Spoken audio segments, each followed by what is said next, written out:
Rui, a 15-year-old boy who still does not have any magical abilities, is often the victim of bullying from his friend Elena. Elena is Rui's friend, who mocks him in every possible way due to the fact that he does not have any magical skills.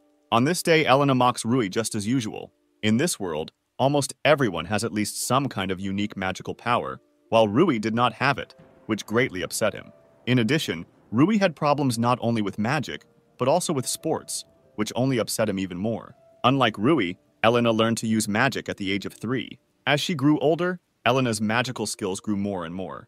In addition, Rui was even more upset not only by Elena's superiority, but also by the fact that she would never be able to understand all his pain. Elena also trained Rai in magic, hoping that sooner or later he would also be able to gain some kind of magical power. However, Rui was not very happy with the fact that it was Elena who trained him, which the girl did not enjoy. At one point, Rui simply cannot withstand all the pressure that constantly surrounds him. Then he tells Elena that today he wants to practice magic on his own. Elena was surprised by this decision, and she starts a row with Rui, in which she told him that people like him could never learn magic alone, thereby trying to provoke Rui into fighting her. At one point, Elena cannot stand it, and tells Rui that since he is unable to use even the simplest magic, then he is simply the same pathetic loser as his dead parents. These words deeply touched Rui's soul, since his parents died a long time ago, when Rui was still very young. Then Rui, not holding back all his anger at Elena, tells her that from now on he will no longer date her. Elena could not believe what she heard, which left her simply at a loss. Rui said that he did not even see Helen as a friend, as he was very annoyed by her arrogant behavior. With these words, Rui ran away from Elena towards the forest, while Elena herself could not believe all of the above. After such an unpleasant conversation, Rui was able to reach the forest after some time, where he decided to start training in magic. In preparation for using the spell, Rui attempts to use wind magic. However, Rui, as before, did not succeed, which made him extremely disappointed with himself. Rui was still haunted by what Elena said about his parents. A little later, Rui pulls himself together and continues to try to summon wind magic. After several attempts, Rui again began to think that, as usual, he was not succeeding. Rui also noticed that recently there has been a different atmosphere in the forest. Rui thinks that the atmosphere in the forest has become different because of the monsters that may live in this forest, and he decides to leave the forest as soon as possible. As Rui began to leave, he saw a very strange shining hole in the ground, from which came very strong magic that even he could feel. Rui decides to go back and tell everyone else about the pit, but due to carelessness, he falls into this very pit. After falling, Rui briefly lost consciousness, and a few minutes later he wakes up and sees that he is in some strange place, in which at first glance, there was nothing. After Rui woke up, he began to remember everything that happened to him before he got here. While Rui was thinking, a beautiful and busty woman in a black revealing robe appeared behind him. Rui was very confused at the sight of the woman, because he had never met such beautiful women in his life. Taking a closer look, Rui notices small horns on the woman's head, believing her to be a demon. Rui read in a book that demons are extremely cruel and treacherous creatures that can control very powerful magic. The beautiful woman confirmed Rui's guesses, telling him that he immediately guessed that she was a demon. Out of confusion, Rui somewhat awkwardly introduced himself to the demon and said that this was the first time he had seen such a demon. The demon was very surprised by Rui's courage, despite the fact that in his village the elders told the children about demons, that they are very dangerous for people. Despite this, Rui said that he was apparently not afraid of this demon due to the fact that she was very beautiful. These words made the demon very embarrassed, because for the last tens of thousands of years, no one had praised her for anything, especially for her beauty. Rui noticed how embarrassed the demon was, and he immediately began to ask her forgiveness for such unexpected words. After that, another girl appeared behind Rui, who was smaller and had tanned skin, and she also had a long, scaly tail and wings. Rui greeted the girl, which she did not like, but she was surprised by his courage. After this, the girl introduces herself as the 7th Dragon Queen. After hearing this, Rui was very worried, since dragons were considered the most powerful race in the world. The girl was pleased with the way she introduced herself to Rui, thereby greatly surprising him.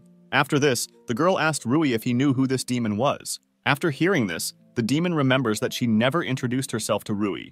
The woman then introduced herself as Destarosa, the 66th Demon Queen who rules over all the darkness and chaos of this world. After this, Rui was extremely frightened and greatly amazed by what he heard at the same time. However, Rui never fully understood whether they could really be the Demon Queen and the Dragon Queen.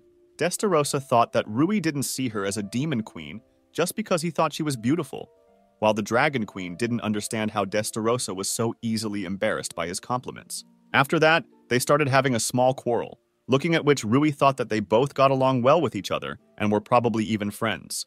During this quarrel, they both decide to reincarnate and show Rui their true appearance. During the transformation process, Destarossa's clothes were torn almost completely. Meanwhile, the Dragon Queen's outfit completely disappeared, and a hard, scaly layer began to appear in some places. At this time, Rui felt an extremely powerful flow of magical energy that he had never felt before. After the reincarnation, the Dragon Queen turned into a huge and formidable dragon, and Destarossa acquired a new, even more revealing outfit than she had before. After that, Rui was completely convinced that there was a Demon Queen and a Dragon Queen in front of him. Rui remembered a legend in which a long time ago there lived a hero who had talents in magic, swordsmanship, and a good-natured character. One day, this hero rid the world of the Dragon Queen and the Demon Queen, thereby saving people from their atrocities, after which he himself disappeared. Then Rui realized that these were the same Dragon Queen and Demon Queen that this hero imprisoned here. However, Rui did not understand why they were not defeated, but only imprisoned here. He then assumed that the Dragon Queen and the Demon Queen were so strong that he could not completely defeat them, but only trapped them in this empty space. Then he thought that they might know how they could get out of here, and he decides to ask them about it. After asking Rui, Destarossa tells him that it is simply impossible to get out of here. Then Rui was in despair that he would spend the rest of his life here. The Dragon Queen only added that if they knew how to get out of here, they would no longer be here. After this, the Dragon Queen decides to show Rui her seal, which appeared on her when she ended up here. The Dragon Queen said that this seal was placed on them by the hero who left them here in captivity for many years. She also added that it was because of this seal that their souls are now closely connected with this place. Then Rui began to look for this seal on his body, and as it turned out, he did not have such a seal. Then Destarossa began to undress Rui to try to find the seal of imprisonment on him. As it turned out, Rui really didn't have any seal, and no one knew why exactly he didn't have a seal. Then Rui said that he got here after he fell into some strange hole in the ground. Destarossa thought that he had ended up here due to some strange accident. Destarossa also suggested that he could still get out of here. Hearing this, Rui said that he was ready to do anything to leave this strange place. Hearing this, the Dragon Queen and Demon Queen were surprised by Rui's big promises. Rui, in turn, did not fully understand what exactly they wanted from him. Then Destarossa said that Rui could make a hole in this place through which he could escape. Then Rui said that he could not use magic on his own, and thus he could not make a hole in this space. Destarossa told Rui that he couldn't not use magic at all. Then Destarossa invites Rui to train him in order to increase his magical powers. For better understanding, Destarossa explained to Rui that magic is like a muscle, and the more he uses it, the stronger it becomes. But despite this, if he overdoes his efforts, then his magic can completely run out, and then he can die from it. Destarossa also added that for the most effective training, he will have to bring his condition almost to death as often as possible. Destarossa said that 500 years of training would be enough for Rui, which greatly shocked him, thinking that he simply would not survive. Then the Dragon Queen told Rui that time moves differently here, and that here 1 year is equal to 1 day on Earth. Then if Rui spends 500 years in this space, then only 500 days will pass on Earth. The Dragon Queen said that if they trained him, he could get out of here. Rui thought that they would not help him just like that, and then they said that in return, he would help them get out, and he could not refuse such an outcome of events. The next day, Destarossa began training Rui, which he was very grateful for. Destarossa reminded Rui that it would take him 500 years to master all of his most powerful magic techniques. Rui wanted to know if time really moves in this place, as the Dragon Queen said. Destarossa said that everything was so, and that once she herself checked it with the help of magic. Then Rui remembered the elder in the village who took care of him when his parents died.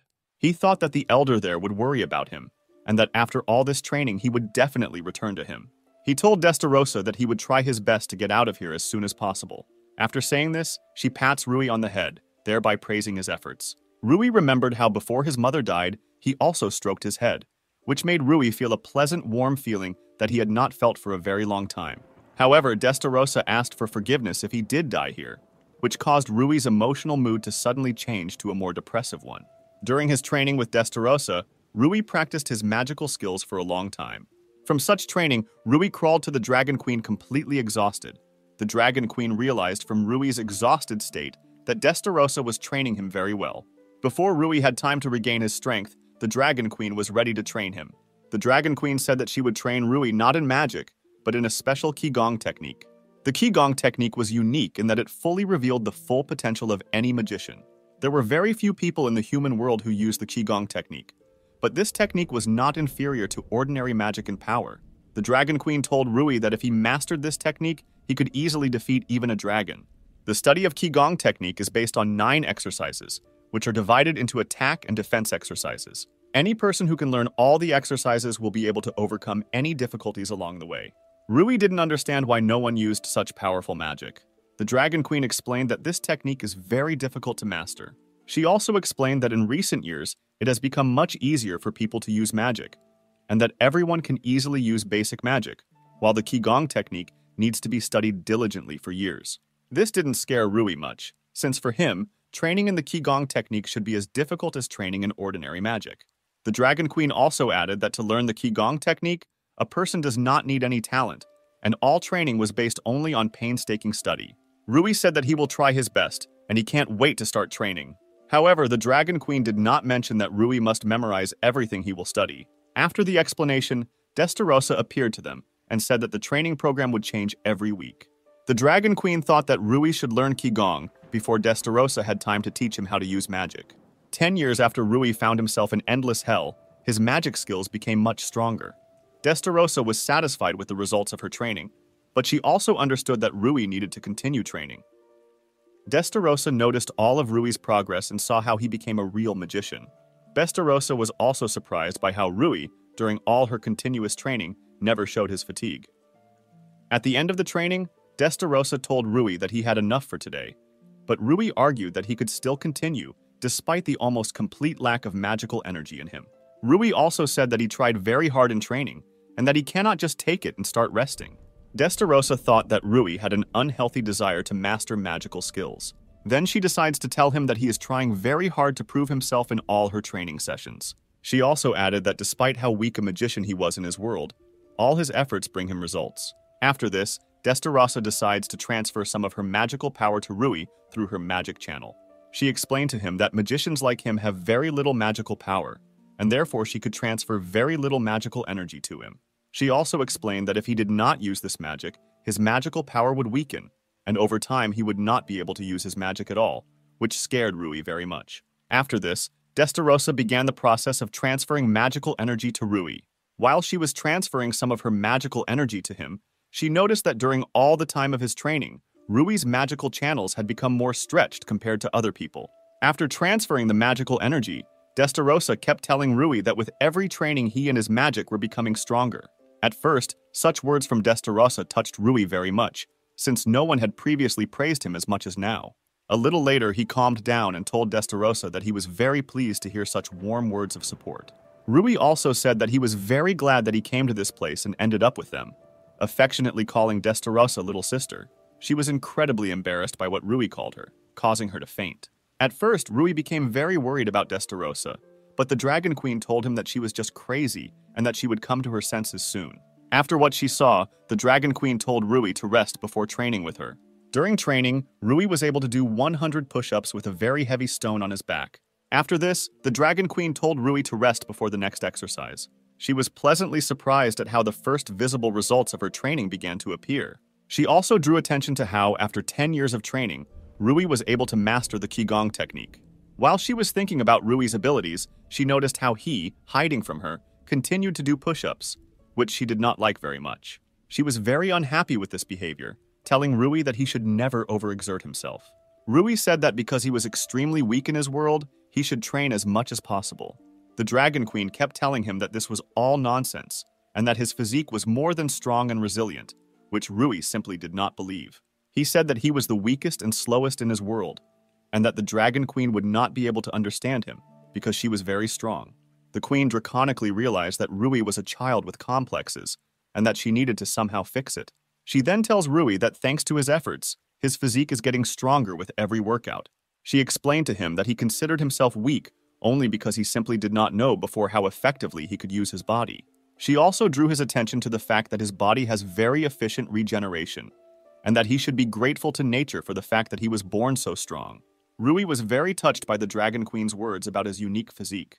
After this, he decides to ask the Dragon Queen about what her parents were like.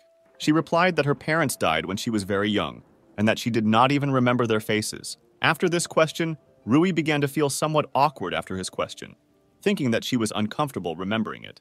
But instead, the Dragon Queen just grinned and told Rui not to think about it, and that she also had a strong body, which she received after birth. After that, Rui could not contain his emotions and rushed into the arms of the Dragon Queen, thinking to himself that they had a lot in common. She didn't fully understand what exactly was going on, to which Rui replied that she was trying very hard too. After that, the Dragon Queen realized what exactly was going on, and after a short hug, she began to calm him down. After this, Rui felt better and said that at one time the Dragon Queen was the same as he was before, and that he would no longer whine. At this time, Destarosa had already managed to come to her senses, and she understood that everything had worked out for them with each other. In the 100th year of his stay in the Endless Hell, Rui became much stronger, and he could even use some magical techniques. He wanted to show the Dragon Queen his results, and he called her as Rio. Then she remembered how Rui once asked her if she had a name. Before, when she terrified people, everyone knew her as the Dragon Queen, and no one saw her as an individual. And after hearing this, he decided to address her as Rio. Rui distracted Rio from his thoughts, and he wanted to know if his magic had gotten better. Rio said that his magical skills have become much stronger compared to those he demonstrated in previous training. After this, Rio began to praise Rui for being able to master half of all offensive and defensive Qigong techniques in just 100 years. Rui later told Rio that every time she touches him, his heart starts beating faster every time. Rio was shocked by what she heard, while Rui continued to say that her skin was very soft and that it smelled very good. Rui still couldn't stop complimenting Rio, which made her feel more and more embarrassed. After that, she began to beat Rui for what he had just said to her, considering him a pervert. Rui didn't understand what exactly he said about her, thinking that he said too much. At this time, Rio, while still thinking about what Rui had just said to her, was also thinking about how much he embarrassed her. At that moment, Destarosa approached them so that she could discuss some issues with Rio regarding further training. Rui then decides to leave Destarosa with Rio and continue training away from them. Destarosa pointed out to Rio how they had become friends with each other during their training. She reminded Rio of how before Rui was here, they would constantly fight each other to the death. Then they both realized how much had changed in the Endless Hell since Rui's appearance. Then Destarosa thought about how everything had become so fun for them from that moment on. After this, Rui decides to turn to Destarosa with a question about his magical abilities. However, instead of listening to Rui, she tells him not to call her by her name anymore. Rui then tries to remember how he should address Destarosa, and when he remembered, he addressed her as little sister, which almost made Destarosa faint. After that, Destarosa attacked Rui with open arms. After this, Rui and Destarosa begin training, in which Rui shows her his abilities in using his fire magic skills. Destarosa was very pleased with how after 100 years in Endless Hell, his skills had become so strong. However, despite such a rapid growth in abilities, their moment of separation is getting closer and closer. At this moment, Rui runs up to her so that he can find out if she is happy with his abilities. But when Rui ran up to Destarosa, he noticed that she began to cry. Rui was very upset because his little sister suddenly started crying. Destarosa, in turn still crying, hugged Rui tightly to her, telling him that she was crying precisely because of him. Destarosa, not holding back her emotions, promised herself that she would definitely return him to her world, even if they never saw each other again. Over 300 years in Endless Hell, Rui was able to learn to use Dark Flame, one of the most complex and powerful spells. Destarosa and Rio were pleased that Rui was able to master magic that only high-ranking demons could use. Destarosa explained that she transferred some of her magical energy to Rui through magical channels from time to time so that he could use his magical skills more effectively. She was extremely pleased with how quickly Rui was able to master such complex spells. Rio said that Rui was also making great progress in her training, and that he had mastered all the Qigong skills. After the training, Destarosa and Rio once again praised Rui for his efforts and determination. After training, Rui commented that it was already late and that it was time for them all to go to bed, which Destarosa and Rio agreed with. A second later, Rui fell to the ground from an unpleasant pain in the chest area, and Destarosa and Rio immediately tried to find out what happened to him. When they removed his outer clothing, they noticed a barely visible gray military mark on him. Rui was scared, while Destarosa and Rio were happy for him, because such a mark only appears on professional warriors. Then Rui calmed down and wanted to find out if Destarosa and Rio had similar marks. Destarosa then slightly removed some of her clothing so that Rui could see her mark. She said that it depicted a royal mark, which was higher in status than a military mark, and it showed that the owner of such a mark was worthy of the royal title. Rio also showed her mark on her palm, which signified her membership in the royal family. Then Rui decides to find out what exactly is written on his military mark. Destarosa and Rio read the contents of the mark, and it said that Rui is a warrior of demons and dragons. From what she heard, Destarosa was overjoyed and proud of Rui, and she immediately began to hug him tightly. However, Rio said that this mark is not finished, and it needs to turn silver to be complete. Rui felt that in order to complete it, he had to train more and harder. However, Rio said that his current body has reached the limit of what it should be at his age. In the endless hell, no one ages, and therefore Rui's body does not grow, due to which he will not be able to overcome his threshold of the maximum power of his magical skills. And the only way to overcome this threshold is to get out of the endless hell. Destarosa tells Rui that his skills are now more than enough for him to escape the endless hell. Then Rui decides to rest today, and tomorrow he will try to get out. A little later, Rui returns to the small house in which he lived to rest and gains strength throughout all these 300 years of training. In a dream, Rui accidentally grabs something very large, soft, and pleasant to the touch. When he woke up, he saw Destarosa in front of him in her underwear, whom he had been holding by the chest all this time. Destarosa was pleasantly surprised that Rui immediately decided to grab onto her. This sight frightened Rui very much, and he did not understand what was happening now. After that, Rio, who was also in her underwear, attacked Rui. Rui was still confused by the appearance of Destarosa and Rio, and he still didn't understand what exactly they wanted to do with him. Destarosa then explained to him that since he would be leaving them tomorrow, he and Rio had to say goodbye somehow. Rio said that their power and knowledge is not all they can give to Rui. Then they told Rui that they could also give him his first time. After that, Destarosa immediately kissed Rui, which made him very excited. After the kiss, Destarosa couldn't stop telling Rui how much she loved him. After Destarosa, Rio also began to kiss Rui, thereby showing all her affection for him. After the kiss, Destarosa noticed how embarrassed Rio was, which she in turn denied. After this, another quarrel began between Destarosa and Rio, in which they began to make excuses for the fact that this was happening to them for the first time. Rui could only silently watch their quarrel from the sidelines. After that, Destarosa stopped quarreling, and they were both ready to attack the defenseless Rui. Rui was very confused and frightened by the situation in which he unwittingly found himself. However, Destarosa and Rio could no longer be stopped, and they were ready to continue their pleasures with Rui. The next day, Destarosa and Rio explained to Rui what he needed to get out of the endless hell. Rui just looked at Destarosa and Rio and thought about the day he ended up here. He could not forget those very first training sessions, which tortured him half to death. He couldn't forget those moments with Destarosa and Rio when he had so much fun with them. Rui understood that these days of his life had come to an end, and that today he would return home. After this, Rui began to prepare one of his spells, which would create a hole in space through which he would return home. Before Rui creates the portal, Rio interrupts his spell to give him something important. Rio gives Rui his dragon fang earring so that he can use it to create a hole in space. Rio tells Rui to take her earring and channel all his magical power into her.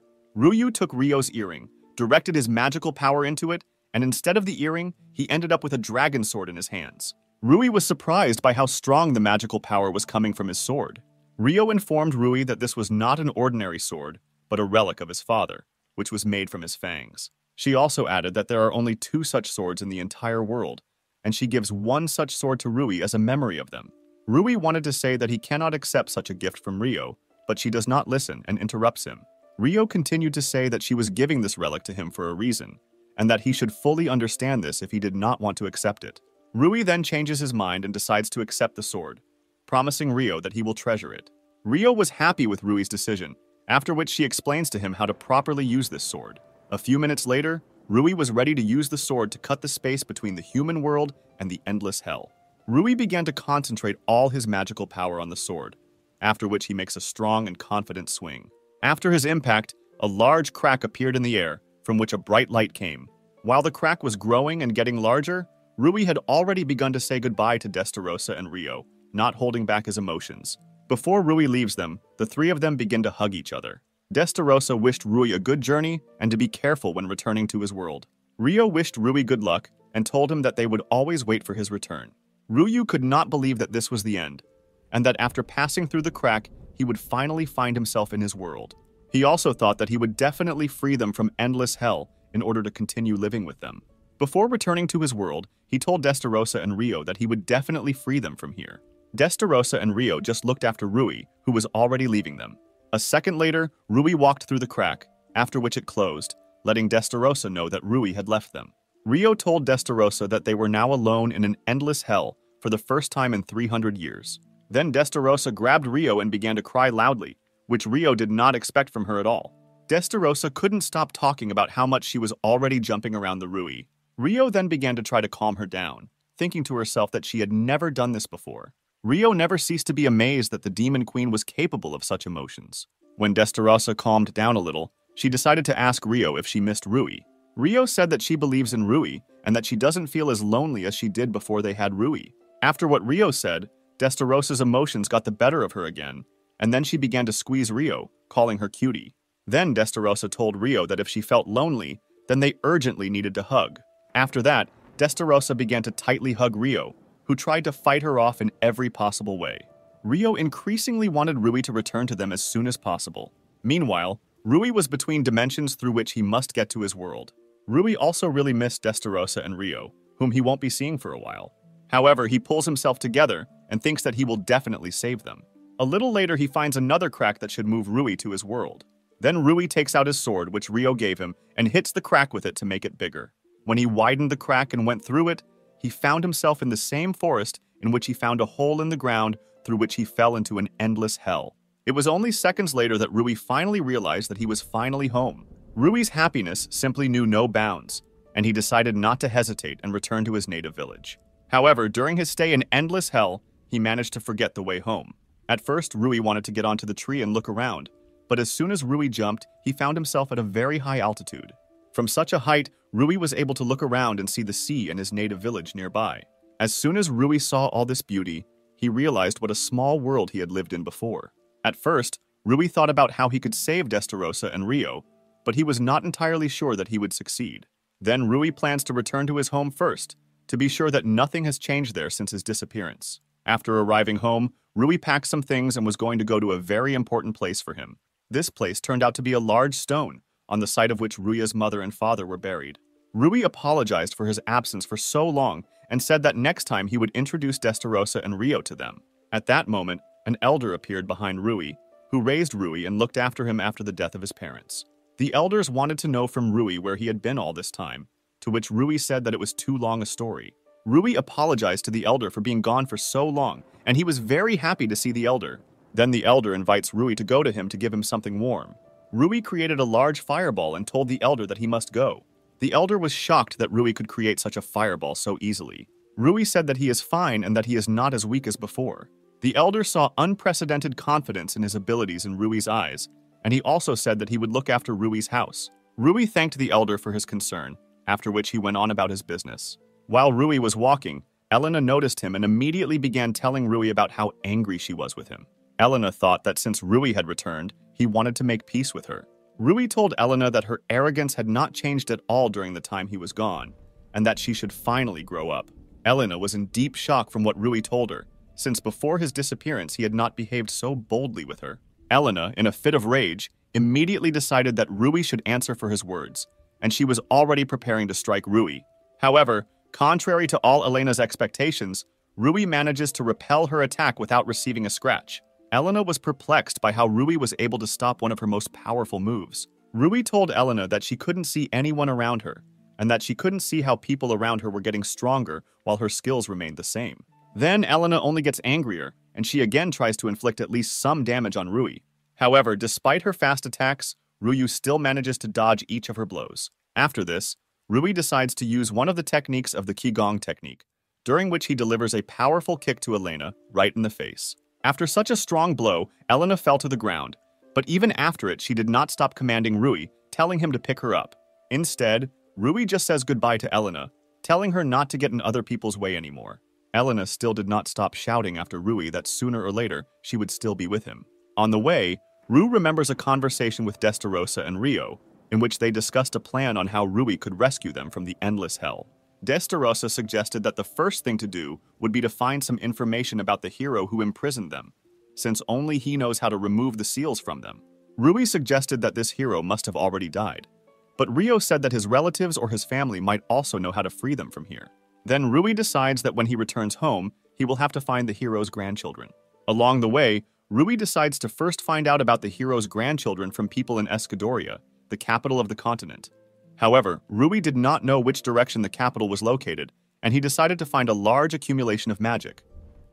The technique of searching for magic is more often used by demons, while people need to have a lot of magical energy to master this technique. Rui then concentrates all his power on using this magic to find large concentrations of magic that may be coming from the capital. After using it, Rui finds a large accumulation of magic, thinking that the capital is located in that direction. After Rui discovered the approximate location of the capital, he decides to use flying jump, one of the Qigong techniques that allows him to develop very high speed. Rui only jumped forward slightly, and he was already able to cover a very long distance in a matter of seconds. After several such intense jumps, Rui decided to take a short break. But when Rui stopped, he noticed a large line in front of him, which was moving towards the entrance to the capital. Rui was a little worried because he had never been to the capital before, and he didn't know what to expect. Finally, it was Rui's turn, and one knight demanded that Rui show his migration card. The knight realized that Rui did not have any migration card, and he demanded that Rui leave the queue. Rui was confused because no one had told him before that he should have some kind of migration card. Rui began to worry more and more every second, while trying to somehow get out of the situation. The knight believed that Rui was going to enter the Magic Academy, but Rui did not fully understand what the knight was telling him. Then the knight told Rui to hurry up, since the entrance exam to the academy would begin very soon. Then the knight let Rui into the capital and wished him good luck in his exams. Rui was happy, and at the same time he also did not understand why that knight still let him through. Rui was in the capital for the first time in his life, and he was simply amazed at how beautiful everything was in it. Rui heard from adults that there were a lot of people living in the capital, but there were many more of them than he thought. Rui went to one of the signs so that he could familiarize himself with some of the capital's places. To the right of the sign, Rui saw a shopping area where people were selling various things in the morning. To the left was the very academy that the knight had told him about. Rui always dreamed of getting into this academy and studying there, but now he had no time for that. At first, Rui wanted to find out something about the hero's relatives in the bar, because you can always find various useful information there, but since he was still a child, he would have been quickly kicked out of there.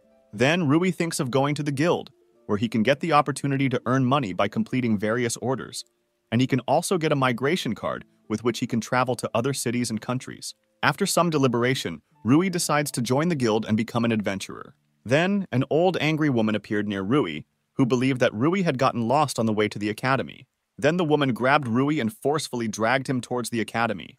On the way, the woman told Rui that the academy was made to directly compete with the Empire, which was becoming larger and larger every year. She also told Rui that he would have no problem passing the exam at the academy without presenting any documents. A few minutes later, they reached the very academy where entrance exams are now being held. Rui already understood that he was now in a hopeless situation, and now he had no choice but to go to the exam.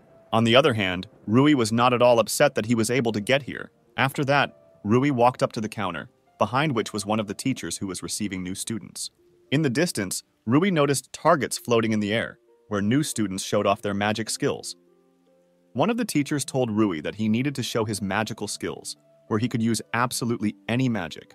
Rui noticed that one girl was completely unable to hit targets with her magical abilities. Rui felt sincerely sorry for her, while the rest of the applicants laughed at her and said that she was completely inept. The next one to show off his magical skills was Rui. At first, Rui wasn't going to show his full power, but he decided to show everyone what he learned from Destarosa and Rio. At this time, the others did not understand who it was and from which village he came here. The teacher gives Rui the command to start, and Rui created a huge fireball that should destroy all the targets at once. The others were shocked by what they saw and did not understand how Rui was able to use such powerful magic. After Rui used the magic, a large gap appeared on the ground, from which a lot of smoke came out. While the others were scared by such magic, Rui was more than pleased with his result. Rui decides to ask the teacher if he managed it, but the teacher at that moment was lying on the ground unconscious. Then Rui decides to ask another teacher if he will be accepted with such skills, to which the teacher fearfully replied that he might be accepted, after which Rui was sent to the next exam. Rui was very embarrassed by the interest with which people around him were talking about him. At that moment, Yuri, one of those who also decided to enter the academy, decided to turn to Rui. Rui didn't understand what a handsome guy like Yuri wanted to know from a country boy like him. Rui greeted Yuri and said that he was very glad to meet them, to which Yuri reciprocated. After meeting each other, Yuri decides to immediately start communicating with RY on Tai, since everyone here was absolutely the same. Rui was very surprised by Yuri's expressive smile, thinking to himself that girls were constantly running after Yuri. Yuri drew Rui's attention to how many unusual new students were entering the academy this year. Yuri also told Rui that he thought she would be the best among the new students, although Rui did not quite understand who Yuri was talking about. Rui decides to ask Yuri who exactly he is talking about, telling him that he only recently entered the academy. At first, Yuri thought a little, but a little later he and Rui returned to the topic of conversation. Rui wants to know from Yuri how strong she is, to which Yuri replies that she is the granddaughter of that same hero. Rui was shocked by what he heard, since he did not at all expect that the granddaughter of the hero himself would study here. Then Rui decides to ask Yuri what she looks like, which at first surprised him very much. Almost immediately, the hero's granddaughter happened to be near Rui and Yuri. As soon as she appeared, she immediately asked Rui if he was the same new student that everyone was talking about now. When Rui told the hero's granddaughter that it was him, she told him that he looked extremely pathetic. Then Yuri decides to intervene in the matter, telling her that she has no need to insult Rui. After this, Yuri introduces Rui to Charlotte Eudelia, the granddaughter of the legendary hero. Rui immediately recalls moments in his life when he admired the hero and his actions. He also thought that the Queen of Demons and the Queen of Dragons were not at all as evil as they were described in legends, but very kind creatures. Eudelia interrupted Rui's thoughts and told him that she would not let some boy just take her place at the academy. Then Yuri tells Eudelia that all the exams are already over and that there is no way to change the situation. Then Eudelia puts her hand into her chest and pulls out a white glove. After she takes out the glove, she throws the glove towards Rui and challenges him to a duel. Everyone around was in unprecedented shock that the granddaughter of the legendary hero was challenging a simple village boy. Eudelia tells Rui that if she defeats him, he will refuse to continue entering the academy. If Rui still manages to defeat Eudelia, then she will become his personal slave. Yuri tried with all his might to dissuade Rui from accepting the challenge, because it would be a completely irrational decision. On the one hand, Rui thought that he did not need a slave at all, but on the other hand, he had the opportunity to learn something about the hero from Eudelia. Despite persuasion from others, Rui raises his glove and thereby accepts Eudelia's challenge to participate in a duel. A few minutes later, Rui and Eudelia were ready to begin the battle, while the rest of the students watched the whole thing. Regus, one of the teachers at the academy, was very worried about the duel, because if there were casualties among the students, he could suffer heavy punishment.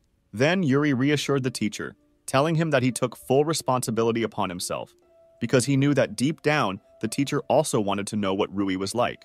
However, Yuri said that the teacher should also judge everything, which at first did not suit him very much. After this, Regus comes out and dictates the rules of the duel, in which the winner will be the one whose opponent loses consciousness or surrenders on his own. The teacher also added that he could end the fight himself if he considered that one of the opponents was no longer able to continue the battle. Regus also reminded the duel participants that killing during battle is prohibited, after which Regus announced the start of the duel. Eudelia thought that if Rui surrendered as quickly as possible, the duel would end quickly. After the announcement of the start of the duel, Eudelia took out her sword, with which she was going to defeat Rui. At first, Rui was also going to get his sword, which Rio left for him. But he remembered her words that Rui should only use his sword when there is a real threat to his life. Then Rui changes his mind about using a dragon sword in the duel, and he decided to fight the duel with his bare hands, which surprised Eudelia at first. Eudelia was already ready to strike Rui the first blow, while not forgetting to remind herself once again that she is the granddaughter of the legendary hero. After this, Eudelia ran with all her anger towards the unarmed Rui. Then Rui puts his hand forward and uses the Qigong technique, Golden Cocoon, which completely absorbed all the damage from Eudelia's blow. Eudelia was shocked by how Rui was able to deflect the blow of her sword, which can easily cut through steel. After fending off the blow, Rui says that he is neither the Demon King, nor the Dragon King, nor a hero, nor even the grandson of a hero, but that he is just an ordinary village boy. Eudelia was still shocked by how easily Rui could fend off her attack with his bare hands. The Golden Cocoon technique makes only a certain area of the wizard harder and more durable, while the Steel Cocoon technique made the entire body of the wizard hard. But at the same time, his defense was less strong than that of the Golden Cocoon. Also, the Golden Cocoon did not in any way impede the free movement of the protected limb, which made it very effective. Eudelia again tried to inflict at least some damage on Rui, but he was able to easily repel this attack. Eudelia did not understand how Rui could so easily fend off her blows, because she masterfully wielded a sword. Then she decides to change her strategy to use many petal blades instead of a sword, which flew towards Rui. But despite the speed and number of these blades, Rui was able to dodge each blade without any difficulty. Then Yudenlia decides to use a myriad of these blades so that they will surely hit Rui and neutralize him. The teacher thought that this was too much, and he decided to interrupt the duel, but Yuri decided to stop the teacher. Yuri drew the teacher's attention to how confident and calm Rui was behaving, which could mean that he could easily cope. Rui was surprised by how many petals were flying towards him, and he felt that he needed to use very strong magic here. Then Rui decides not to run away from the petals, but on the contrary, to run towards these petals. Then Rui makes a high jump and uses the magic technique of a wide flame, which burned all the petals flying towards him. Yudelia was in unimaginable shock at how Rui could so easily repel attacks from both sword and magic. Then Yudelia was overtaken by memories from her childhood, when she trained long and hard with her father. Her father told her about the hero's mark that no one had been able to obtain, and he told her that if she trained long and hard, sooner or later she would receive such a mark, which in turn motivated her greatly. After that, a crowd of adults appeared next to her, who were touched by her in every possible way, and said that she would definitely become a hero like her grandfather. Yudelia promised that she would train all the time, and that when she grew up, she would become a real hero who would protect civilians from various threats. Having collected her thoughts, Yudelia was again about to strike Rui again. Moments before the impact, Yudelia was determined to prevent Rui from taking her place at the academy. At the moment of impact, Rui again uses the golden cocoon qigong technique to once again repel the entire attack. Then Rui remembered those very moments from his life when Elena mocked him in every possible way, who believed that he had absolutely no talent in mastering magic. At this moment, Rui thought that Yudelia had also had a very hard time before, and that she had devoted all her time to training to become one of the best. Then, Rui decides to use another technique of the Qigong Golden Sword Grip technique, with the help of which he not only stops Yudelia's next attack, but also grabs the sword in his palm. Yudelia was very frightened by how Rui was able to grab her weapon so easily with his bare hands. After grabbing the sword, Rui prepared to use the next Meteor Fist Qigong technique, which greatly increased the power of his fist attacks. Yudelia considered that these were her last seconds of life, and that she was unable to defeat Rui. However, Rui's fist manages to stop his fist a couple of inches from Yudelia's face, from which she is not harmed. Rui decided to convince Yudelia that the duel had ended in his favor, and that they no longer needed to continue the battle. Then Yudelia was very frightened, and she began to cry, while not understanding how Rui could defeat her so easily. Rui was very frightened by Yudelia's state in which she was now. Then Rui noticed that no one was on them now, and then he decided to create a small dark space in which no one could notice them both. Then a large black cube appeared in front of the rest of those present, through which Rui and Yudelia were not visible. After this, Rui decides to check on Yudelia's condition and try to calm her down. A little later, Yudelia noticed that everything around had disappeared, and that she and Rui found themselves completely alone in a dark room. Rui explained to Yudelia that he created a special cube that blocked all extraneous light and extraneous sounds so that no one would see Yudelia in this form. After this, Rui immediately began to draw Yudelia, who was very frightened. Yudelia was both frightened and surprised by such concern for her, which made her very embarrassed. Yudelia decided to ask Rui why he was doing all this, despite how rudely she spoke to him. Rui just said that if someone gets into some kind of trouble, then he just goes and helps the person. Hearing this, Yudelia remembered how when she was little, she also dreamed of helping people in trouble. Yudelia thought about how she had never understood such a simple truth before. After this, she apologizes to Rui for her behavior and accepts her defeat. She also admitted that Rui is much stronger than her not only in battle and magic, but also in her soul.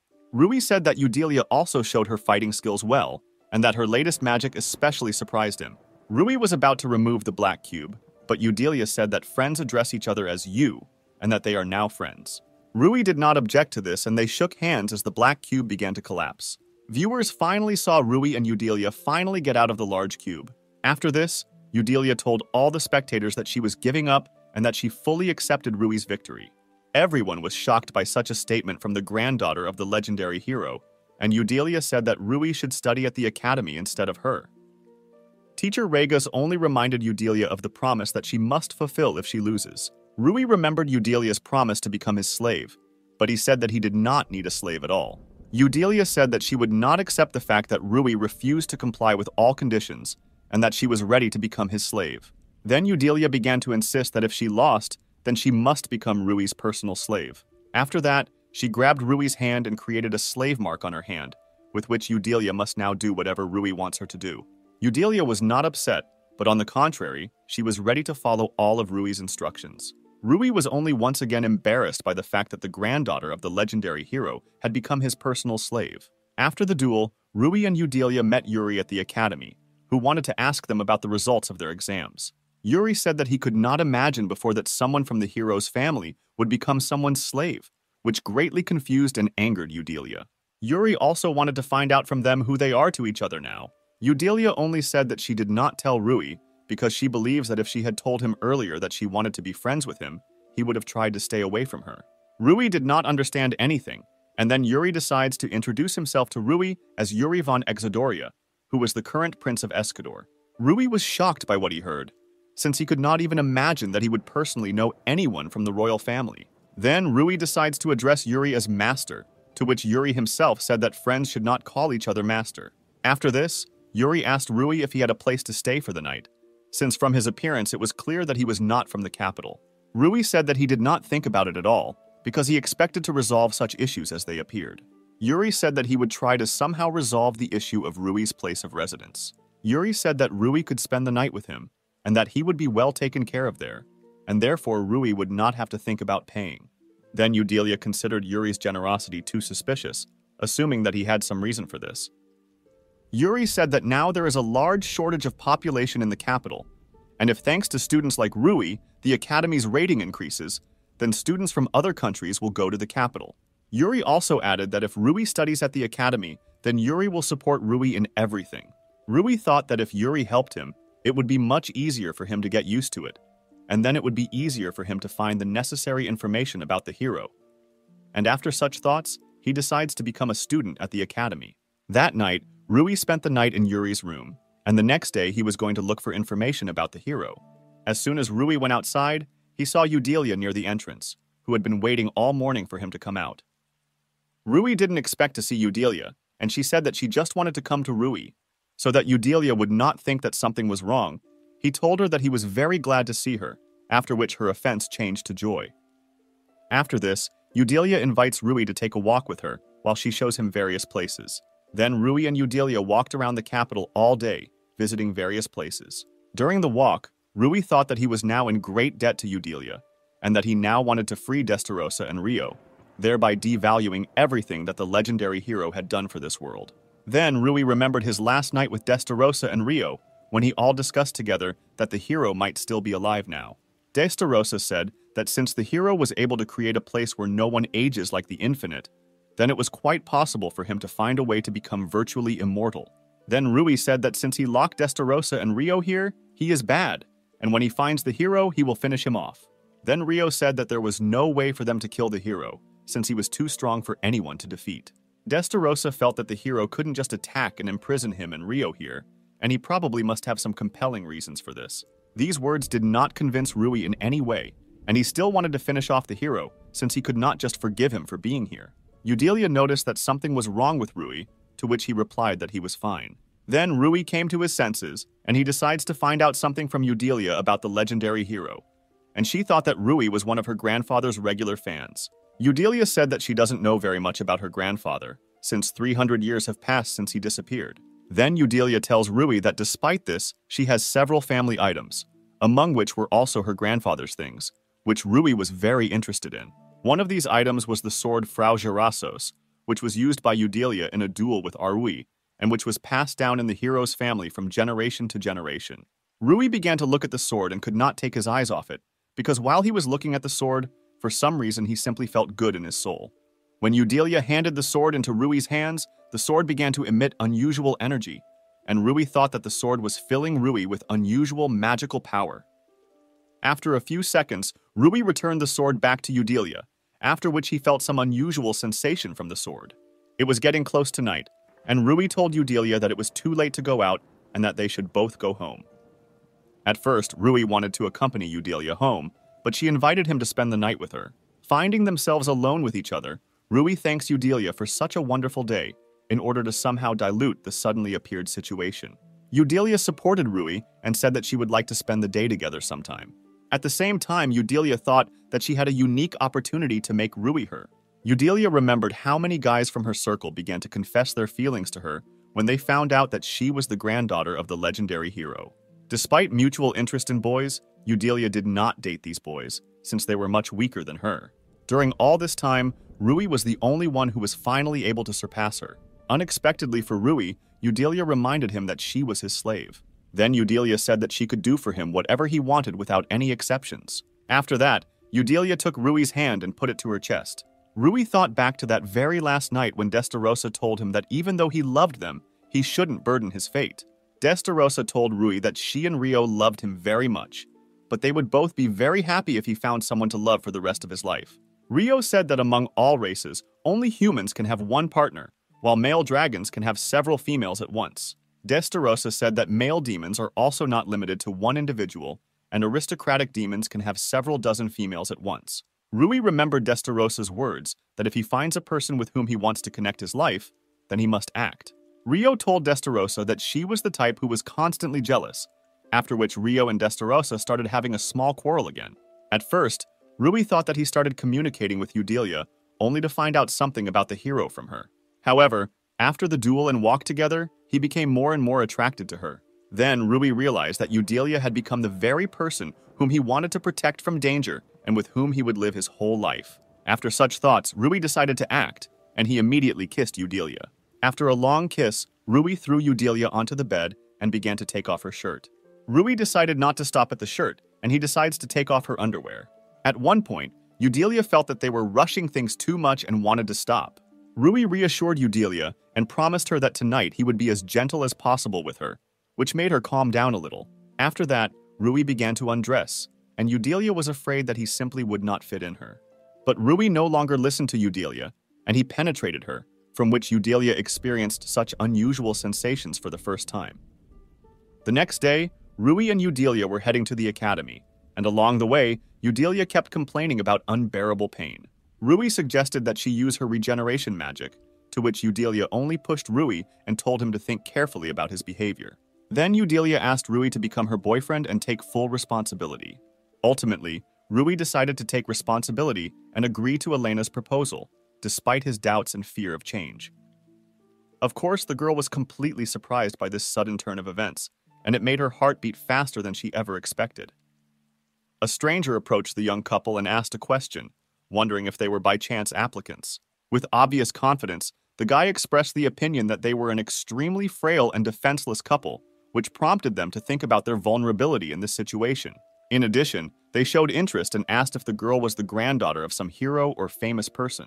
When the stranger tried to get closer to the girl, she firmly pushed him away and warned that if he approached again, she would take extreme measures to protect herself, including even possible violence. Michael, that was the guy's name, told her with a pleading voice to refrain from such threats and hateful words.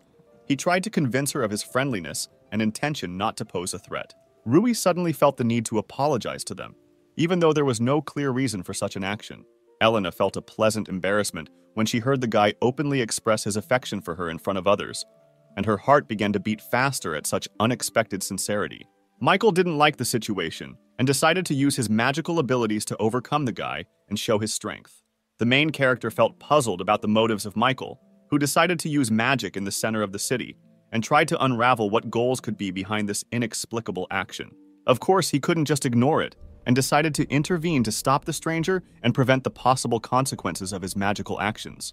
He decided to use the stone machine gun in an attempt to stop Michael and his magical actions. This decisive action yielded results. Michael flew several meters away and lost his balance, unable to stand on his feet after the force of the stone machine gun. His comrades began to worry about him and tried to calm Michael down, showing deep regret and remorse to Rui and Elena for what happened, trying to restore peace and make everything okay. The girl agreed with a smile to the guy's proposal to move on, realizing that this episode with Michael was behind her and they could continue their adventure. Since time was not on their side, they had to move more quickly and hurry so as not to be late somewhere further along their path. So many people gathered around the building that they felt the atmosphere filled with bustle and liveliness, and they had to walk through the crowd to reach their goal. Elena asked the guy not to stand out among the crowd, warning that his enemies might start making fun of him because they were surrounded by rivals. When the main character learned that the results might be posted there, his determination did not allow him to stop, and he headed to the place, despite the girl's recommendation.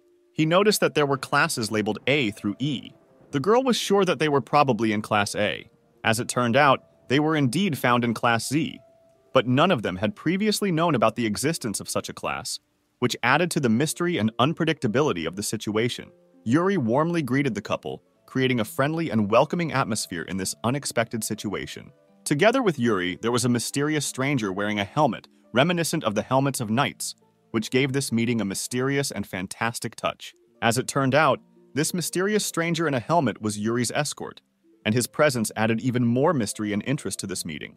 Having completed the welcoming gesture, they exchanged brief introductions and discussed their expectations for their quest in this new and unknown class, beginning their adventure with eager excitement. The guy introduced himself as Jason and said that his main role was to protect Yuri, which gave them an understanding of the seriousness of this mission and the need for cooperation. Yuri began to reveal that he wears a helmet to hide his true identity, and he hoped that he and the main character could maintain a good relationship despite this hiding his face. Her mood did not improve, and she continued to remain in an angry mood caused by the previous incident with Michael. Yuri only wanted to see the girl. It was for this reason that he did not share information about the class with her, trying to maintain intrigue and make the meeting more mysterious. It turned out that this class is new for this school year. Previously, students were distributed according to their academic performance, but this year in Class Z, they decided to gather students with special abilities, which aroused additional interest and questions from Rui and Elena. We can say that this is a class where talented and unique individuals have gathered, creating an atmosphere of creativity and non-standard approaches to learning.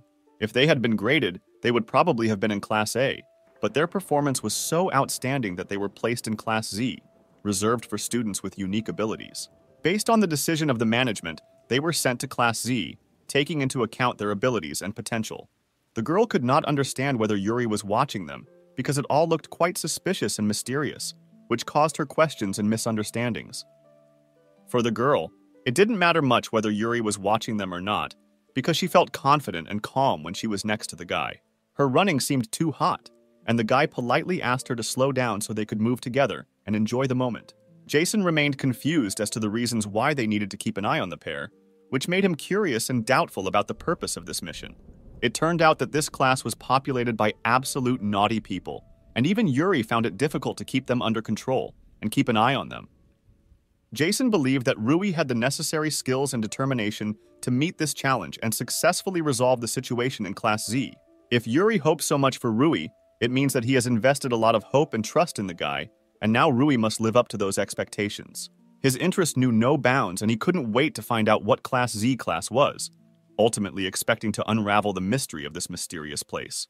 The guy and girl quickly changed their clothes and decided to go explore the class to learn more about its students and the characteristics of this unusual group. From the very beginning, they did not notice anything that could seem strange or unusual in this class. Rui's goal was to find true friends among the students in this class and build warm relationships, and he hoped that this would be possible despite their uniqueness and quirks. After recognizing the hero, they began to wonder if he was the one who won the duel during the exam, causing Rui to be slightly surprised and happy that his achievements were known. After a positive answer, their reaction seemed strange, as if they were ready to find out more details from the main character and were interested in his story in their own way. Elena showed a willingness to draw her sword and engage in battle if the situation took a more aggressive turn, expressing her readiness to defend herself and the main character.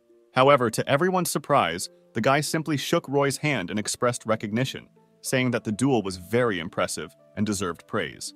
The guy began to express admiration and praise towards Rui, as if worshipping him and saying what a magnificent and skillful duelist he was. Jack spoke of his skills in explosive magic, causing amazement and interest among those present, and his talents made him quite a popular figure in Class Z. Behind Jack was a tall guy named Michael, and next to him was Alex. The introduction of everyone in the class became more informative and welcoming. Jack hoped that Rui would be able to make friends with them and find common ground, which was an important aspect for him and for the entire Z class. Having received such a warm greeting from the students of the class, Rui felt that his fears and worries were in vain, and he was ready for new acquaintances and adventures in this unusual class. The girls also showed support and greeted the boys with a smile, starting to get to know them and talking to them, which created a friendly atmosphere in the class. Rui was attracted to one of the students and began a conversation with interest to learn more about him and get to know him better, feeling that this class could bring him many interesting contacts and experiences. It turned out that this student was not in a friendly mood, but instead exhibited aggressive behavior and anger, which left Rui a little dumbfounded and unsure of his actions. The main characters felt bewildered, not understanding what could have gone wrong, and wondering if they might have made some mistake or bad experience that caused this student's aggression.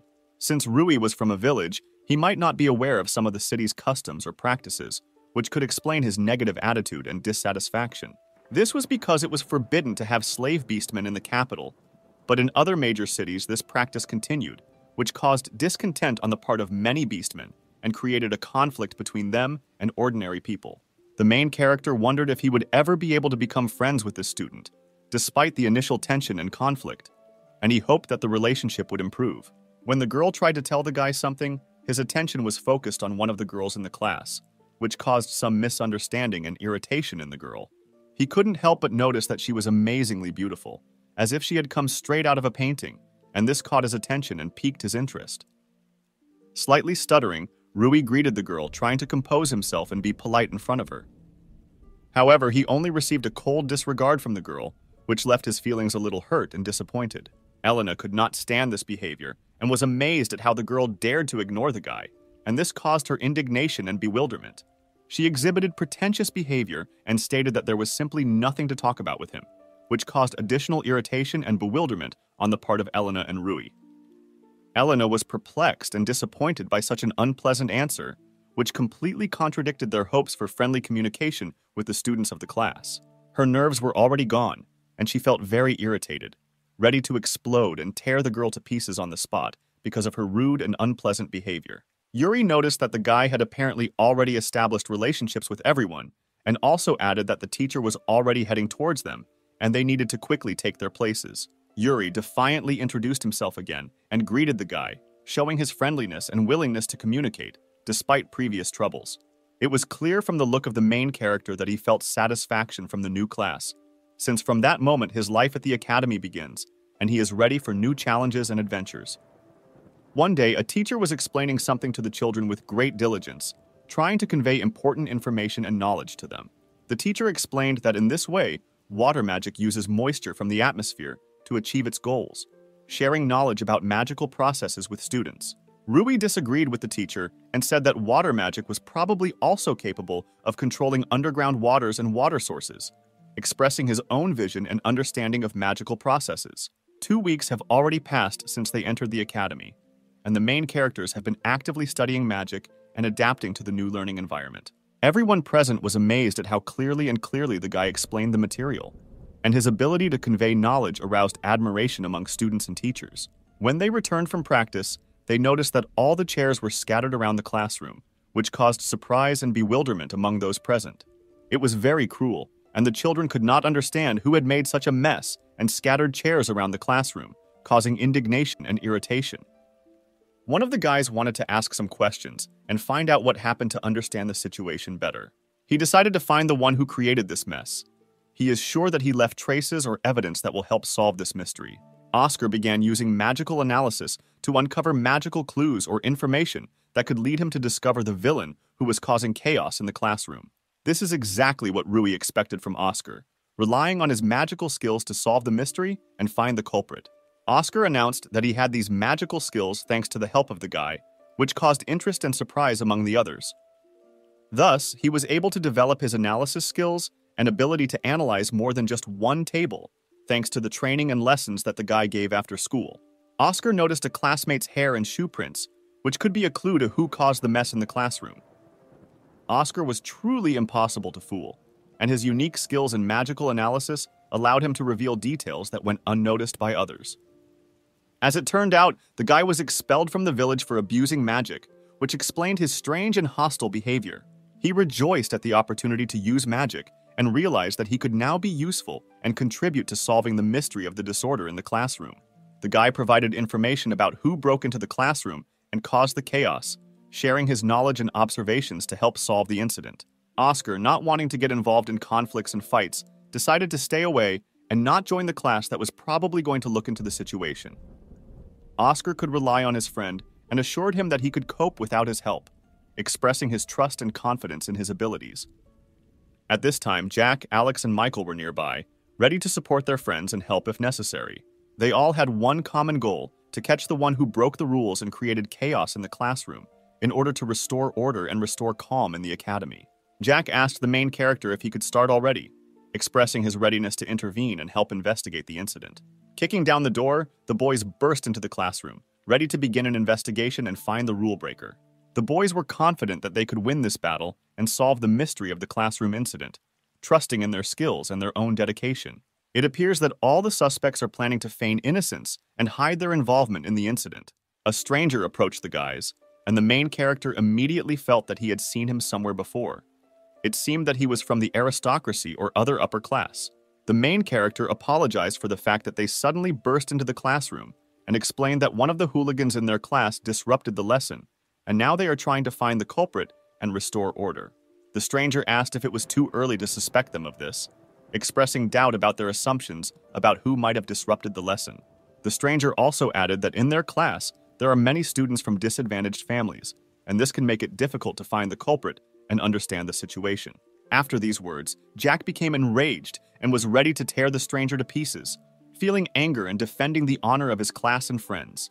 Understandably, Rui realized that the stranger just wanted to anger them, and he began to think of a strategy on how to remain calm and investigate the incident intelligently and effectively.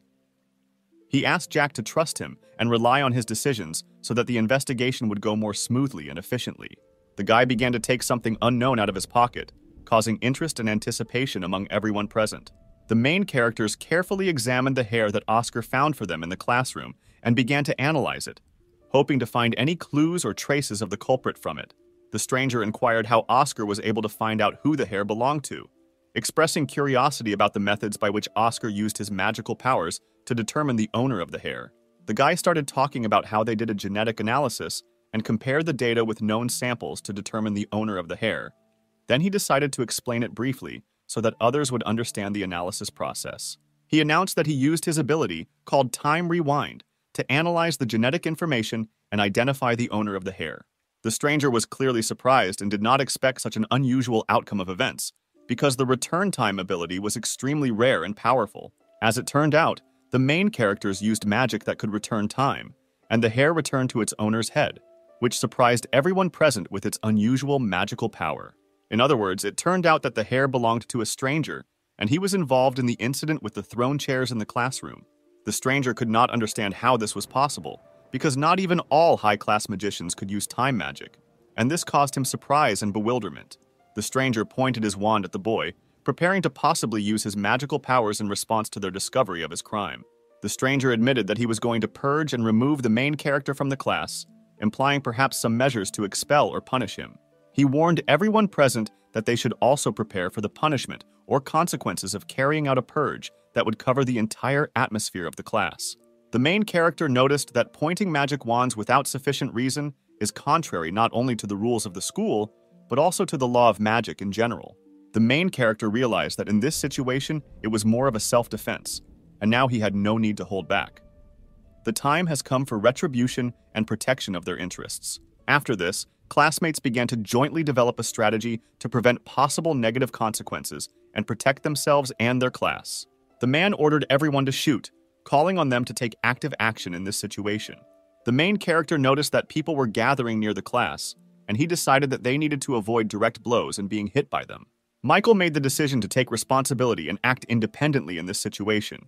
Michael decided to use a technique known as the wall to protect himself and his comrades from attacks. Jack confessed to Michael and said that he would take further action in preparation for dealing with the situation. Jack decided to use his powerful technique, called the bomb, in order to cope with the stranger and his threats. All the wands instantly exploded in the hands of their owners, causing chaos and panic in the classroom. This unexpected explosion, of course, was not part of their plan, and they expected an easier victory. Now the students were absolutely sure that victory was not part of their plans. The students began discussing precautions and rules for using magic to avoid such situations. Among those present was a man who was ready to deal the strongest blow to Alex. His determination and aggression could be seen in his eyes. He was not going to allow such an easy victory for his opponent, and instead of allowing the blow, he decisively activated the power-up in his legs, Because of this unexpected reaction, the guy was unable to hit him at all. His blow was completely useless. All subsequent attempts to harm this guy also ended in failure. His incredible agility and reaction made him untouchable for his opponents. He mocked them and noticed that they were too slow, and with such ease that one could even yawn without fear of anything. They were still unable to unravel his whereabouts, and he remained an inaccessible mystery to them. It was at this time that Alex suddenly appeared and delivered his decisive blow, which proved irresistible. And in addition, apparently he also overdid it and completely knocked out his opponents. And apparently, he not only struck, but also overestimated his strength, so that the opponents were completely knocked out of action. Alex grabbed him by the throat and asked, who can now be considered bad in this situation? Under Alex's influence, he began to beg for mercy and guaranteed his readiness to fulfill any request. However, the condition was that he would have to obey not only the guy, but also everyone else, following their orders. The main character is ready to strike the decisive blow in this epic battle. The blow was so devastating that the man turned and fell to the ground, groaning in pain while his opponents were left amazed by the hero's might. The blow was so powerful that he simply pierced the wall with his body, leaving a huge hole in it and causing shock among all witnesses. Such a spectacle looked incredibly impressive and epic, forcing everyone around to applaud the hero. The hero's friends were proud to have been part of this incredible victory and to have witnessed his valor. They then raised their hands to each other to symbolize and strengthen their friendship and unity. However, when Yuri learned about the boys' feat, he was overcome with rage, and he clearly did not approve of their action, not being proud of them. Jack was busy cleaning, and this was not his first endeavor in this matter. Inside himself, he admitted that it was his own fault that things had reached this extent. Yuri tormented himself with self-recrimination for simply not being able to follow them. Their promise to not allow such situations to happen again calmed them down, and they felt the obsession release from their souls. Then the main character approached Yuri and sincerely apologized, realizing that he probably suffered because of their actions. He honestly admitted that from the very beginning, when he decided to take this step, he expected that such situations would happen quite often. Yuri's voice was very tired, as if the echo of a long and restless day. Since he was still dealing with their actions, he was unable to get a good night's sleep. Rui felt incredibly uneasy and uncomfortable as he realized that his actions had led to this situation, and now his relationship with his friend had become strained and uncomfortable. At this time, the main character noticed that everyone around him continued to train, and his own experiences seemed small compared to their determination and diligence. And inspired by their determination, he also decided to go for a walk in order to relax a little and take his mind off the unpleasant situation. Leaving the class, the main character noticed how a stranger, with a smile on his face, approached him and greeted him cordially. This unexpected gesture of goodwill bathed him in a magical light, dispelling the tension that had been hanging on behind him after an unpleasant situation. The stranger, showing interest, asked if the main character was Rui.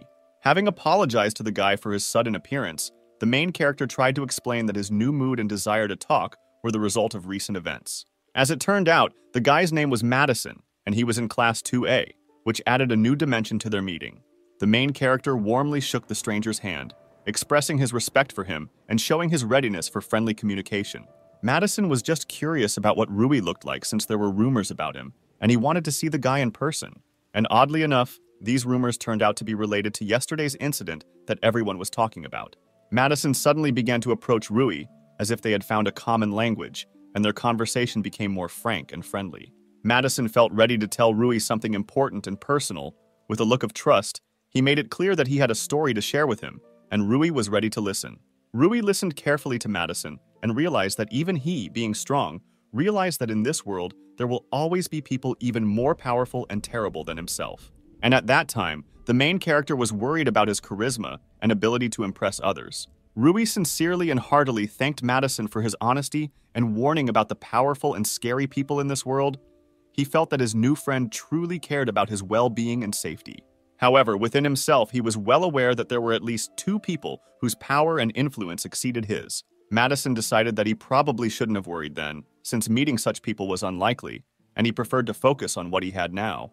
He then began to say goodbye and announced that it was time for him to go, leaving Rui with the thought that their meeting was unexpected and interesting. The main character noticed that Madison was indeed a very mysterious person, and his short meeting left a mystery in his soul. And suddenly, as if in a hurry somewhere, Madison began to say goodbye and leave the meeting place, leaving Rui with a feeling of unexplained mysteries and secrets. Rui's gaze revealed many secrets and mysteries that he may yet have to reveal. Arriving home, Rui immediately collapsed on his bed and realized that he was extremely tired after a hard day. Rui was so physically and emotionally exhausted that it was clearly a consequence of their long and tedious labor to restore the class that had been damaged. He was proud to realize that he had worked hard despite the challenges and was able to rebuild the class on his own, which filled his day with a sense of satisfaction and achievement. Rui woke up and looked around puzzled, having difficulty discerning whether it was already morning or still twilight. With a deep sense of confusion and bewilderment, Rui realized that he was surrounded by an unknown space and was away from his familiar surroundings, which caused him to feel a mixture of anxiety and surprise. However, he was sure that even if this place seemed endless and incomprehensible, his little sister and Rio would always come to the rescue and support him. Suddenly, he realized that he felt nothing, and doubts that this place could be an endless hell came over him. The girl behind her suddenly walked up to Rui and gently asked him to remain calm, as if sensing his anxiety and helplessness. She confirmed his words that this was indeed the same endless hell in which they were. Inviting Rui to sit at the table, she told him that they needed to talk and try to figure out this strange situation in which they found themselves. The guy felt a slight awkward tension and indecision, sitting at the table in this mysterious environment. Before drinking the tea that was offered to him, he wondered a little whether it was worth doing this, because the situation remained unclear and mysterious. Despite his initial doubts, Rui was pleasantly surprised to discover the exquisite taste of the tea and the warmth that enveloped him after the first sip.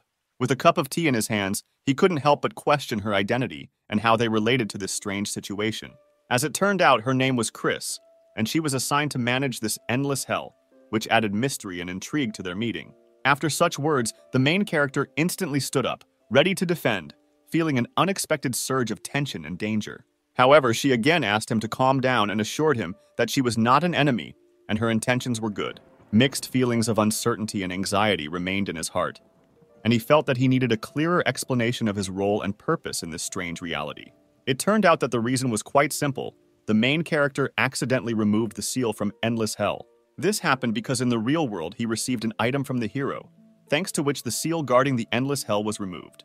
It is clear that the guy was shocked by what he heard, because he had just found out that he had accidentally released Endless Hell, and this was a shock for him.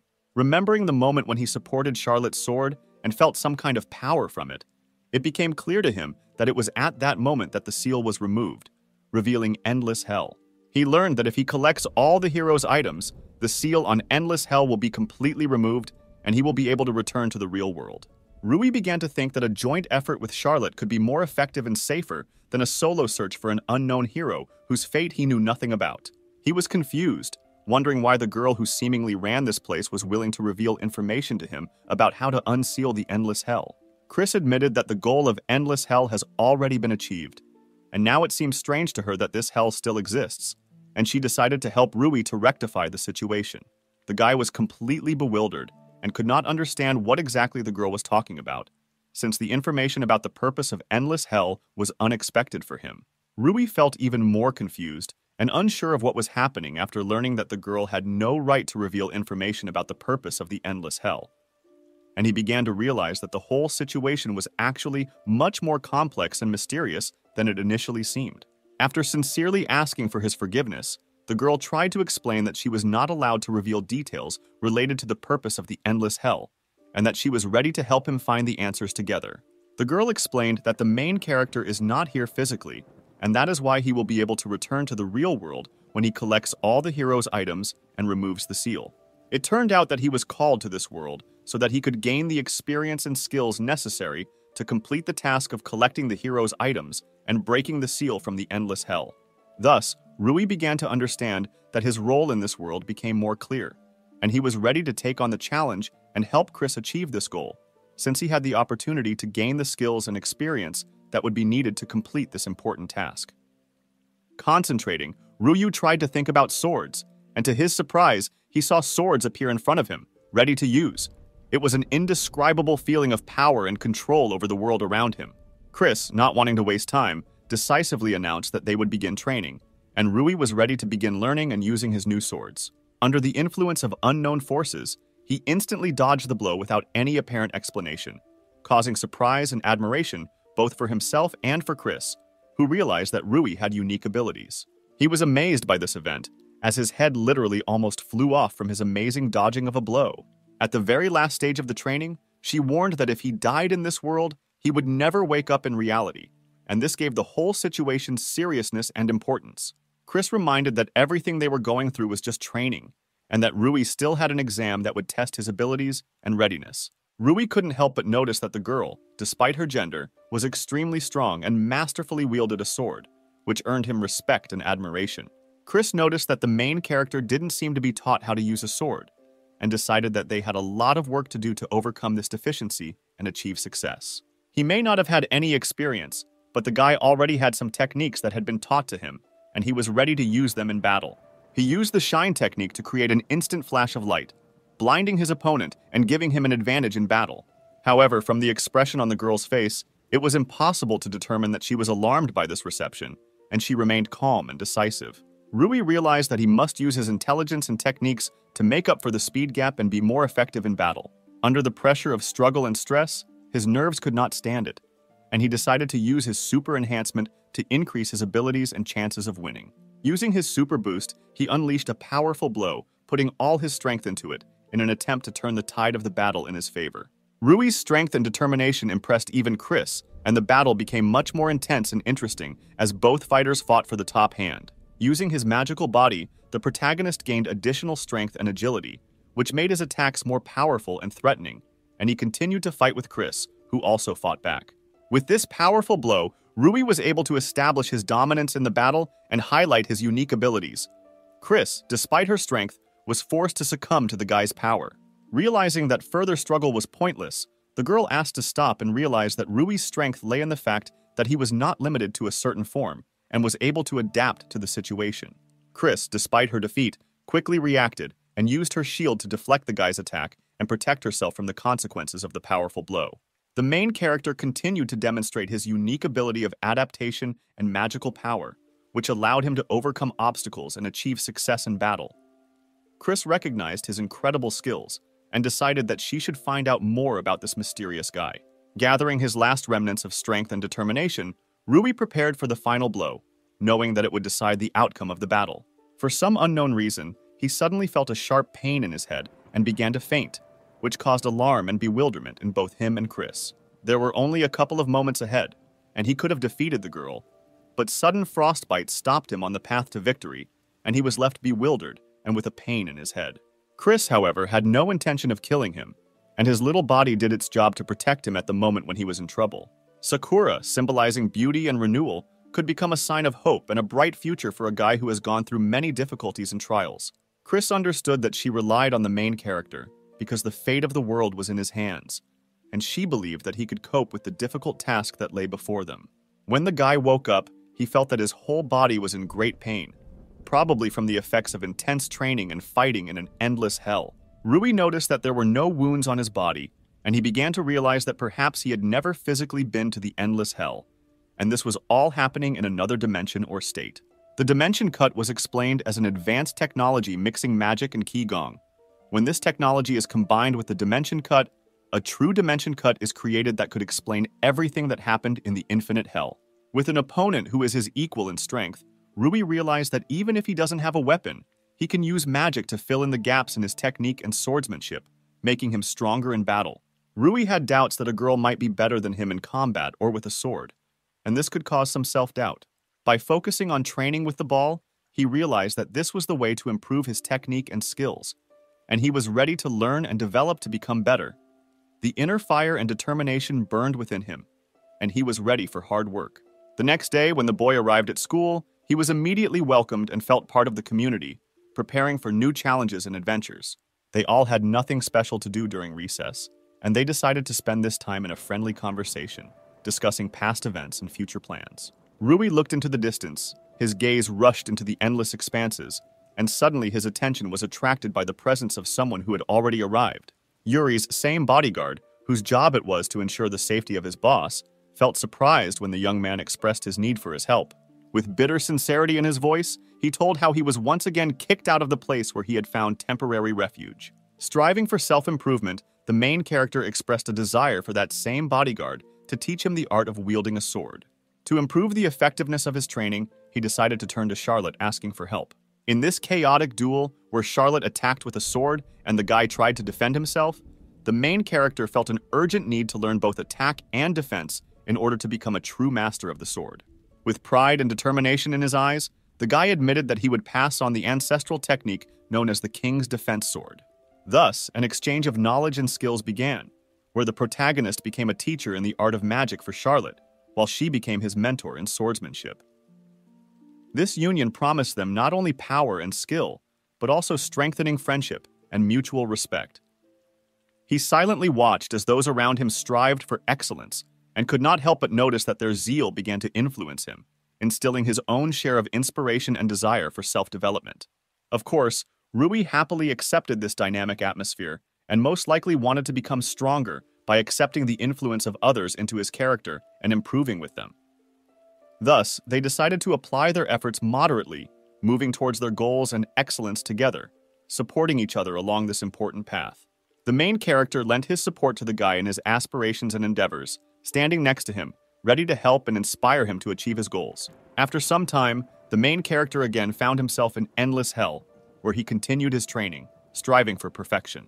This time his outlook was more confident, and he approached his training with more determination and self-confidence. This visible progress in his efforts encouraged not only him, but also those around him, including the girl. Their faith in his abilities became even stronger, and they continued to support him in his path to excellence. He became much better and was even able to injure a girl, which was a clear indication of his improvement and the growth of his fighting skills. She noticed that he had begun to train and realized that his persistence and determination in the process had not gone unnoticed. The main character openly admitted that he has many teachers, and he is taught by guys who have outstanding sword skills. Chris noticed that he was serious and realized that his desire to excel and achieve his goals was a real priority for him. Rui asked why his sister and Rio were not in the endless hell, expressing his concern over her absence. She began to explain that she and he were on different floors of endless hell, separating them in this world, but remaining in contact. This knowledge about the second floor aroused his keen interest and desire to explore this unexplored area of infinite hell in order to learn more and perhaps meet his sister and Rio on a new level of this mysterious world. The girl was forbidden to say who exactly was on the second floor, and this rule added even more mystery and intrigue to their communication with Rui. The main character was a little upset after these words, since the hope of meeting his sister and Rio was overshadowed by the ban on disclosing information about them. Chris admitted that it looks like the guy in his world actually met the granddaughter of the main character, which caused surprise and joy among everyone. It turned out that it was Charlotte, and the main character admitted that they were friends, which added new threads of connection and understanding between them. At first, she resented him, but after a duel between them, their relationship changed dramatically, and she began to see him as a true friend and ally. It turns out that she is actually very lonely and strives to become stronger not only for herself, but for the sake of others.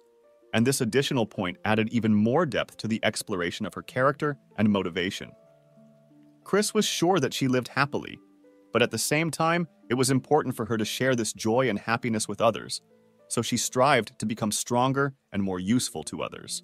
The guy admitted that she also helps him with her life activities, and their interaction turned out to be mutually inspiring, because they supported each other in finding their own strength and the meaning of life. Since 6 hours have already passed, and the guy has started to become transparent, they will have to say goodbye soon, leaving behind important lessons and inspiration for future endeavors.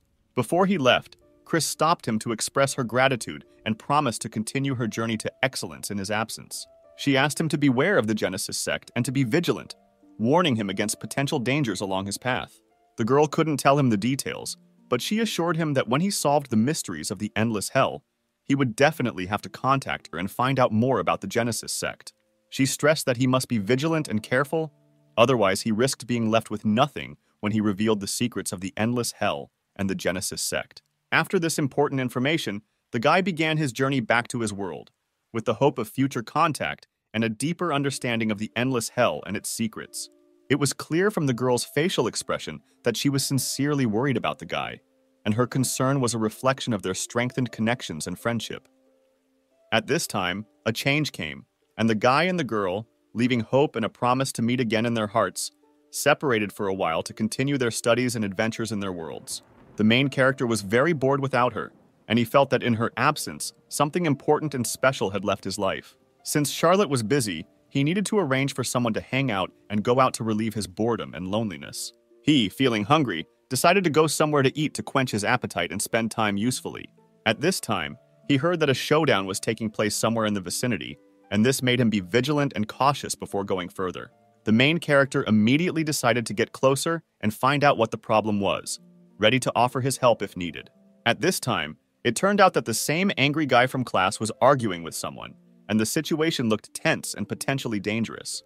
However, it turned out that it was Wolf, and the main character was familiar with his difficult character and tendency to conflict. The main character approached Wolf and asked what happened, showing interest in what caused the argument and conflict. The guy was asked to talk to his classmate, since he was closer to Wolf, and might be able to calm the situation and find out what happened, since it was difficult to get information from Wolf due to his anger. The atmosphere was very tense, and everyone around felt angry and dissatisfied, which created an unpleasant environment. After the man's words that it was precisely because of such aggression that he hated the sphere of people, the guy flared up in rage as this hurt him and caused a wave of emotions. Rui intervened in the conversation and asked what had happened, revealing an interest in the conflict and a desire to resolve the situation. A classmate was accused of stealing goods from a man, and this became the cause of disagreement and conflict. The guy asked me to tell him, at least in general terms, what exactly happened, in order to understand the situation and possibly help resolve the conflict. The man began to say that a thief had entered his store, and he was sure that a classmate had stolen his goods, prompting these accusations. After he left, it became clear that the store window had been broken, adding an additional element of mystery to the situation. Immediately after calling the police, he himself decided to start a search, and his classmate actually had his stolen goods, which led to the resolution of the conflict and the restoration of justice. But the man didn't believe the guy could have done it alone, and was confident he had help, leaving doubts about how exactly the item was returned. He wondered if this could really have been done by the guy alone, or if there were some hidden aspects to the story that he hadn't noticed. The boy often heard that beastmen were accused without good reason, and this made him worried that he might be caught and accused without providing evidence of his innocence. Then, the main character decided that he would find the real thief in order to clear his name and provide evidence of his innocence, promoting justice in this difficult situation. However, these words did little to calm everyone down, and the tense atmosphere remained unchanged, highlighting the complexity of the situation. Rui asked if this classmate was running fast, trying to find some evidence that could confirm or refute his guilt. Then the main character decided to use magic to help solve this mysterious situation and find the real thief. He decided to use the smoke veil to create confusion and try to hide, perhaps giving himself extra time to think and act. It is clear that they immediately disappeared from the man's line of sight, leaving him in panic and bewilderment. They tried to leave the danger zone, and Rui led the guy towards safety to warn him about the possible consequences of theft and conflict. And the man could only think about where his classmates could have disappeared, leaving him in a state of confusion and unresolved questions. The man was understandably furious after such an act, and his feelings were so agitated that he could make rash decisions in an attempt to unravel this mysterious situation. He immediately began to get angry at the men standing next to him because they could not prevent and did not see how his classmates ran away, which only increased his anger and disappointment. They could not understand what to do now, faced with growing chaos and unexpected developments. They decided that they just needed to ask the Academy for help, how to seek help from competent persons to solve riddles and solve difficult situations. One of them had to go ask for help, while the second began a search to deal with the situation as effectively as possible. All this time, classmates sat on the roof and watched everything that was happening, remaining in a safe place so as not to get into the center of the conflict. At such a dizzying pace, the protagonist, like an arrow, might even attract the attention of a local group of knights, whose determination to hunt him would only increase the tense situation in which he finds himself. The guy did not fall into pessimism. On the contrary, his determination was at its best, and he strove to find the criminal as quickly as possible, filling himself with determination and hope. Wolf felt a little wary about this whole situation. He could not understand why the main characters got involved in this adventure, and a certainty arose in his mind that the mysterious individual they encountered was hiding some mysterious intentions. But the guy tirelessly and persistently began to convince Wolf of the opposite, revealing his motives and conviction that this adventure would lead to solving important mysteries and saving many lives. Since he considered his classmate his true friend, he decided to assist him in this difficult matter. The guy's reaction was extremely stunning, since he did not expect to hear such words at all and felt sincere gratitude. He could not understand how this happened, because every day he growled at him and expressed his dissatisfaction, and now they showed gratitude to him and were ready to help. However, he still couldn't figure out what the guy's true goal was. The main character, sharing his plan, invited his partner to go to where he discovered the mysterious bottle, assuring that this could give rise to new discoveries and reveal the key mysteries of this fascinating story. However, when they arrived at the indicated place, they discovered that there were no traces or evidence left there. The guy turned to the company with an enthusiastic look and politely asked to give him this beautifully decorated bottle of wine for a while, as if he had an important plan. After receiving the bottle, he began to use magical analysis, blindingly revealing its origin and centuries-old history, as if opening a gateway to unknown worlds. The main character enthusiastically admitted that the secrets of this magic were passed on to him by a close friend, whose wisdom came from ancient texts and mystical knowledge. Despite his passion and effort, he realized that his mastery of magic had not yet reached the heights his friend had reached, and that he still had a lot of study and practice ahead of him.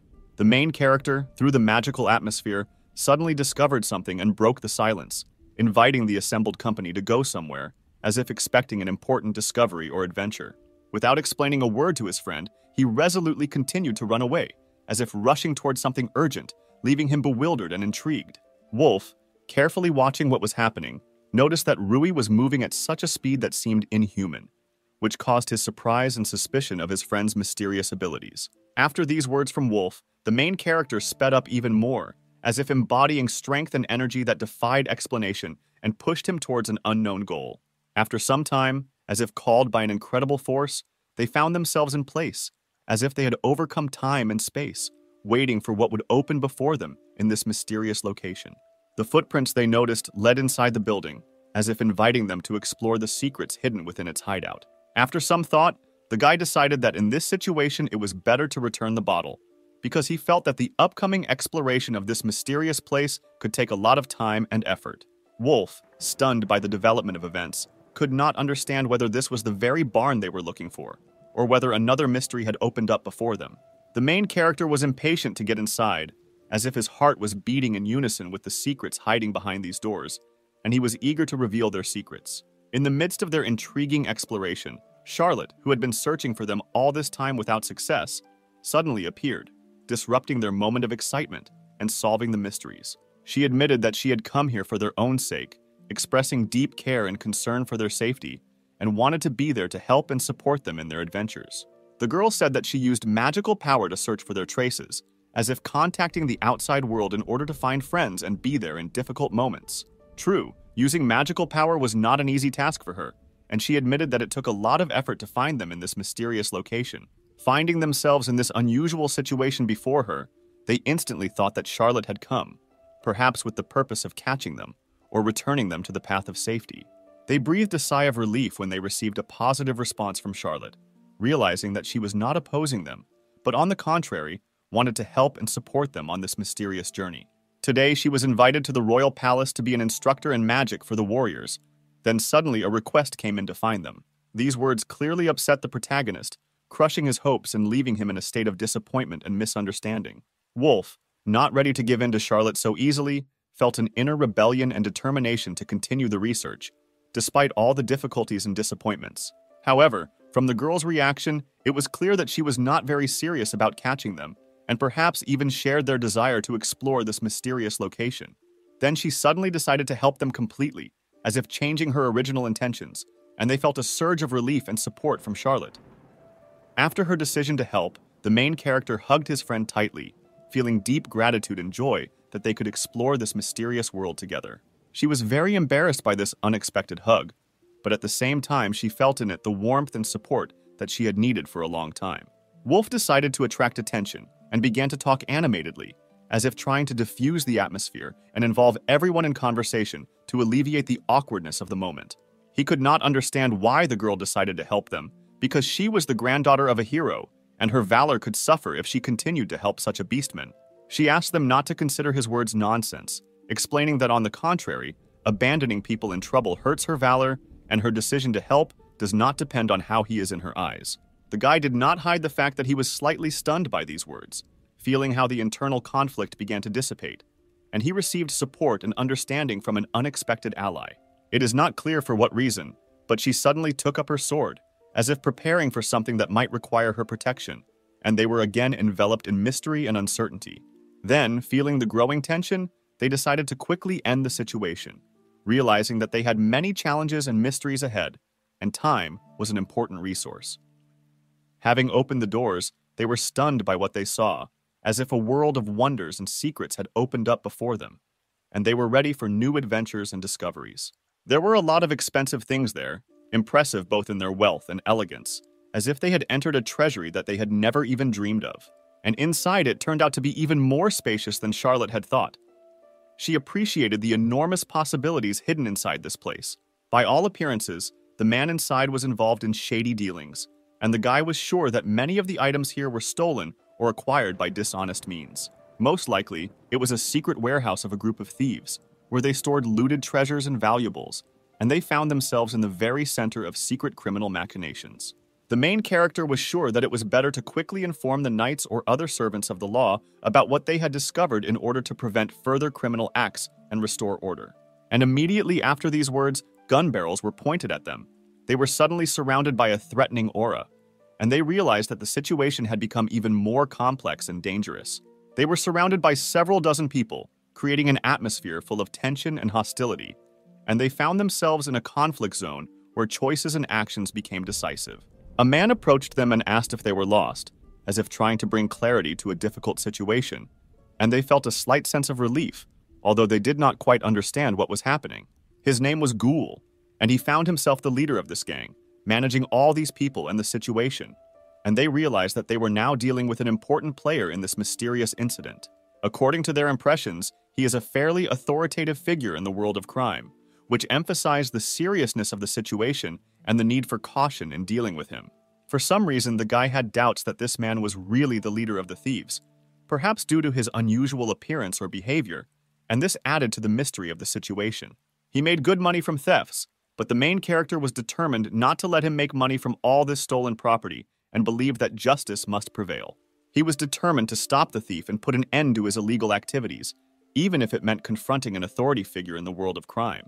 The man suddenly felt that he seemed to have seen the main character somewhere, and his look at the young man became full of suspicion and bewilderment.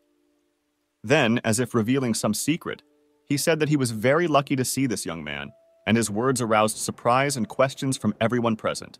He did not think that his goal would come to him, and his attitude towards the main character became even more mysterious, leaving many unanswered questions in the air. Charlotte resolutely drew her sword and took a stance, preparing to defend herself, her determination clear despite the difficulty of the situation. Wolf was very angry that the man had stolen goods from the souvenir shops, which could expose him to suspicion and hostility from the locals, and he strongly expressed his indignation. The man couldn't even remember which gift shop he stole from, and his incredible carelessness and oversight added to the mystery of the situation. He did not deny that one of his subordinates seemed to have stolen something from there, and did not see a huge problem in this. Then he began to mock and show where all this goods were. After these words, the guy now definitely won't forgive them and will tear them to pieces on the spot. The man realized that the guy seemed to have gotten it for this act. Taunting him, he offered to become his master as an apology. Wolf was shocked by this proposal and was already at the peak of his rage. He began to explain that he actually had one rich suitor for the guy. People quickly break down psychologically, so they are short-lived. Wolf's nerves could not stand it, and he was ready to tear everyone and everything to pieces. But the main character stopped him in time and thereby prevented a fight. He was sure that they simply wanted to anger him, and he should not give in to it. He asked Charlotte to shut up because she was looking down on him. The guy asked him not to think about it because they don't think so. He's just talking nonsense. These words also slightly struck Wolf, because he had apparently never heard such a thing before. After that, he really calmed down a little and came to his senses. The main character hoped that the guy had learned his lesson and understood everything. Wolf's gaze switched to Rui's bloody fist. He admitted that he would repay the man for insulting his friend. The man ordered his subordinates to deal with the guy because he sees him as a huge problem. The excitement for the fight lit up in their eyes. In addition, the man asked not to hit Rui in the face, thereby mocking him. The man realized that if he sold it to perverts who loved cute boys, they would pay a lot for it. It sounded disgusting. But after some time, the man's gaze changed very sharply. He was scared. His subordinates' fingers were broken in every possible way. The main character used a technique called golden shell and also finger removal. The man was very frightened by this and could not understand who was standing in front of him. Well, the main character was calm and noticed that the man's gun began to shake. In turn, he tried with all his might to show that he didn't care and was calm. And then he completely ordered to open fire. Well, the guy had an idea of what to use to protect them. He used a move called the crane. It was the first time Wolf had ever seen such a technique. And everyone present had already run out of ammunition. And now the friends had a chance, but they had to try not to damage the stolen property. Rui easily dealt with his opponents and did not see them as a danger. And Charlotte helped him at this time, as always. She asked to leave someone for her.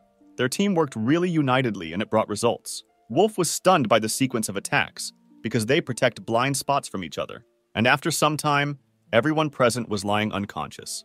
The man had no choice but to shoot at the standing guy. Wolf turned away at that time and did not notice the bullet flying at him. In a split second, she should have approached the guy.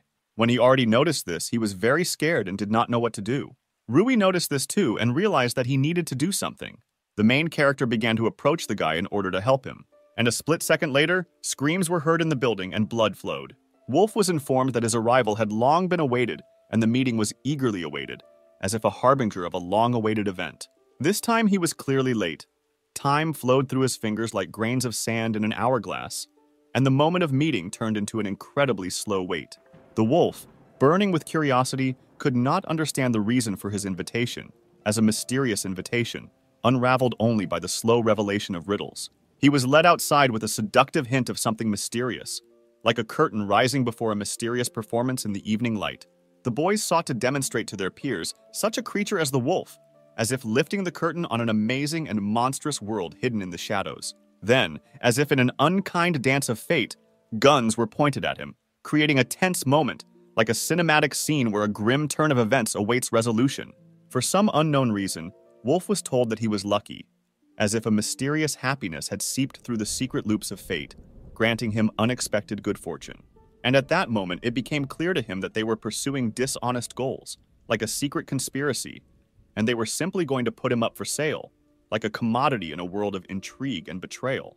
Their intention filled him with disbelief like a foggy haze, and he could not realize that their plans were so permeated with darkness that it was difficult to believe in their reality. Subjected to shock, he gradually turned his inner anxious impulse into a whirlwind of anger, like a blazing fire after the extinction of an unknown bustle. With a mocking grin, the guys asked him if he really believed that he could be friends with people, as if to undermine his confidence in his own hopes. After what happened, Wolf finally decided that he would no longer trust people, as if swearing to himself to avoid such deceptions and betrayals in the future. But suddenly, remembering how Rui saved him from a fatal bullet, he realized that even in the darkest moments there is light, reconsidering his previous beliefs with new hope. Rui justified his action by explaining that to him, the wolf is the same as everyone else, and that he does not see any obstacles in the fact that the wolf is not a person. After all people, like fugitives in search of their essence, just like the wolf at the moment, strive to find their true path in this labyrinth of existence. Rui simply didn't want Wolf to become something he wasn't, because he understood that Wolf might seem rough and unapproachable on the outside, but on the inside he was kind and sensitive. When meeting with teachers and peers, Wolf became the target of discrimination, and he naturally did not like being the subject of insults and misunderstandings. Charlotte instantly ran up to the guy, eager to know if his friend was okay, as if showing concern in moments of uncertainty. Having invited the couple to relax, Wolf himself decided to show them something unusual, like a mysterious performance that was supposed to capture their imagination. Finally, he decided to show them his real self, not the mask under which he walks, but his true appearance as a wolf, as if revealing his soul to them. Literally a moment later, the guy and girl witnessed the real wolf in his true appearance, as if revealing to them the secret of his true essence. Charlotte suggested that it was an atavism, giving the whole situation even more mystery, as if revealing unknown facets of not only the guy, but also nature itself. She heard about this more than once, as if revealing to her a new world of secrets and mysteries, which she had only briefly touched upon in her previous knowledge. Long ago, beast people had the amazing ability to change their appearance, as if resurrecting an ancient legend in their own incarnation. She had heard that nowadays, very few beastmen were born with such an ability, so this guy was one of those unique creatures that were legendary. All those who dared to harm the wolf deeply regretted it, for he easily surpassed their strength, as if leaving them helpless and disappointed. The bandits desperately tried to defend themselves from the guy's attack, putting all their strength into repelling his attacks, as if they were caught in a whirlwind of an unpredictable battle. Charlotte noticed that the wolf moved with amazing speed, like a ghostly sword flashing with lightning in the hands of an invisible warrior. Then the guy simply destroyed all the male guards, like a whirlwind of unstoppable force, sweeping away everything in its path. After this, Jackson began to call someone, as if a harbinger of new events developing an incredible intrigue. In his arsenal, as it turned out, there was an unusual ally weapon, a wise parrot as an unusual ally in strategic intrigues. Wolf was surprised to discover that Jackson had such a rare weapon, as if he had encountered an unexpected secret in his arsenal. Jackson struggled to make the parrot fly because he was deeply frightened and could not cope with the task, as if faced with unexpected difficulties. The boy could not allow the man to do this, as if he felt a deep responsibility and felt that he had the burden of protecting someone who could not protect himself. Jackson realized that he would have to sacrifice some essence or substance, as if faced with a difficult choice for the sake of the greater good. At the final stage, she only said that someone should take charge of dealing with the guy, as if challenging him and forcing himself to take responsibility for resolving the situation.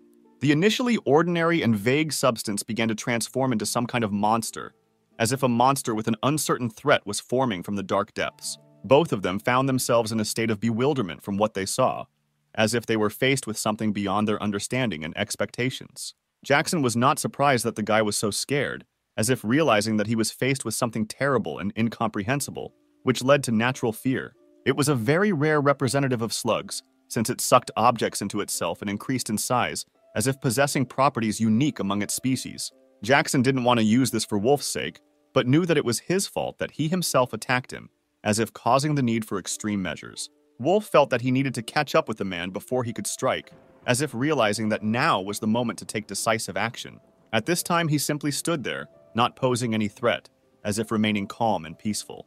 But only after some time did he finally make some movement, and it became clear that he was trying to grab the wolf, as if launching a surprise attack.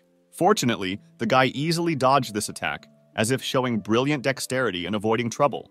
But the unconscious stranger found himself under attack, as if he had become an unfortunate accidental participant in what was happening. Something strange was happening in this bubble.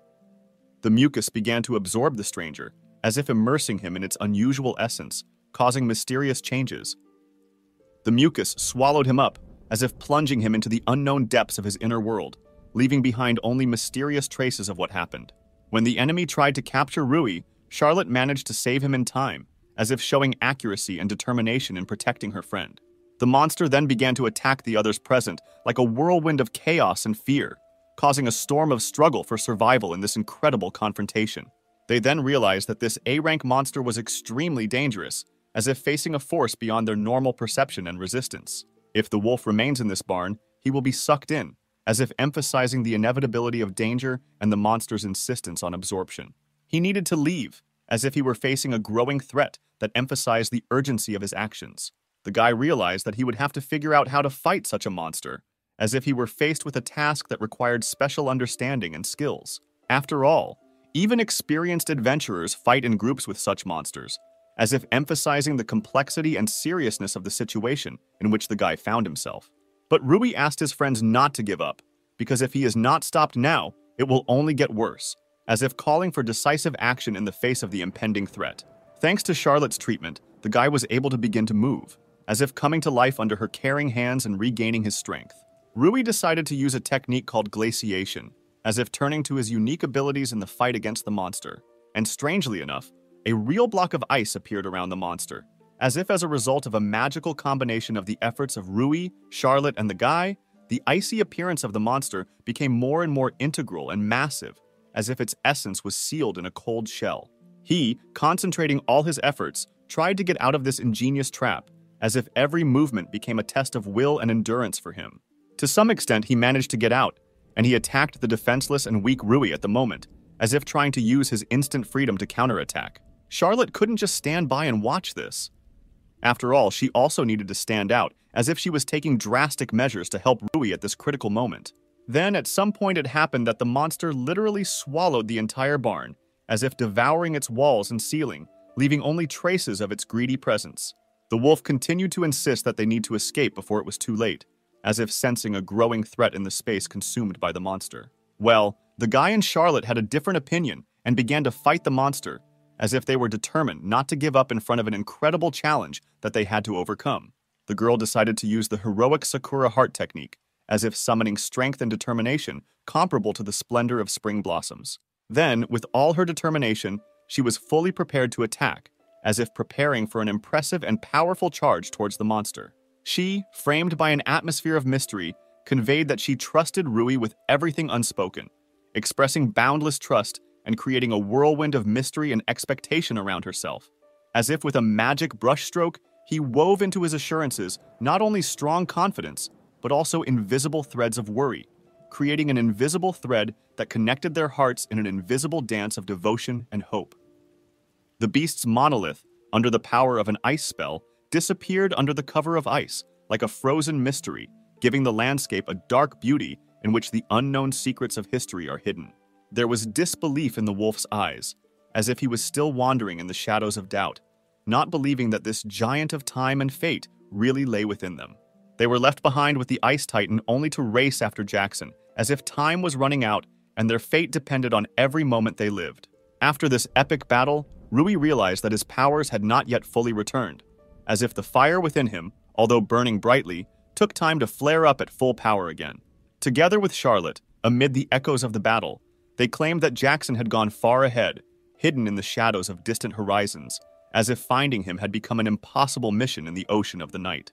Wolf, filled with confidence, assured that he could catch up with Jackson if he followed the scent, like a wolf scenting prey, opening the possibility of catching up with the fugitive in this hunt for the traitor. Showing an unprecedented sense of humor, the wolf asked with a smile if the guy was going to climb on him, as if playfully ignoring the shadow of uncertainty in the air.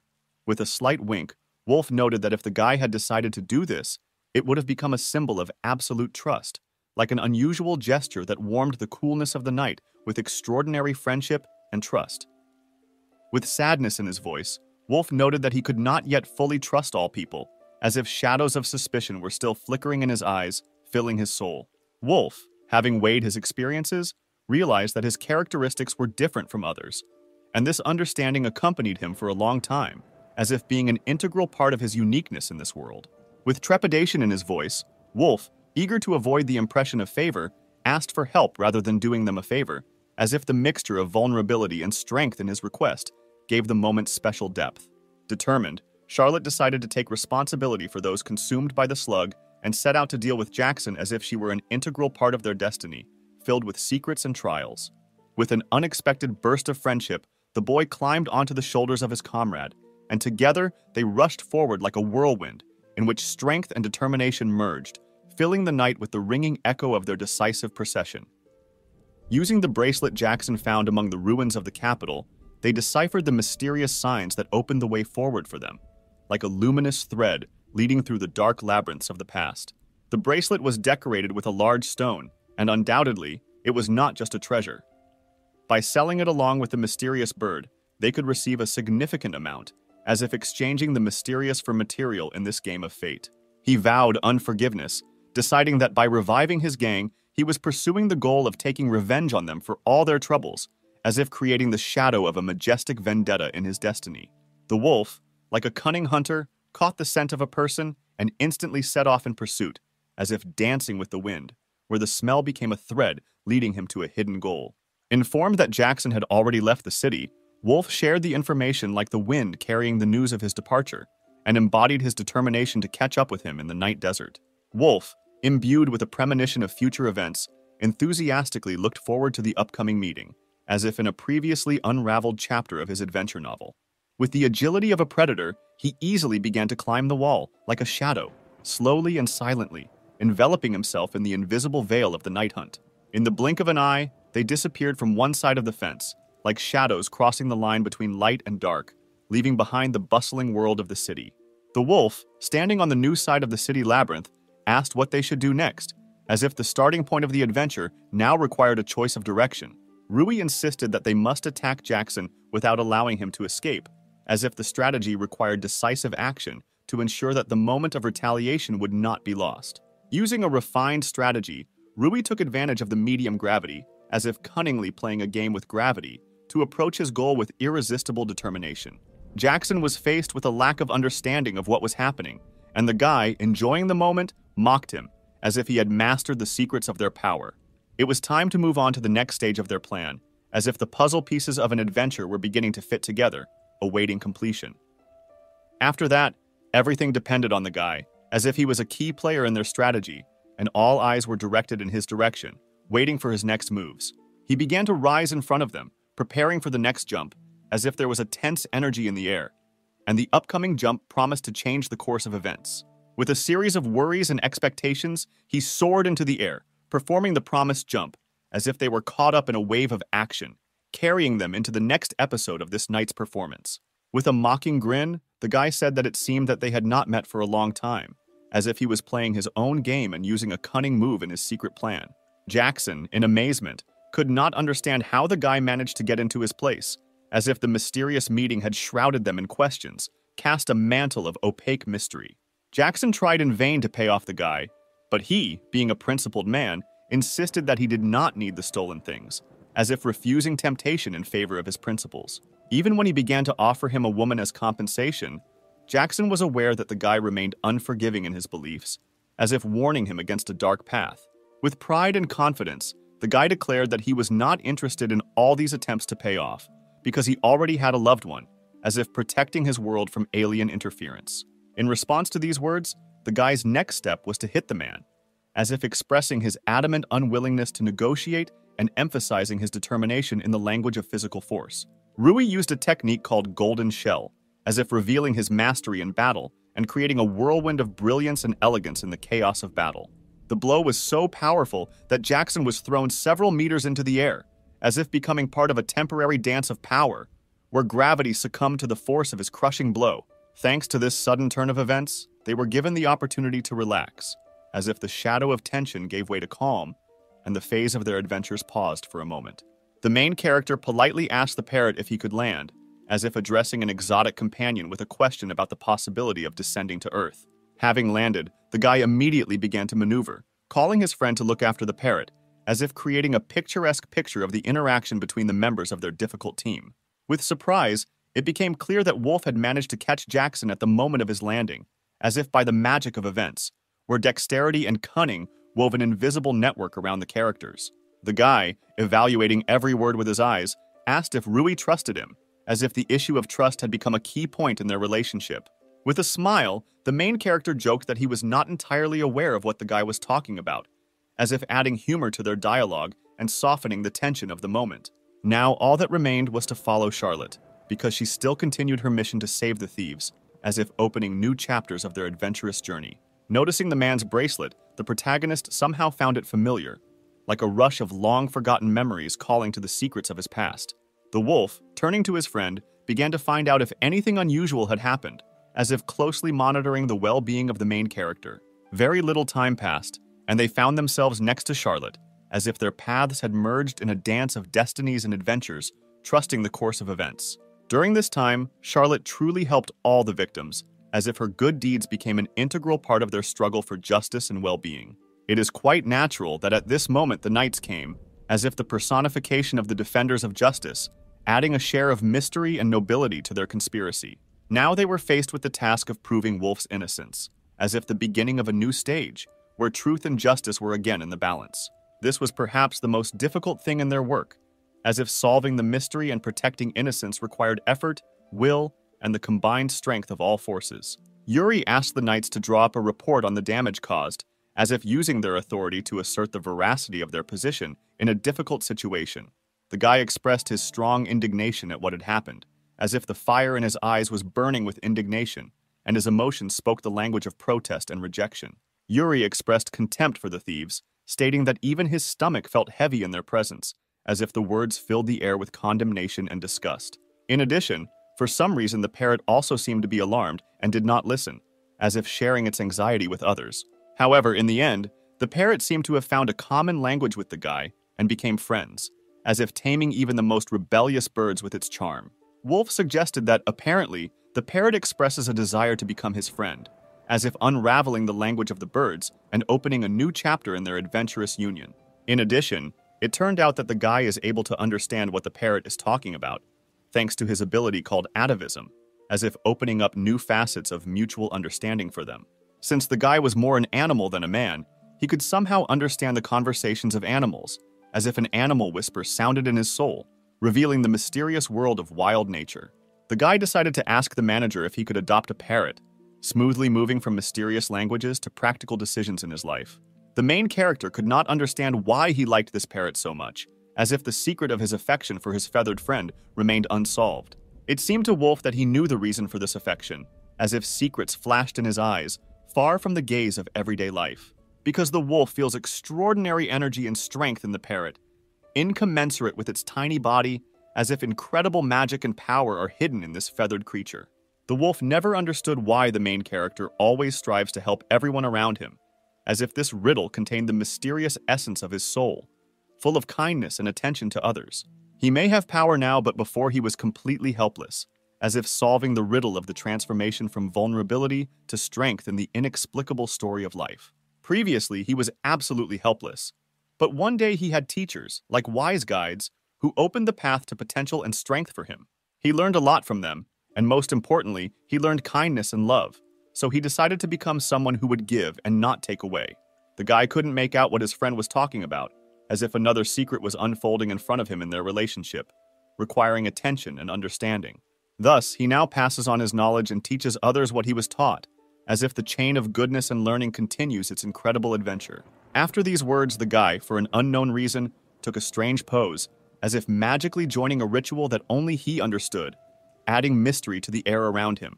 As it turned out, this was the pose of an animal lover, which symbolized complete obedience, as if the guy had internally connected with the wild nature and accepted its laws.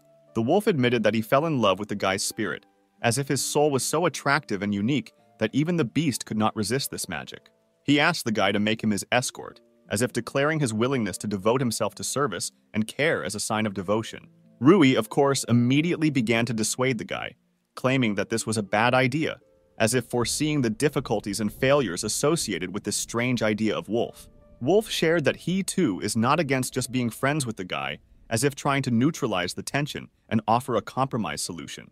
But in the very depths of his soul, he still wants to serve him, as if an inner desire to overcome rational considerations and follow his feelings. Rui agreed to the guy's proposal, but added that nevertheless, he would always address him as a friend, as if emphasizing that in their relationship, friendship is valued above all else. Charlotte was glad to see how the guys became friends, as if in their combined strength she saw hope for a successful resolution of all the problems and trials that faced them. She asked her friend for forgiveness, suggesting that perhaps their friendship was related to discrimination against beastmen, as if feeling responsible for a possible misunderstanding. The cannibal sought to end discrimination, but died halfway. This work should have been completed by his heirs, but unfortunately, they did not have the necessary abilities, as if revealing a new layer of complex family stories. Charlotte, wanting to end discrimination, apologizes for the misunderstandings, realizing that her ancestors, focusing on their abilities, could not change the circumstances, and now everything depends on their heirs. The guy thanked Charlotte for thinking about his race, as if these words reflected gratitude for understanding and support in the fight against bias. As he began to explain that the problem was not just Charlotte's ancestors, but that his own race was partly to blame, the guy emphasized the importance of everyone's recognition and responsibility in order to make progress in solving the problem. He said that through their conversation, he realized the need to study each other's races more deeply, as if their communication had awakened a thirst for understanding and tolerance. Thus, he expressed the belief that just as he studied his race, people should also pay more attention to the study of the beastmen, as if offering a path to mutual understanding and rapprochement between the two different worlds. Charlotte assured that she would definitely try to promote this idea, as if expressing her readiness to take an active part in the process of rapprochement and mutual understanding between different races. After all, she was the granddaughter of a hero, and for her it was an obligation to keep her word, as if a hereditary call to honor and responsibility sounded in her vest. After these words, they shook hands, as if symbolizing agreement and a common path towards creating a more harmonious and understanding world. The guy was very nervous about Jackson and was afraid that the knights would find out about him, as if the tension in his soul was reflected in concern for his safety and the secrets that could be revealed. The guy was extremely surprised when, turning around, he noticed a stranger behind him, as if the sudden appearance of a man had introduced an unexpected element into his daily life. The boy suddenly discovered that among his friends he was known as the Thorn, as a mysterious symbol that permeated his being and inspired mystery, like the wind on a cold night. After this, the mysterious stranger presented Jackson's dead head, like a dark artifact, keeping unknown secrets in its lifeless eyes, slowing down the flow of time around it. The mysterious guy could not understand his appearance, and the thought slipped into his thoughts that perhaps he had come with the intention of committing suicide. The moment the guy tried to escape, his plans were ruined. A mysterious stranger easily stopped him, as if controlling his every step in this dark game of fate. In addition to his promises, the stranger mercilessly, as if torn away from his own words, actually took his own life, leaving only a shadow of the past in his cold eyes. Having already accomplished a lot of things, it seemed reasonable to him to leave the capital for a while, as if leaving behind a trail of mystery and unknown events. The mysterious stranger, who left the scene of the incident, in turn, left behind a whole bunch of mysteries to which there seemed to be no answers. After a while, Wolf returned to class, as if his return gave him a new perspective and inner strength for the next stage of his journey. Rui was stunned by this idea, as if a whirlwind of unexpected thoughts rushed through his head, leaving behind a trail of mysterious excitement and unknown prospects. At that moment, Mikhail joined them, as if the unexpected arrival brought with it a fresh wind of change, filling the space with new possibilities and dynamics. Michael became dissatisfied, noticing that Rantel Wolf was silent, then said something decisively, as if intending to destroy this silent barrier. An atmosphere of discontent clearly reigned between them, as if the shadows of an unfriendly relationship were slowly spreading between them, creating a tense background in their communication. In this situation, Mikhail initiated everything that happened, as if taking on the role of a leader, directing the course of events in his direction.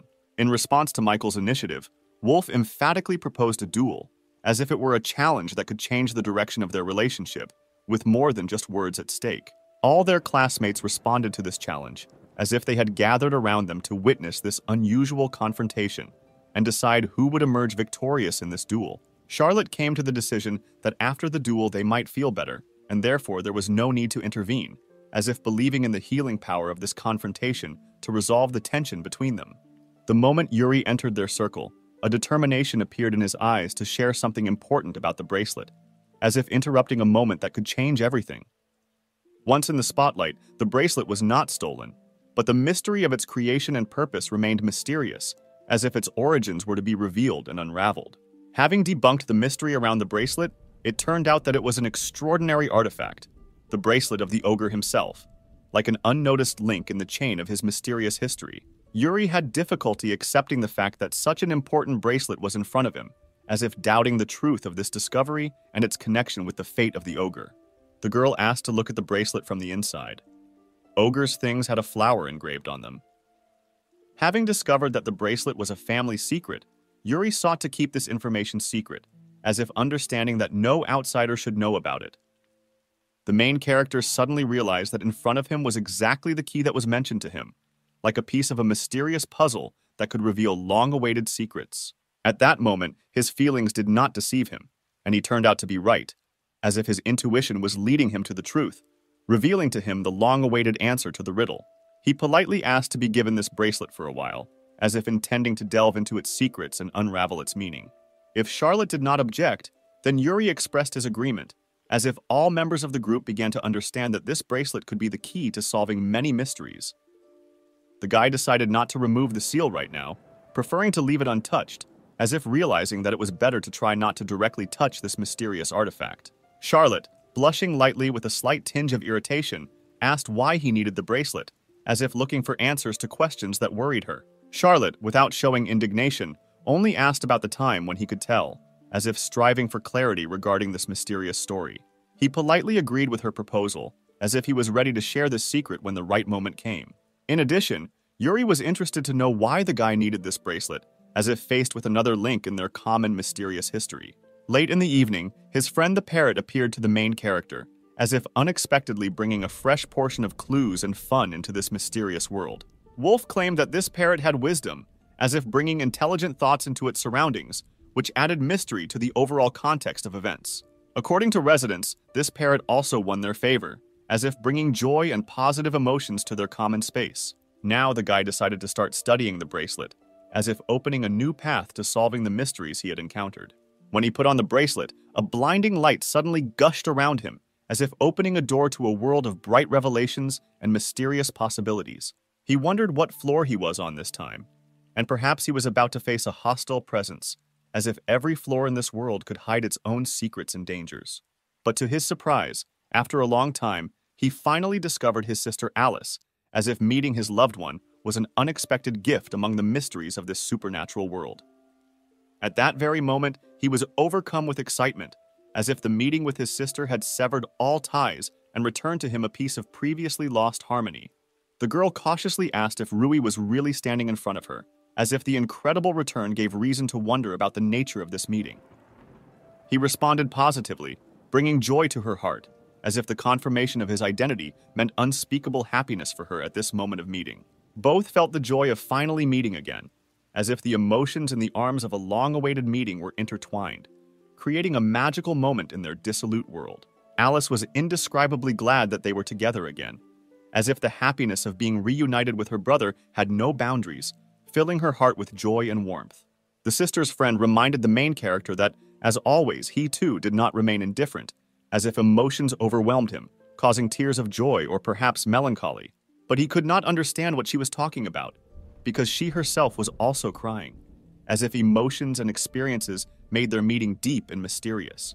Brother and sister continued to look at each other after a long separation, as if their glances reflected their entire history, experienced together, and now coming to life at that moment. Over a cup of tea, Rui shared his story, recounting what had happened during all this time, as if each word brought new nuances to their journey together. Her hug was so tight and strong that she literally squeezed him between her breasts, as if trying to convey all her tenderness and love in this life-giving embrace. Alice's friend, already smiling, took the guy away from the girl herself, as if this unexpected turn of events added lightness and playfulness to their meeting. Rui, in turn, even thought that at this pace he might suffocate, as if the cheerful atmosphere around him created a feeling of incredible energy and movement. She asked him if he thought she was better than Alice. Rui asked if Alice was angry because he found the girl. Alice explained with a slight smile that her words were only a cheerful manifestation of good intentions, a game of the soul aimed at playfully teasing her brother. Lucy said with a peaceful smile that she didn't get angry over little things like that, adding that she thought friendship was more important, and even shared some sage advice with Alice. In addition, Lucy noted that her joy would not be exhausted only if Alice consciously avoided such actions, emphasizing her uniqueness in expressing emotions. Meeting again, Rui invited them to share their knowledge, expressing a desire to learn something new from them, thereby creating an exciting prospect for sharing experiences. Then, completely at a loss, Alice decided to amaze Rui by starting to demonstrate complex and incomprehensible techniques to him, opening up a world of unique techniques to him. Lucy, naturally, did not lag behind her friend and happily shared her amazing methods and techniques with Rui, creating an atmosphere of inspiration and exchange of experience around them. The three reunited souls were filled with joy as they realized that they were united again, sparks of satisfaction flickering in each heart, revealing the priceless treasure of friendship.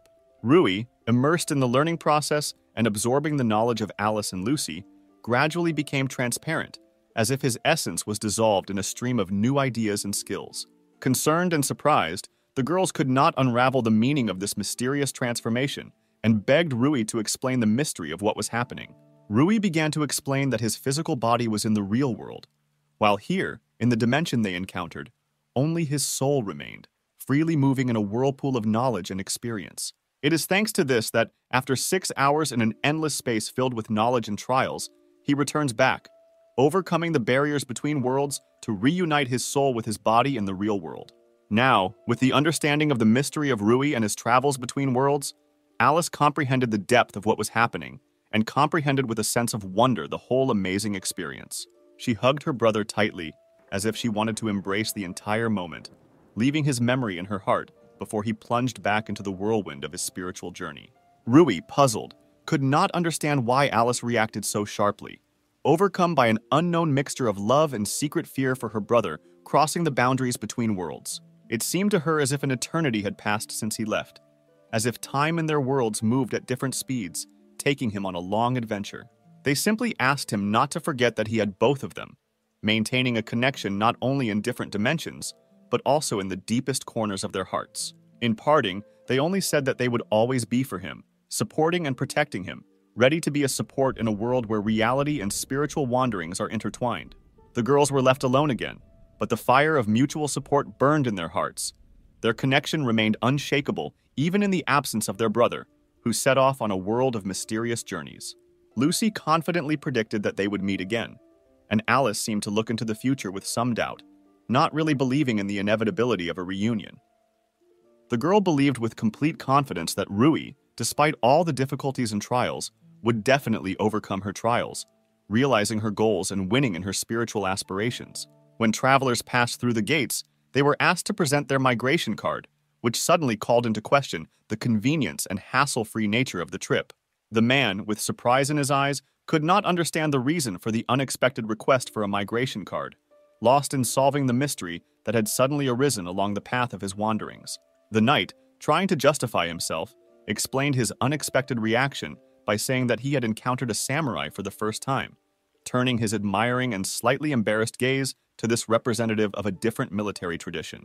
The man was curiously asked for what purpose he had set out on this journey, suddenly drawing attention to the mystery of his mission and intentions. He replied that he had a job, but emphasized that it was not just an ordinary job, leaving the nature and significance of his activities a mystery. Upon entering the classroom, Rui happily greeted everyone, spreading a positive mood around him and filling the space with his energy. His greeting was answered, bringing warmth and friendliness back into the classroom. Quietly to himself, he wished Iris good morning, sending her quiet but sincere wishes that shrouded the beginning of his day in warmth and mystery. He was always intrigued by what Iris liked, and he was curious about her preferences, trying to unravel the mystery of her inner world. A classmate approached Iris to inquire about something, asked questions, and created an atmosphere of curiosity around the mysterious world of her interests and preferences. In an icy tone, she asked if the girl realized that she was being ignored, leaving a hostile tension in the air and raising questions in Iris's heart. On the contrary, the girl was glad that Iris finally spoke, experiencing positive emotional excitement from the conversation and new contact. Everyone in the class had already become friends, and only she felt a wall separating her from the others, a feeling of loneliness that she wanted to destroy. Rui looked forward to any chance to form a friendship with her, his eyes shining with determination to overcome the wall of misunderstanding and connect with her world. Rui was approached for help with homework, which provided an opportunity to connect and get to know each other through a common cause, paving the way for a potential friendship. However, it is unclear for what reasons their gazes turned into the distance, creating a moment of mysterious silence, like a hidden secret that has yet to be revealed.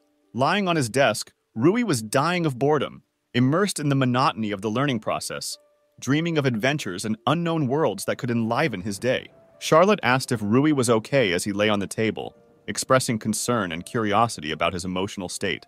She noticed that he simply couldn't get enough sleep lately, expressing concern for his physical and emotional well-being. Rui, meanwhile, recalled how he played with his new friend the parrot, smiling at the memories of joyful moments that brought light and rainbows into his life. At this time, he again felt a gaze on him, the same as at that moment in class, causing him incomprehensible sensations and an unknown secret. He mused that it might be an intent to kill him, sensing signs of an invisible threat that could darken his peace and quiet. Rui assured him that he was fine and that he was almost awake, trying to dispel the shadow of worry that shrouded his sudden awakening. Charlotte did not argue with the guy, taking his words on faith and showing understanding, leaving the moment without questions. The guy looked very excited while sitting in class. His emotions were boiling, filling the air with an atmosphere of mystery and expectation, as if something unusual was happening in his inner world. It doesn't matter where it comes from, and no one knows from whom, but it is sure to follow, as if a mysterious turn of fate is already rushing forward, bringing with it unknown variables. Walking through the forest, the main character felt that he was being watched, as if they were following his steps, as if an invisible eye was secretly watching his every step. He immediately decided to try something, creating a mysterious moment when the decisions and actions of the main character begin to influence the course of events, enveloping everything in an atmosphere of unpredictability. Ancient hieroglyphs should have been written around him, as if he had become an accomplice to an ancient secret, the deciphering of which could change his fate and the course of events. He drew a magic circle that embodied ancient knowledge and power in action, as if calling upon the mystical forces hidden in mysterious geometry. The magic circle could create a barrier, and this is exactly what Rui wanted to do, magically separating his world from outside influences and keeping his travels a secret. Taki was able to catch someone. He felt a sense of success, as if his magic circle had worked, creating an invisible net that caught the mysterious pursuer. Rui began to build a cage around himself, as if creating a magical amulet that would protect him from mysterious threats and allow him to unravel the secrets of his own world. To his surprise, he saw Iris standing before him inside the magical cage, as if her appearance was part of a mysterious plan that he could not predict. He could not understand where she had come from and why exactly she was in his magical cage, as if the mystery of her presence had to be solved along with the secrets of his own fate. The protagonist wondered if she would catch him, anticipating questions and doubts that cast a shadow of uncertainty on their meeting in the magical world. But he didn't want to fight her at all, revealing to her his true intentions and desire to unravel the secrets of their meeting together.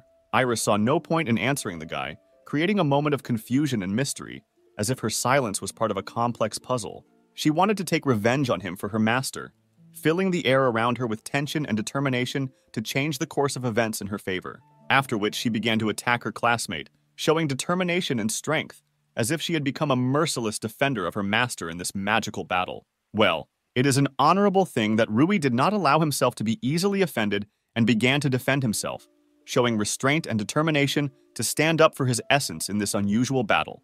The girl used a technique called bloodshed, embodying magical power and extraordinary energy, as if her attack came from ancient times and was aimed at releasing mysterious forces. And it really worked, and the main character lay down right under a tree nearby, submitting to the power of the bloodshed technique, as if his resistance had been overcome by extraordinary strength.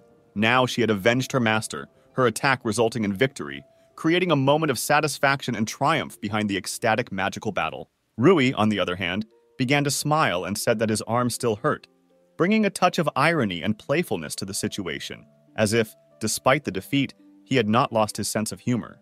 Iris could not understand how the guy could rise, creating a new moment of mystery in this unusual story, as if he had a power that defied ordinary understanding.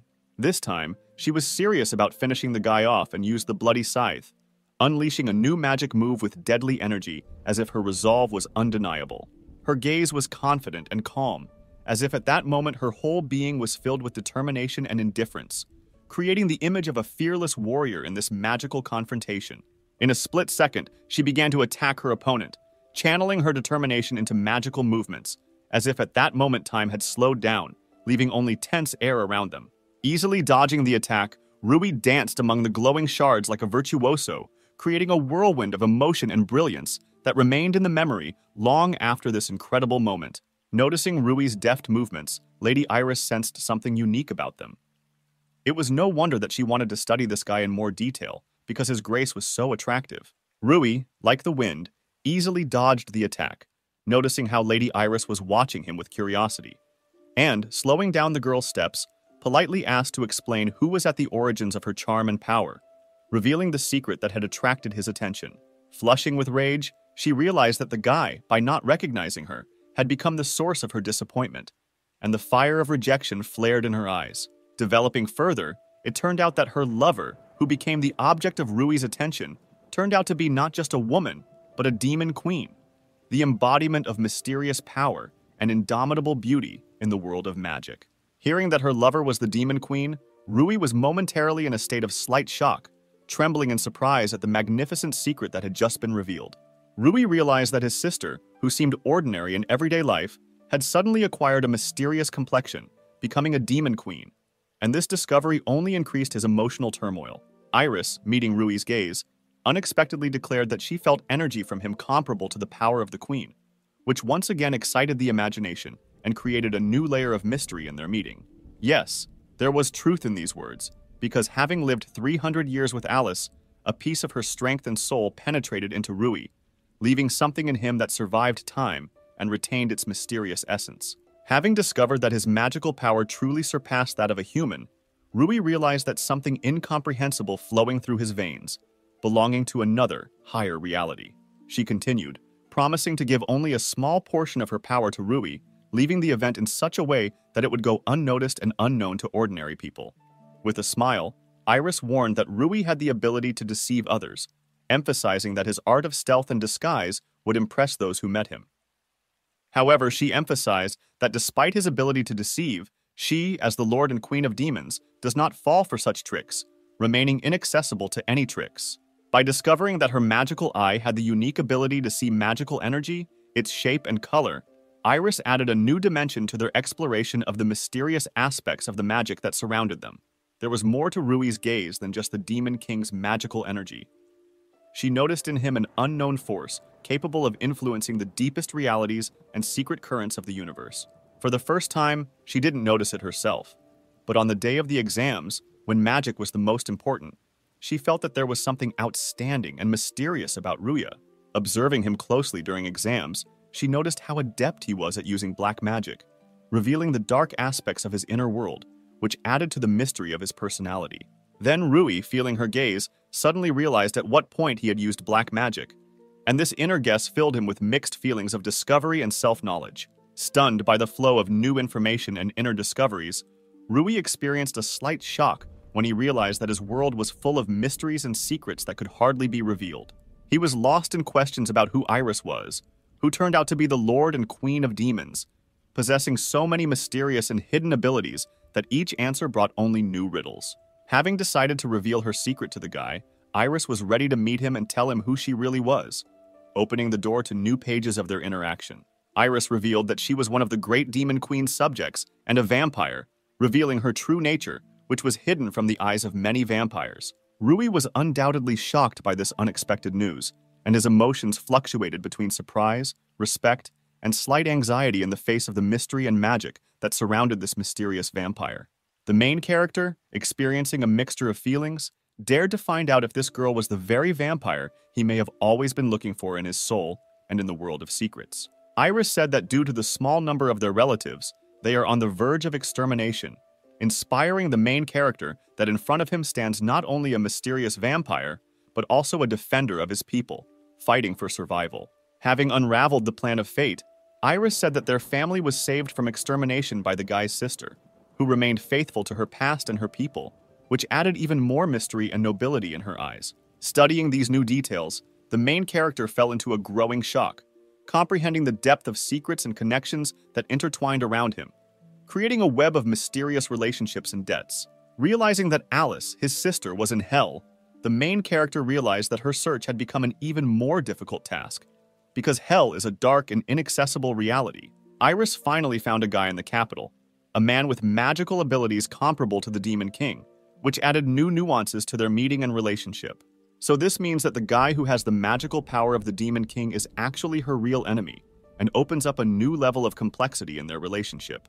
Iris began to explain that there are only two ways to take on another's magical power. The first is to gradually take it away over a long period of time, but this method is not suitable for him due to his short life. Rui naturally disagreed with this because his life was extremely long and such a slow method was not an attractive option for him. Iris claimed that his power came from his act of killing Alice, which became the source of his magical power, which left him with a mixture of guilt and shock. Doubting the veracity of his words, the girl could not believe her boyfriend, because the idea that he received his magical power from the death of Alice seemed incredible to her. She decided that there was no point in asking him any more questions, since his answers caused final irritation and disappointment, leaving her in a state of dissatisfaction and misunderstanding. The readiness to tear him to pieces on the spot took possession of her, and sparks of indignation flashed in her eyes, muted by rage at the perceived betrayal and riddles that kindled the dark flame in her. Iris, using the High Cross Blood Spear, the embodiment of her power, prepared for an act of vengeance aimed at the border between light and darkness, emphasizing her determination and skill in battle. The guy did not show much nervousness, as he believed in his strength and confidence that he could overcome all difficulties and win the upcoming battle. To ensure his protection, he activated the Satanic Ray, the embodiment of dark forces, ready to answer the call and stand by his side in the fight against the powerful Iris. In the blink of an eye, the bloody spear disappeared as if it had never been there, highlighting the fickleness of magic and the unpredictability of the outcome of this unusual battle. The girl refused to believe in his real strength, since the idea of his strength was distorted in the eyes of her confused mind, unable to comprehend such magical greatness. From that moment on, she fell to her knees, faced with invincibility and shock, opening a new chapter in her understanding of the magic and power that stood before her. Iris, having overcome her own bewilderment, was unable to fully unravel the mystery of who he really was, remaining in the dark about the true nature of his power and essence. The main character began to explain that he was the same as the girl, seeking to save his queen, which clarified his true motives and clarified the paradoxes of their meeting in the world of magic and mysteries. Both, having finished the storm of clashes and conversations, sat down on a snag in the forest, surrounded by a silence that seemed to slowly restore balance to their relationship. The girl could not accept into her reality the truth that her queen was really alive, and this fact, like a magical blow, deserved comprehension and internal acceptance. Ready to answer for her actions, she was willing to accept whatever punishment awaited her for her actions, offering her loyalty and repentance to her queen. Instead of suggesting punishment, he suggested that they work together to save his sister, which reflected his willingness to cooperate and showed that he had a place of leniency in his heart. To console her, he promised that the issue of punishment would be resolved after they worked together to save his sister, trying to find a balance between justice and mercy. Realizing that revealing the lives of both kings could lead to war, they realized that they needed to be extremely careful and tactful to avoid additional difficulties and conflicts in a world where politics and forces could throw everything into chaos. At this point, the protagonist realized that revealing this information would make it difficult to seek help from anyone else, as it would raise questions of travel and loyalty in the face of potential conflict. However, this did not mean that everyone around them would automatically become enemies. There were those who could understand the difficult circumstances and remain neutral in this situation. As it turned out, all this time other vampires were watching them from afar, which created additional layers of intrigue and uncertainty in their already established history. A man named Bruno appeared before the couple, suddenly intervening in their destinies and introducing new elements into an already confusing scenario. Bruno said that even after 300 years, the Demon King remains the only master for this couple, instilling in them that the bonds of the past cannot be easily broken. The man wasted no time and immediately asked the guy to make them his subjects, presenting them with difficult choices and trials. Bruno admitted that before this they had no idea, but after 300 long years, they finally met the bridge to the Demon King, creating a new twist in the plot of their lives. Bruno revealed to them that Rui was their last hope, the key to solving the mysteries and to their survival in a complex game of power and magic. To the surprise of everyone, the guy easily agreed to their proposal, as if he had awakened in him the confidence that this path would lead to new discoveries and opportunities. Iris, feeling responsible for the noise of her companions, asked the guy for forgiveness, trying to remain calm and resolve the misunderstanding that arose due to their sudden appearance. She explained that all of her partners were just deliriously happy, somehow losing control and having an unexpected effect on those around them. The main character was also glad that he had more friends, and in this whirlwind of events he found some joy and support in his journey. The girl sincerely admitted that she hopes for further cooperation with the guy, expressing her readiness to cooperate and develop their relationship. After all the incidents, the guy decided to rest a little, giving himself the opportunity to think about what happened and look at the future from a new perspective. Rui, who remembered in his dream that his room smelled very delicious, woke up with a feeling of mystery that approached him again. When he finally realized that there was someone else in the room instead of him, he fell into a slight shock, not expecting such a turn of events, which added a new element of mystery to his adventure. In front of him, he saw a girl standing and preparing food, creating an atmosphere of warmth and comfort in the room, which caused him amazement and an incredible feeling of surprise. On the threshold of a spring morning, when the rays of the sun gently hugged the earth, Iris greeted a mysterious guy whose gaze was so deep that words seemed superfluous in their invisible conversation. With a look full of tenderness, Iris told the guy about her culinary plans, promising him breakfast, like a magical symphony of flavors, and asked him to wait, leading him into a world of anticipation. The main character was curious about what Iris was doing in his room, creating a mysterious atmosphere filled with rumors of mysterious secrets and magic that he did not yet know about.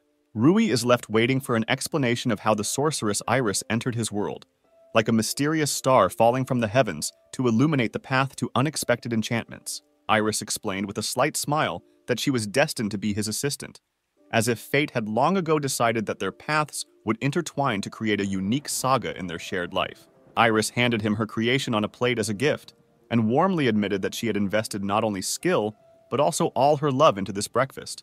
When you look at the table, Iris's breakfast truly looks delicious.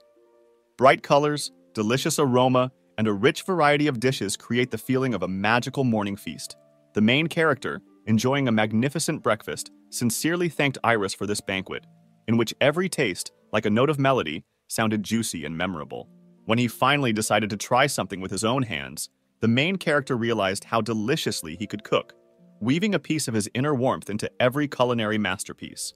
In the atmosphere of the class, the girl decided to reintroduce herself, as if revealing her story in new shades, causing a mysterious stir among her classmates. This time she introduced herself as Ryu, resurrected and whole again, as if gently mended by the magic of time and fate, ready to weave new stories with her class.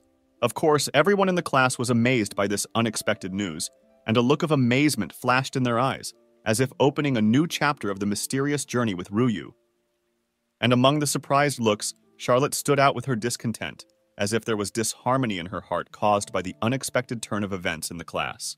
With her appearance and facial expression, Charlotte literally conveyed to everyone that she was deeply dissatisfied with the current situation, as if her internal rebellion was broadcast to the whole class. Charlotte, with a demanding, urgent air, demanded an immediate explanation from her boyfriend, as if demanding clarity in the foggy web of mysterious events unfolding in their classroom. In a whirlwind of excitement and uncertainty, Iris intervened for an unknown reason, deciding to hug the guy, as if eclipsing the moment and diffusing the tension that had gripped the class. Rui did his best to reconcile Charlotte and Iris, as if protecting them from unnecessary disagreements and tensions that could cloud the air in the classroom. After some time, they finally calmed down, found a common language and sat in the classroom, like the only harmony in the world, after a storm of uncertainty. The guy decided that what was still ahead, written on the board, was already important, and peered into the next chapter as if into a riddle ready to unfold before him. The teacher stood in front of the class, arguing that it was not the race that was important, but those who overcame the wall of strength, receiving a special mark, as if drawing attention to the strength of the inner spirit, capable of overcoming any barrier. When its owner becomes stronger, it transforms into a golden royal mark, and a special royal mark also appears next to it, as if symbolizing the highest level of strength and wisdom. When the teacher asked who knew anything about this royal mark, one of the boys energetically raised his hand, as if ready to reveal the secrets he had learned in his quest. He began to explain that when you think of a special royal mark, what comes to mind is the Dragon King and the Demon King, two monarchs who are completely different from each other in nature. As demon kings, they become the embodiment of brutal power, their power piercing the darkness and causing trembling in the hearts of those who dare cross their path. In a martial arts tournament, participants will fight the previous demon king, and the winner will join the ranks of the elite to become the next lord, thereby passing on the title of a demon with outstanding magical power. Of course, in this fascinating story, Iris saw her destiny reflected, as if in a mirror, where magic and adventure are closely intertwined with her own story. Unlike demons, dragon kings are born with the mark of a king, inherited from their royal family. From this moment on, they are destined to become dragon lords, but carry the burden of this title from birth. The teacher announced that the next step would be practice, but emphasized that this time, their mentor would be a different teacher, as if making a mysterious change in the class routine. Everyone was startled by the news that they would now have a teacher with an overall grade, as if the sudden appearance of this mysterious teacher caused surprise and excitement in the class. Rui realized that he now had ample opportunities to gain new knowledge and experience, as if the upcoming training under the guidance of a teacher with a general assessment promised to be exciting and useful. The teacher asked if they were Legus's students, as if hinting at his connection with a mysterious and influential educational institution. The man introduced himself as a traveling swordsman named Kojiro and announced that he would be teaching them for a while, as if bringing a dose of mystery and adventure to the class. Charlotte, full of curiosity, wondered how powerful this man was, as if his power held secrets that could captivate the imagination. The man invited them to fight him if they wanted to find out how strong he was, as if challenging him to a duel to reveal his true strength and skill to them. The entire class was eager to meet such a great master in battle, as if the flames of passion and excitement were burning in their hearts, creating an atmosphere of excitement and anticipation. The wolf, with a burning thirst for battle, resolutely expressed his desire to fight first, as if he was ready to accept the challenge and show his skills in front of the great master. Kojiro announced that Wolf and Michael could attack him together, as if giving them a unique opportunity to test their strength in an alliance against the great swordmaster. He then unsheathed his sword, as if unraveling the mystery hidden within the blade, and prepared his eyes for the coming battle. The man decided to shake their confidence and asked if they were afraid of the possibility of losing together, as if challenging their determination and fortitude. Their dissatisfaction grew as the man did not seem to take them seriously, as if forcing them to prove their strength even more forcefully. Kojiro noticed the strong spirit in them and wondered what would come of this struggle, as if seeing in their determination and energy the potential for something unexpected and great. He then announced that he was ready to fight, a glimmer of determination and experience seeming to flash in his eyes, ready to test his strength. Next, the man pushed off from the floor, as if flying into the air. And in his movements, one could already read the grace of an experienced warrior, ready for battle. The wolf didn't even have time to react as the swordmaster approached him like a shadow, silently and efficiently, creating the feeling that the battle had begun even before the first blow. Wolf's strike, compared to Swordmaster Kojiro's, seemed surprisingly slow, as if time had slowed down, highlighting the gap in skill and experience. Michael could not afford to lose this battle, as if his determination was filled with a burning desire to overcome the challenge and prove his strength. He then used a technique called bomb, as if suddenly revealing his arsenal of techniques that could bring surprise to battle. By this point, the man had already admitted that the situation had become a little dangerous, as if the internal fire of their passions was fueling the fight to the limit of tension. They were furious when they saw that even a few blows did not reach their target, as if anger and disappointment ignited the flame of determination within them. By the way, now he is preparing for a new attack, as if the moment of truth is approaching again, and they are ready to face unknown challenges. Wolf gave him advice to bite his tongue during a fight, as if trying to tactfully emphasize the need for silence at this moment, so as not to divulge his plans. Kojiro easily dodged the guy's attack. Grace and skill seemed to appear in his movements, making it clear that for him, such attacks were just an easy stage of testing. And then, with ease and skill, he threw the wolf away from himself several meters, as if demonstrating superiority and control in this fight. Mikhail could not give up, because this would mean that his dignity would suffer. He stood resolutely, ready to accept the challenge and continue the fight. He was ready to use his strongest magic, as in the exciting moment when he called upon his inner strength for the final decisive attack. Michael was slightly surprised that the man didn't try to defend himself, but decided that if he did, he would try to attack harder. The guy decided to use his bomb of the longest range, as if creating a vortex of energy that would absorb everyone around in a vortex of its power. But Kojiro still continued to stand motionless, as if his equanimity and steadfastness were a strong shield from the approaching whirlwind of magic. After a while, a smile appeared on his face, and he was ready to strike, as if his gaze contained wisdom and confidence in the upcoming action. And it was at that moment that he did what he had in mind, as if the moment had exploded with a powerful blow, leaving behind only an echo. Mikhail could not believe what was happening, as if the world around him was distorted, reflecting the improbability and unexpectedness of what had happened. The man asked if they could continue, as if the inner determination and passion of battle had now reached a new level, making them want to go further. But Mikhail lost the strength and desire to continue. He realized that he had lost, and in the end, gave up, as if admitting defeat to the strength of an experienced opponent. Everyone present was shocked that this man had defeated them so easily, as if his skill had pierced their expectations and caused uncontrollable admiration. Rui was confident that now, after this fight, he would become a better person, as if in every defeat he saw an opportunity for his own growth and improvement. The main character took the sword in his hands, as if feeling the weight of the weapon, preparing for the next test that will take his skills to the next level. The man noticed that the main character had again tensed his shoulders too much, and advised him to move the weight lower, as if sharing his experience and suggesting how to improve the technique. The man admitted that before he was a nobody, but for a clearer understanding he added that now he is confident in his abilities and knows who he really is. His perseverance left a mark on him as a mark of achievement, showing his journey and efforts to become someone important. The man decided that his upcoming task would be to train the prince, as if a new chapter in their shared history had opened before him, full of lessons and discoveries.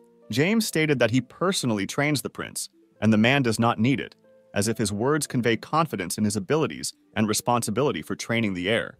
There was clearly tension between them, as if uncertainty and dissatisfaction were in the air, creating an atmosphere of intransigence. The guy said that it was his duty, and he could not do otherwise, as if emphasizing his devotion and determination in fulfilling his duties. But Yuri said that the guy shouldn't worry. Kojiro no longer interfered with all this. When the man asked if anyone else wanted it, Michael and Wolf immediately extended their hands to him. James didn't think the man was bad, but he couldn't let others get close to the prince without doing something special. Yuri was glad that he had such a guard. Rui realized that they had a really strong connection. The main character said that James will teach him today. Nevertheless, Kojiro suggested starting training. Rui was clearly alarmed. He didn't look the best. Something was very bothering him, and he wasn't doing a good job of hiding it. He could not understand how such a situation could happen. He was sure that this should never even happen. Charlotte couldn't understand why Rui always goes with him and trusts him. It was clear to her from the very beginning that this was a bad idea. Iris realized that she should be with the main character and should also think about my rebellious behavior. She still didn't have enough to ruin everything for the master. Usually Wolf was also with them, but this time it was an exception. The main character was asked how he was doing. The same stranger with whom he had met when named Frederick appeared in front of the guy. Rui heard that Frederick had gotten into some kind of squabble again. This was clearly not a good sign for him. Frederick asked the main character who it was next to him. He introduced his girlfriend Charlotte and his girlfriend Iris. Frederick noticed that they were very cheerful. The guy said that he had information that Rui would like. As it turned out, Frederick found a dungeon nearby, not far from them. And the main character really became interested after hearing it. But the girl, on the contrary, somehow became wary after that. Frederick decided to tell this information to Rui because the ruins there could have a connection with the hero whom the guy was working so hard on. Rui's expression instantly changed. He was ready to plunge into this headlong. Frederick told the guy that he was glad that he was able to interest Rui. He found the entrance there, but there is a rather strong seal on it. So far, no one has entered it, and there is also such a template on that seal. The template really had an unusual shape, and more specifically, the shape of a petal or flower. Surprisingly, Charlotte had the exact same symbol on her sword as on this template. As it turned out, this was the family mark of the family of heroes. It was not simple, but truly legendary and meaningful. So there was a high probability that this dungeon had some kind of connection with the hero, which could play into the hands of the main character. A girl named Kazakh was very interested in what awaited them for the treasure inside the dungeon. Frederick noticed that the girl had a rather unusual manner of speech, and in addition asked where she was from. Kazakh woman was born and raised in Cuba, Senpai. Now the guy understood where she got such a dialect from. Charlotte couldn't understand why Wolf didn't go with them today, but as it turned out, today he's training with Michael. After the fight with Kojiro, the two of them began to train very hard and diligently, which was to bear fruit in the future. Just at that moment, Rui noticed Kojiro sitting nearby, whom he remembered a couple of seconds ago. It's clear that Rui had a bunch of questions, and one of them was about what the teacher forgot here. The man admitted that he was told that effective medicinal herbs grow here, so he was looking for them. The guy admitted that he was not here because they were actually going to see what the dungeon was up ahead.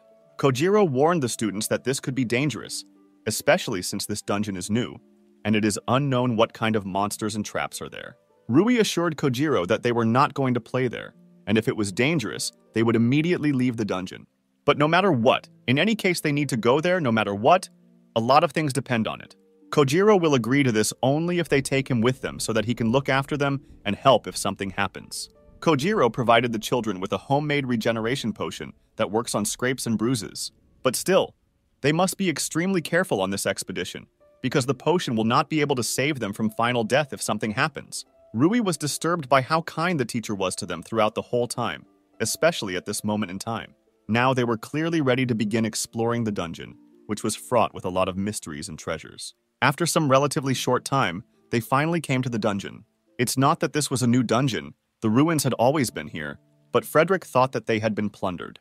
But about a week ago, I accidentally found the entrance downstairs, which served as the discovery of this mysterious dungeon. Near the dungeon, there was a group of people consisting of 5 people. They were diligently trying to find something, but at the moment they were resting. Kazaka shared her opinion that this group of people seemed unpleasant, and she would not particularly want to be around them for a long time. The gaze of the tired men immediately fell on the girl, and indeed their appearance and gaze were not the most pleasant, very angry and cold-blooded. They rudely asked what they needed and why they came here. The men thought that someone had already arrived, but it turned out that they were just children. This clearly made them laugh. The next people they turned to were Charlotte and Iris. They told them that it was dangerous here, and it was better for them not to be here. Otherwise, the consequences could be dire. If they walk here, the bad adults will catch them. This behavior made Charlotte very angry. Although she did not show the full aspect of her emotions, you could still tell that she was unhappy with it. Iris even said that if they want to flirt, they should first start with taking care of themselves, because their behavior was disgusting. The man was speechless after such words. He clearly did not expect to hear this from the school students. They hoped that they would be scared of them and immediately run away. The man instantly became furious and even pulled out a knife, saying that the girls would regret not taking him seriously. For unknown reasons, he decided to start with Rui, then swung at the guy and was ready to strike. It is clear that Rui easily dodged this attack, and it did not cause him any harm. Then the main character began to attack himself in order to show that the man has no right to conduct a dialogue with them like that. Strangely enough, In a split second, the man simply lay on the ground unconscious after such a blow from the guy. The men's partners could not understand at all what these children were allowing themselves to do, and were also ready to show them their place. Frederick realized that it looked like the three wouldn't get inside so quickly, and something had to be done to speed up this process. But everyone knew how Frederick loved fun, so this fight had to be memorable and colorful.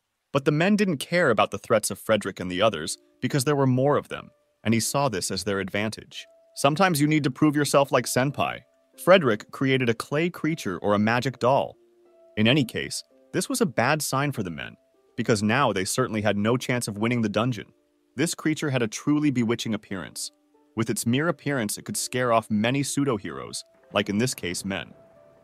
Already trembling with fear, the man told the others not to dare to retreat, because they must stand to the end, no matter what happens.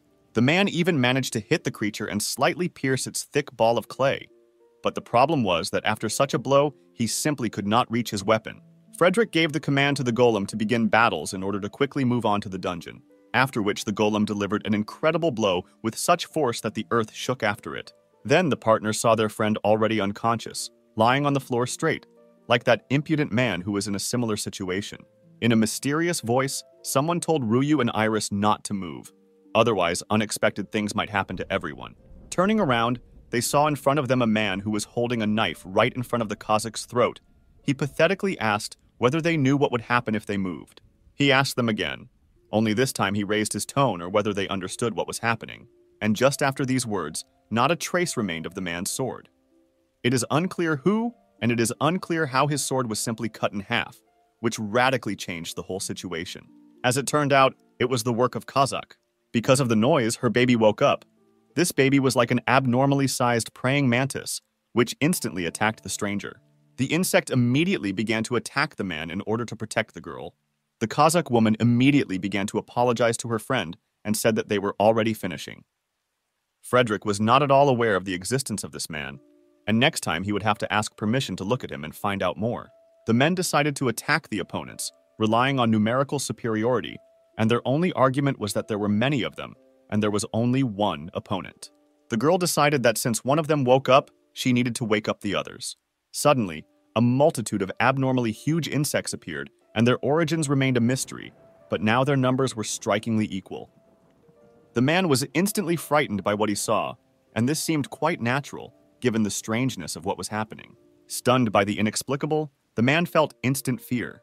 With gratitude in his heart, the Kazakh began to warmly express his gratitude to his friends for the help they provided, pouring words into their contributions to his life with warmth and sincerity. Charlotte and Iris, noticing the main character, immediately began to find out if everything was okay with him, showing concern and keen interest in his well-being.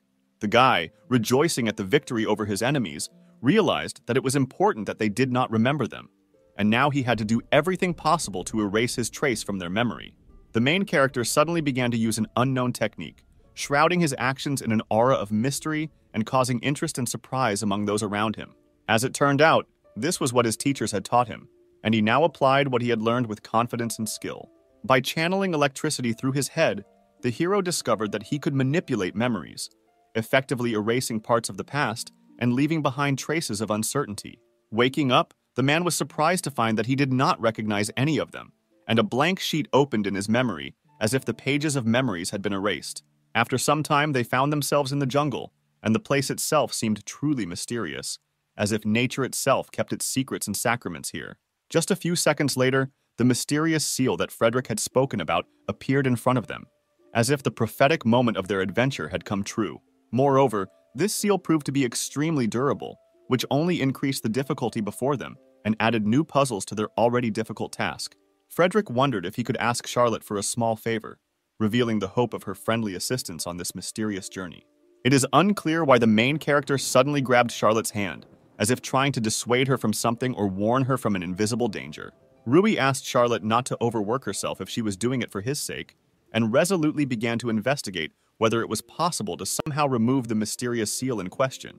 The girl, of course, was outraged by this guy's reaction, expressing her dissatisfaction and misunderstanding in response to Rui's sudden appeal. Thanking Rui for his care, she noted that his attention turns out to be important not only for her, but also for her own well-being. She also wanted to know what her ancestor was like and to see with her own eyes the history that formed the basis of her own origins. That is why she has nothing to fear. She strives to reveal the secrets of her past and moves forward with confidence, eliminating fear from the equation. Charlotte then began the process of removing the mysterious seal, setting before her an amazing path to uncovering secrets and reconnecting with the past. After some time, he managed to achieve a positive result, and that mysterious seal was finally successfully removed, opening up new horizons and secrets for them. At this time, Frederick smiled widely, confident that Charlotte would cope with the task and completely believing in her, supporting her until the very end. Although there was nothing special inside, it was thanks to the hero's granddaughter that success was achieved in removing the seal. Otherwise, all efforts could have been in vain. The protagonist's gaze faded, and for reasons unclear, he was called out and ordered to stand, creating a mysterious moment in his own story. Turning around, he noticed 3 strangers standing in front of him, creating a sudden tension and mystery in the air. There were now many more people in the jungle than expected, creating an environment that none of them had anticipated. The guy asked permission to join them in the dungeon, expressing a desire to go through unforeseen trials and secrets that were hidden in these mysterious places. Rui wondered who they were, as he could not allow them to join without understanding their identity and goals in this mysterious place. After apologizing, the guy explained that he did not want to scare them, introducing himself as Max, the leader of a group called the Jackal, making excuses for their sudden appearance in front of Rui. The girl with blue hair was named Jima, and she was a thief. With a wave of her hand, she expressed pleasure at meeting her, adding that it was nice to meet you. The third girl turned out to be Mal. Despite her status as a newcomer, she was a magician, which added interest to this unpredictable group.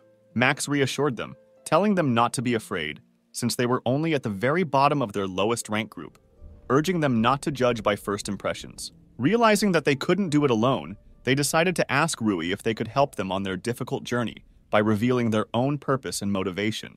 It turned out that they were quietly watching their fight, and emerging from the shadows, Max apologized for not being able to intervene and help them at that moment. Charlotte asked if there were any advantages to them joining and helping them, finding out how they could benefit from this alliance. Max began to explain that despite their weakness, they had a lot of experience in the jungle and knew how to discover traps, treasures, and secret passages, which their new acquaintances did not know how to do. Indeed, it was true that they did not know at all how to handle traps, find treasures, and discover hidden passages in the jungle. The company decided to discuss all aspects of the situation and make a collective decision on how to move forward with this group and what steps to take in their journey together. Max suggested that if they couldn't come to a decision, they could look at the magic items they had, hoping it might shed some light on next steps. The guy pulled out the Ring of Charge, which absorbs the magical power of the one who puts it on and stores this energy in himself. Rui's heart was touched by this magical item, and it was clear to him that this treasure would be useful to him in future adventures. As it turns out, the ring drained Max's magical power, but released some that didn't enter his inner sphere, creating an interesting twist on the use of this magical item. The next item was the Medal of Body Change, which, when placed around the neck, promised to protect against any attack, adding a new element of security to the collection of magical artifacts. Kazakh was not entirely happy about this because this pendant broke from a light attack. After Max suggested the next item, the main character broke down and gave them permission to join them on their difficult journey.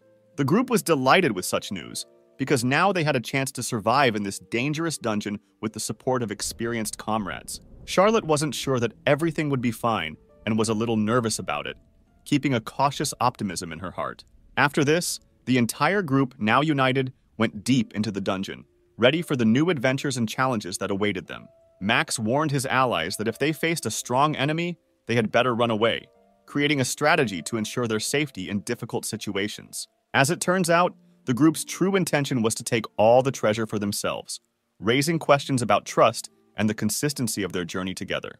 Having caught up with the main character, Max said that he had decided to talk about the jungle, revealing to them more information about the place and possible dangers. It's better to be careful. There must be a trap in such a corridor, for example, a copy emerging from the floor or an arrow. Just as Max was talking about the button in the floor, Rui unwittingly stepped on it, creating a tense moment and raising questions about following the warnings. However, now everyone clearly understood what Max warned about, looking at what happened with some puzzlement. Within a split second, a huge block of stone appeared above the people's heads, creating a shadow of fear and forcing them to quickly react to possible danger. The main character undoubtedly felt guilty at this moment, realizing that it was because of him that all these events were developing in this direction. The main character turned to Max with a request to take action, because it was for such situations that they brought them into their group to solve such problems. Max instructed Mala to take the lead since she was a mage, emphasizing her abilities in magic and the need to use them in this situation. The girl conjured a medium magic arrow and fired it straight towards the huge stone, quickly reacting to the threat and trying to nullify the potential danger. Max slowly realized that in front of him was a stone devoid of magical power, and that is why the girl's spell remained ineffective, like a fruitless plan doomed to futility. Max realized that in front of him was a stone devoid of magical power, explaining why the girl's spell did not work, remembering how the Golden Adventurer cut a similar stone. Hearing that the stone could not be broken with an ordinary stone, the main character flared up with enthusiasm and instantly ran towards it, sweeping away obstacles in his path. Rui, after weighing the power of his meteor fist technique, decided to use it to break the mysterious stone, embodying power and determination in the act. The Jackal group marveled to see how the guy actually managed to break that mysterious stone, joyfully welcoming success and absorbing the energy of his victory. Iris carefully asked the guy to show more reason in such situations, reminding him of the possible dangers and risks that could lie in wait for him along the way.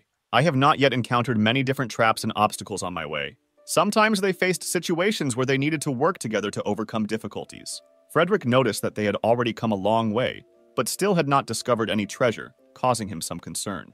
The main character said that there was an additional path deeper and suggested continuing research along this route. Maximum understanding may come when they discover a way out for themselves, or they may be able to invent a cunning plan that will help deceive everyone around them. Of course, he felt deep gratitude for the good fortune of meeting such distinguished comrades on this strange journey. Finding that vast spaces were opening up in places where they had not previously penetrated, the protagonist assumed that they were probably in the depths of the dungeon. Rui's gaze deepened into the distance, and his expression suddenly changed, acquiring a hint of fear and fear. Not seeing the slightest hint of a flying magic ball in front of them, they began to wonder if they were encountering one of the most treasured treasures hidden in the mysterious depths of the dungeon. It was difficult to unravel what exactly was revealed before their eyes. A mysterious manifestation, vague and incomprehensible, that captivated the imagination of all those present. And suddenly, out of nowhere, the words of some mysterious voice were heard, who announced that he was testing life reactions and was beginning to analyze the hero's genetic code. Having successfully completed the operation, the process of transferring information to the two began. Iris did not have time to react, and in an instant, the main character seemed to disappear, dissolving into unknown spaces. With an additional shock, they discovered that not only the guy, but also Charlotte was missing. No one could understand how this could even happen. Max was also at a dead end, unable to explain what happened, because this was the first time he had encountered a similar phenomenon. Kazakh wisely asked Iris to wipe away the panic, reminding her that calmness is the best ally in solving difficult situations. Iris immediately began to apologize to Max for her unrestrained impulse, realizing that lost emotions do not always help in solving mysterious mysteries. Max realized that their disappearance resembled the magic of displacement. They were probably transported to another room. Frederick had an unpleasant premonition of trouble. Frederick noticed that the sphere examined them carefully, and then transported two of them. It seemed that it removed them, allowing us to continue on our way. But unfortunately, it left us. The sudden disappearance of his comrades under the influence of a magical sphere, which Frederick had warned about, finally penetrated Max's consciousness, forcing him to think about the mysterious force influences and possible consequences of this unusual event. The magical sphere seemed to take stock of the two, transporting them into the unknown while the others remained outside it, bereft of explanation and the opportunity to join. It was because of this irrepressible decision to end all communications with them that a mysterious rock statue appeared before their eyes, rising like a powerful giant from ancient times. The remaining group of people were confused, faced with misunderstandings, helplessly wondering about the next steps, because among those who left were those who possessed unrivaled strength and wisdom. At the same moment, the main character suddenly woke up, realizing that his face was blinding by an intense snow-white light, as if a bright ray was penetrating directly into his eyes. It was at this moment that it became clear to them that only the two of them had been transported to this mysterious place, and no one else was sharing this mysterious setting with them. Charlotte held out hope that the others were okay, and in turn decided that they should be concerned about their safety, leaving them as an afterthought. It was obviously much more dangerous here than in the previous place, and the girl, sensing the threat, immediately grabbed her sword, ready for any surprises. The main character's gaze darted to the girl's hand resting on the sword, and at that moment, something mysterious and unknown flashed in her eyes. With caution, the guy took her hand and gently asked her not to resort to such actions, arguing that it was unnecessary and not required in this situation. In addition, he explained that he was with her to somehow reassure her, because against the backdrop of this difficult and tense situation, any support becomes important. After these words, Charlotte suddenly became confused. Confusion flashed across her face, and she became embarrassed, as if she had not expected such attention. She noted that she herself was capable of defending herself, but if he wanted, then so be it, she would agree, allowing him to take care of her protection. It is clear that the guy did not argue on this score, and only added that he was ready to become her knight, giving her a sense of security in this mysterious and dangerous world. A stranger in a rather strange and old outfit wandered not far from them, attracting attention with his mysterious presence in this world full of secrets. Before they entered the ruins, there was no one here, and so this stranger became a mystery to them, adding mystery and uncertainty to their adventure. Sword in hand, Rui inquired about who stood before them, eager to discover the stranger's identity and learn more about who had joined their strange adventures. In response, he announced that he was waiting for them to take on the hero's legacy and share his intentions, taking responsibility for the next stage of their journey. Explaining that he posed no threat, he politely invited them to join, a silent gesture inviting them to come to him and reveal new aspects of their fateful journey. Having no other option, the three who came decided to follow him, following the mysterious stranger in the hope of new discoveries and unraveling the secrets of this strange world. Moving forward, they discovered something that caused them complete shock and surprise, causing their hearts to skip a beat from unpredictable explorations in this mysterious place. An extremely ancient painting of historical significance was spread out before them, right on the wall, arousing their respect and incredible admiration for the greatness of the past, brought to life by this work of art. The painting depicted the majestic ogre hero. His appearance came to life on an ancient canvas, revealing mysterious stories and exploits to them, plunging them into the depths of time. This painting showed the third-generation ogre. His powerful figure and expressive features remained in the surprise of the audience, as if opening a page of history that had previously been forgotten. The stranger decided to answer all their questions in sequence, preparing to reveal the secrets and provide them with the keys to understanding what was happening in this amazing historical place. The answers must have amazed them, causing surprise not only at the results, but also heightening their interest in what lies in the depths of this mysterious story. He sincerely admitted that his face was in a terrible state, soaked in time and rotten marks, creating a mysterious contrast between his history and appearance. He couldn't even remember his name, but it was because of his rotten face that he felt disgusted with his body, considering himself a kind of zombie in this mysterious past. This was the place where Mr. Ogre's data protection was controlled, where secrets and important information were kept, giving them the feeling that they had entered into the core of the secrets and mysteries of this historical past. He is an integral part of this place, intended to correctly reveal the meaning of the fresco. He has long been waiting for the right people who are able to unravel the secrets and penetrate the depths of the images presented in the work of art. Rui could not understand whether it was a decision to accept this position as part of this world, or whether he himself had consciously chosen this path, leaving the mystery of his own motivations. The main character was right. The stranger decided to become immortal based on his own will, thereby revealing the secret of his choice and the greatness of his unique destiny. The stranger decided to share with the park's heroes the story of the hero and his three true friends, revealing new chapters of this exciting saga and shedding light on their true connections. The group is now faced with uncertainty, not knowing what to do without Rui, since he could easily defeat the monster, creating a void with his absence. Iris was full of confidence that she could easily take on the monster on her own, feeling the strength and determination within herself to replace Rui and take on the responsibility of protecting the group. She made the decision to use the bloody spear, going into battle with a resolve shrouded in mysterious energy, ready to fight back the monster and reaffirm her willingness to stand in defense of her friends. Unfortunately for her, this did not bring any results, and the spear simply broke on the stone golem, expressing hopelessness in front of the unshakable strength of this extraordinary creature. Max couldn't believe that the spear really broke. For the first time, he saw a golem made of stones, the embodiment of sealing magic, and this made him amazed at the unexpected and strong opponent. Realizing that magic was powerless against the stone golem, Iris decided to retreat with the group, faced with a hopeless situation where there was simply no choice. Despite the difficulty of the situation, she decided to take a chance and try to strike the enemy, trying to somehow damage him and cause at least some kind of response from this stone golem. She put all her strength into this blow, concentrating on an instant attack with the hope that it might leave at least some mark on the impenetrable armor of the stone enemy. As expected, this did little to help, and Iris simply landed back down, realizing that her attempt to break through the golem's defenses had been in vain. In a split second, she had to rush to the rescue from the monster, realizing that now the situation required not only strength, but also dexterity and the desire to survive.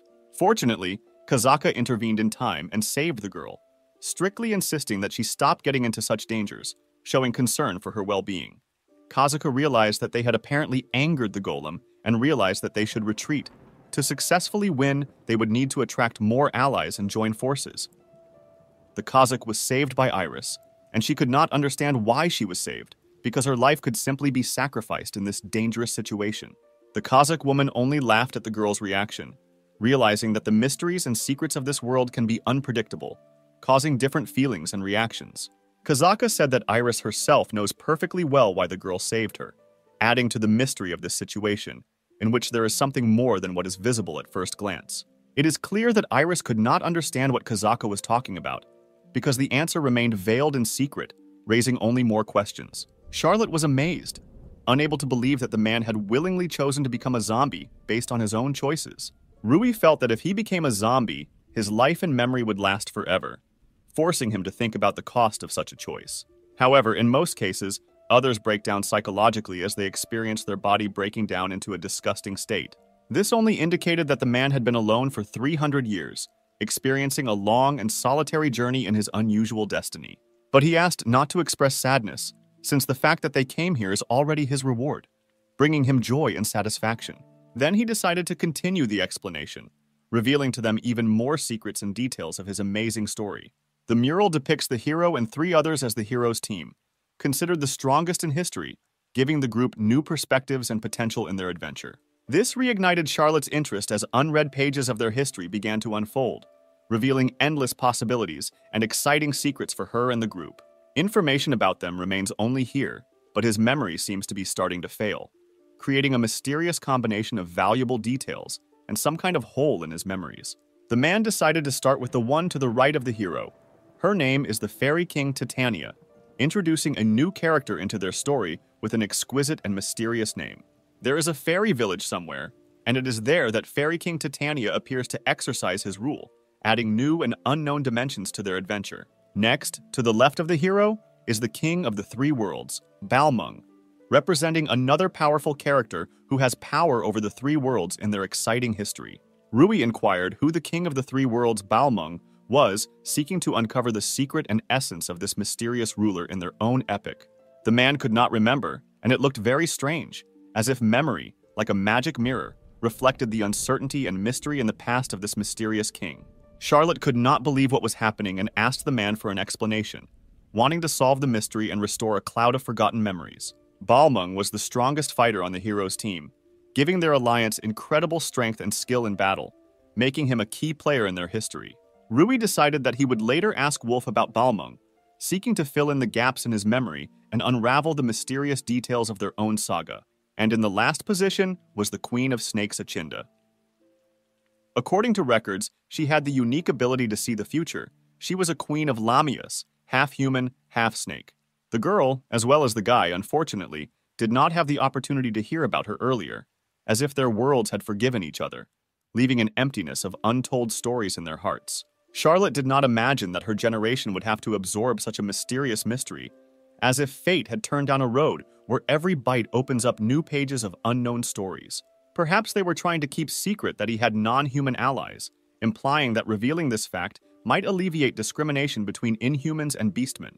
There was probably a reason, but perhaps it was better not to be deeply sad about it, leaving the mystery alone and trusting the flow of life. Rui played the game of ignorance, masking his uncertainty about how and why he ended up here with the girl. He was lucky enough to be in a key place where it was possible to find the key to unsealing the endless hell, as if a secret door led to the solution to a painful riddle. The man brought intrigue into the conversation, giving a hint that he still had something unsaid, as if revealing a page of his life full of secrets and unexpected turns. The man suddenly began to carry over the hero's words, as if opening a new chapter, where reality intertwined with fantasy, and his story became part of the plot of life. If someone in trouble needed support, the man should turn to his partners for help, as the last thread of salvation in a maze of incredible events. Rui was faced with misunderstandings, unable to figure out which partners the hero was talking about, as if trying to unravel a tangle of secrets wrapped in mysterious threads of the past. The man finally revealed his cards, sharing that their friends were attacked by a golem, as if a sudden darkness had fallen on their serene world, causing excitement and anxiety. When he easily returned back, both of them had questions, as if a mystery hung in the air that needed to be solved, their gazes mixed in search of answers. This was all that needed to be told to the man. He had been waiting for this moment for a long time, but when it came, he suddenly felt loneliness, as if a mysterious secret carried not only answers, but also sadness. Wrapping his arms around Charlotte, he expressed gratitude to her for everything, as if at this moment words became unnecessary and feelings found their response in the silence of the embrace. In parting, she said that he was a hero, even more outstanding than herself, as if he had left an indelible mark on their shared adventure. The man said goodbye with his last words, noting that the girl had the blood of a hero flowing in her, as if a mixture of courage and determination flowed in her veins, which supported them in this world of secrets and dangers. And then literally he seemed to crumble, disappearing into space like a shadow, taking with him mystery and heroic metamorphosis. Having made up her mind, she decided to inherit his desire, as if a spark of determination had awakened in her heart, ready to sparkle in the name of continuing the extraordinary path. This meeting and everything that happened became an integral part of her memory, clearly intended to remain in the corners of her memories for a long time. Kazaka began to explain why she decided to save the girl, as if his words revealed the depths of her kindness and determination, deserving admiration. Iris still could not comprehend the meaning of the words that she herself knew why Kazaka made such a decision, as if the secret of her motives was hidden in the impenetrable depths of her inner world. Max suddenly interrupted their conversation, warning that it was time to run, as if the decision to take important steps required immediate action. And just at that moment, a golem attacked them, threatening to destroy everyone together, as if a whirlwind of events suddenly took a dangerous turn. Max realized that his attack power was equal to that of an A rank, as if his inner potential had been unleashed, raising his abilities to a new, exciting level. The girls were ready to escape because they had the means to escape quickly and efficiently, as if they skillfully wielded the tools of their freedom in this tense moment. However, despite their attempts, for some reason these methods did not work in this situation, as if mysterious forces were opposing their plans for freedom. Mila suggested at least standing silently in the corner of the room so as not to attract attention, otherwise they risked preventing their escape. Max glanced decisively at the girls, trying to assess the situation from the corner of his eye, as if his vigilance was aimed at maintaining the safety of the entire group. Max's face expressed anxiety, indicating that he was lost in incomprehensible circumstances, as if the worry in his eyes reflected uncertainty and the lack of a plan of action. Iris realized that it was time to take the situation into her own hands. Otherwise, they were in danger of death, as if the responsibility for the survival of the entire group fell on her shoulders. She then decisively approached the enemy, preparing to attack, as if her eyes sparkled with determination to change the course of events in their favor. However, the golem's reaction was amazingly fast, and it easily identified the girl, as if its attention was so penetrating that it gave them no chance of evasion. Iris was already preparing for death, without even attempting to defend herself, as if acceptance of the inevitability had arisen in her heart. She faced the threat with wise calm. But for some reason, like the mysterious hand of fate, the golem suddenly froze, and the expected moment for which she had been preparing disappeared in impenetrable mystery, as if the plans had gone wrong under the influence of the magic of unknown forces. The golem, as if immersed in the world of a mystical slug, is covered with an incomprehensible sticky mass that has changed its appearance, as if the breath of a mysterious natural entity has penetrated its stone body, turning it into a mysterious creation. Max, with concern in his voice, rushed to them and asked excitedly if they were carrying any misfortunes, as if his caring gaze could change the course of fate, or at least give consolation. Iris, with open eyes of disbelief, refused to believe that they could stand in the way of the golem, as if she were faced with an undeniable force turned into an unsolvable mystery. The sticky bomb, a mysterious tool of adventurers, had its own special magic, its effect lasting only a few minutes, like a short burst of magic that could change the course of adventures in the blink of an eye. Iris, with a mysterious smile, offered them a choice. Try an incomprehensible drink that hid the secrets of magic, or use a potion, as if opening the door to a world of mysterious possibilities. Mila, with caring in her eyes, began to deftly bandage Iris's leg, as if wrapping thin loops of care and friendship around her, trying to shed light in the dark moment of healing. Iris, looking at them in bewilderment, did not understand why they stayed, because strategically it would have been smarter to simply slip away, as if retreating from danger. But perhaps there was something in their decision that eluded her gaze. Max, wisely deferring to Iris's better judgment, refrained from arguing as he admitted that she was indeed right, as if calling for wisdom in making inevitable decisions. In fact, it had always been the case that they preferred to leave, as if taking with them traces of an unknown past. But now, perhaps, something in Iris forced them to stay, breaking the usual ritual of flight.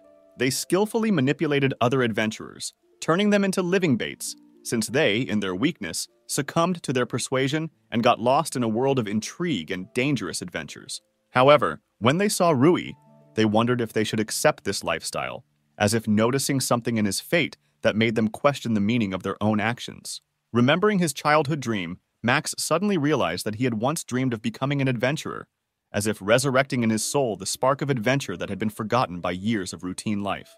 After apologizing, Max stated that even if they themselves did not ask for help, he decided to help them anyway, as if an inner impulse of kindness reflected his true intentions. The girls were also fired up with the idea, eager to demonstrate their abilities and strength to everyone, as if they had gathered the fire of determination within themselves, ready to write their name in history. Now they had a better chance of defeating the golem, as if by combining their strengths and skills, they had created an unstoppable alliance, ready to face even the most severe threat. The golem came up with the idea that setting the sticky on fire could free him from it, as if an idea was born that could seemingly change the outcome of the battle. Realizing that in this situation it was better for them to give in for now, the girls decided to retreat temporarily, as if strategically choosing the moment to retreat in order to return with renewed vigor. At this time, Max laughed and assured that there was nothing worth fearing, as if his fearlessness was like a shield protecting from the shadows of fear. Iris, deciding to trust the guy, eventually saw him draw a slingshot, as if in his hands this simple tool turned into a powerful weapon, ready for action. Iris flared with anger, realizing that he intended to use the slingshot in the battle with the golem, as if her fear turned into rage at the unwise decision, causing a storm of emotions. Max, confident in his choice of weapon, remained deaf to Iris's objections, as if his stubbornness was stronger than the opinions that divided them. Max boldly fired a smoke bomb, as if creating a veil of mystery behind which he could hide his movements and muddy the situation, anticipating the golem's moves. The girls were relieved that Max would now join their fight, as if his decision to fight alongside them had given them a new surge of motivation and strength. Kazaka handed Mila a mysterious potion, as if unspoiled forces were concentrated in this mysterious liquid, ready to reveal themselves at the right moment. Frederick expressed his gratitude to the girl and admitted that he had not counted on their help, as if in their kind actions he had discovered unexpected support and allies in a harsh struggle. Now they faced a final challenge, an all-or-nothing battle, as if they were preparing for a decisive battle where every action could determine the outcome of their adventure. Max realized that he would have to show his full essence, as if this was not just a battle, but a test where he must reveal his true strengths and skills. He resorted to using the slippery ball as if creating a clever tactic that allowed him to maneuver around the golem and dodge its powerful blows. The partner used a special lubricant, as if using it to create a slippery barrier that made it difficult for the golem to move, giving strength to their alliance in this battle. And this indeed brought positive results, as if their cunning and joint efforts were effective in the fight against the golem, opening the way to success. Mila assured Max that he could rely on her and then used her magic, as if turning her words into reality, to support him in the decisive moment. And indeed, their combined efforts began to bear fruit. The golem slowly began to fall, as if under the influence of a combination of their magic and cunning tactical moves.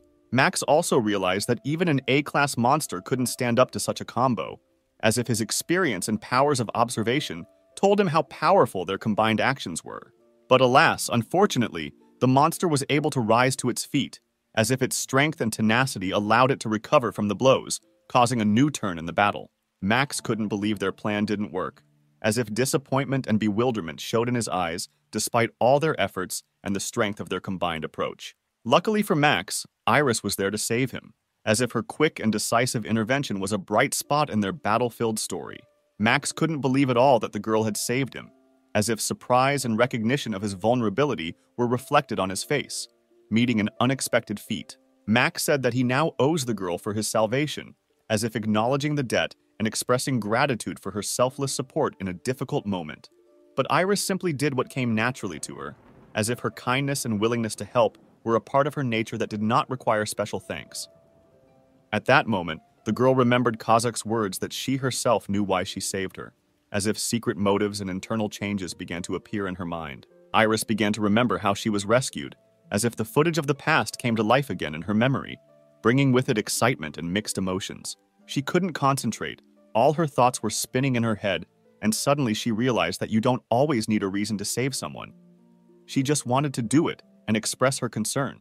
When she fights with someone, the strength and feelings stir within her, as if her heart beats in time with the fight, giving strength and determination to the battle together. And so now Iris is serious, as if her inner fire of determination has burned brighter, preparing for a new wave of battles and challenges. Now it was time for her to teach the monster a lesson, as if determination sparkled in her eyes, ready to teach him what he did not know how to expect. She was completely determined to defeat the enemy, as if a formidable hymn of determination sounded in her soul, ready to fight to the end in this battle. Iris athletically dodged the monster's attacks and smoothly walked around it, as if dancing to the rhythm of battle, her grace becoming a weapon in the fight against the enemy. And then she completely resorted to using a bloody sword, as if in her hands, this sharp blade had become a continuation of her inner strength called to fight, and she planted it right in the monster's eyes, as if with a precise blow, she had chosen the key point to strike, creating a short-term chance in this battle. This blow was undoubtedly strong and powerful, as if its energy filled the space, leaving a clear mark on the power dynamics of the battle. To the girl's surprise, she noticed that the monster began to attack itself, as if its indestructible will to fight had an influence on its behavior, creating a new turn in the course of the battle. Iris really didn't expect things to turn out this way, as if the monster's unexpected reaction to her blow made her feel surprised and uncertain about the fight. Max immediately ran up to the girl to find out how she was, as if his anxiety and concern flared up at the moment when the situation in the battle became unpredictable. The guy provided the girl with a regeneration potion, as if his concern for her well-being had become a priority in their joint struggle, calling on the forces of restoration. Max began apologizing and calling himself useless, as if his mind was overcome with guilt and helplessness, absorbing the weight of responsibility for the course of the battle. Iris, of course, began to deny this, as if not wanting Max to burden himself with guilt, and expressing confidence that they would cope with the difficulty together. After all, thanks to Max, she was saved from certain death, as if the recognition of his role in their destinies became a bright note in the dark plot of their adventures. And then, as if out of nowhere, Rui appeared, as if a mysterious character had introduced a new element of surprise into the course of their events, diluting the everyday routine of the battle. Rui was glad that he was able to return to his friends, as if a joyful memory and gratitude flashed in his eyes for the opportunity to be together again. The protagonist immediately began using magical analysis, as if his mastery of magic was the key to uncovering secrets and recognizing potential threats in the world around him.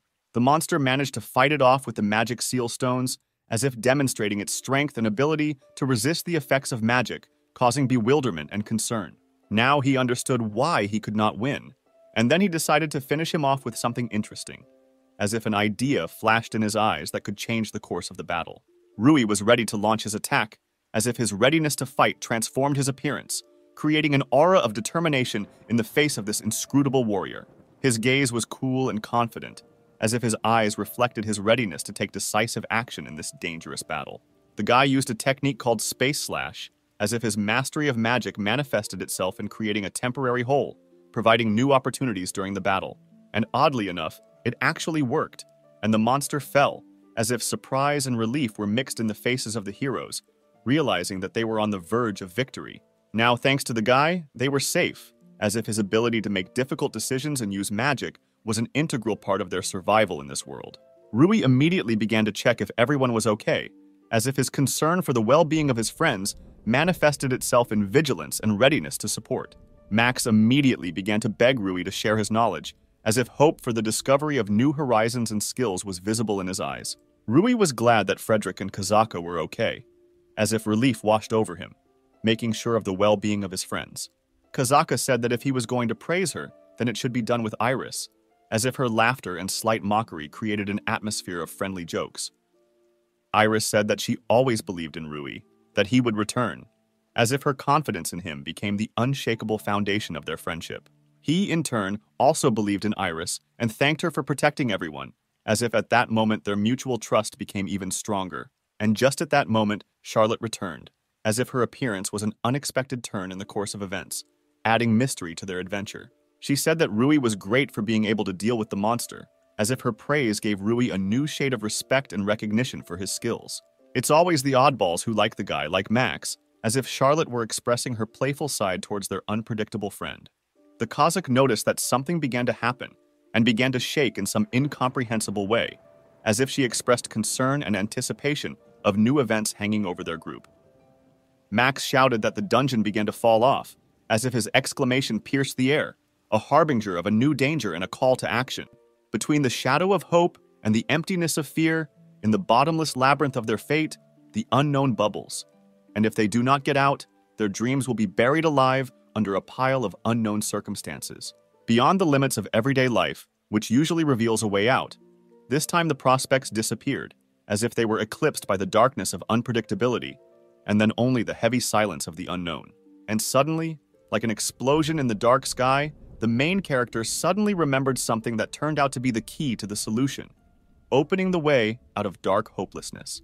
The information that appeared in memory turned out to be like a key to a closed castle. It was a dungeon, a building designed to store the hero's secrets, where a testing golem, the guardian of hidden mysteries, awaited those who penetrated. Suddenly realizing that it was not just a guard of secrets, but a double trap, the hero realized that his further path would be lined with collapsing secrets, skillfully created in this dungeon.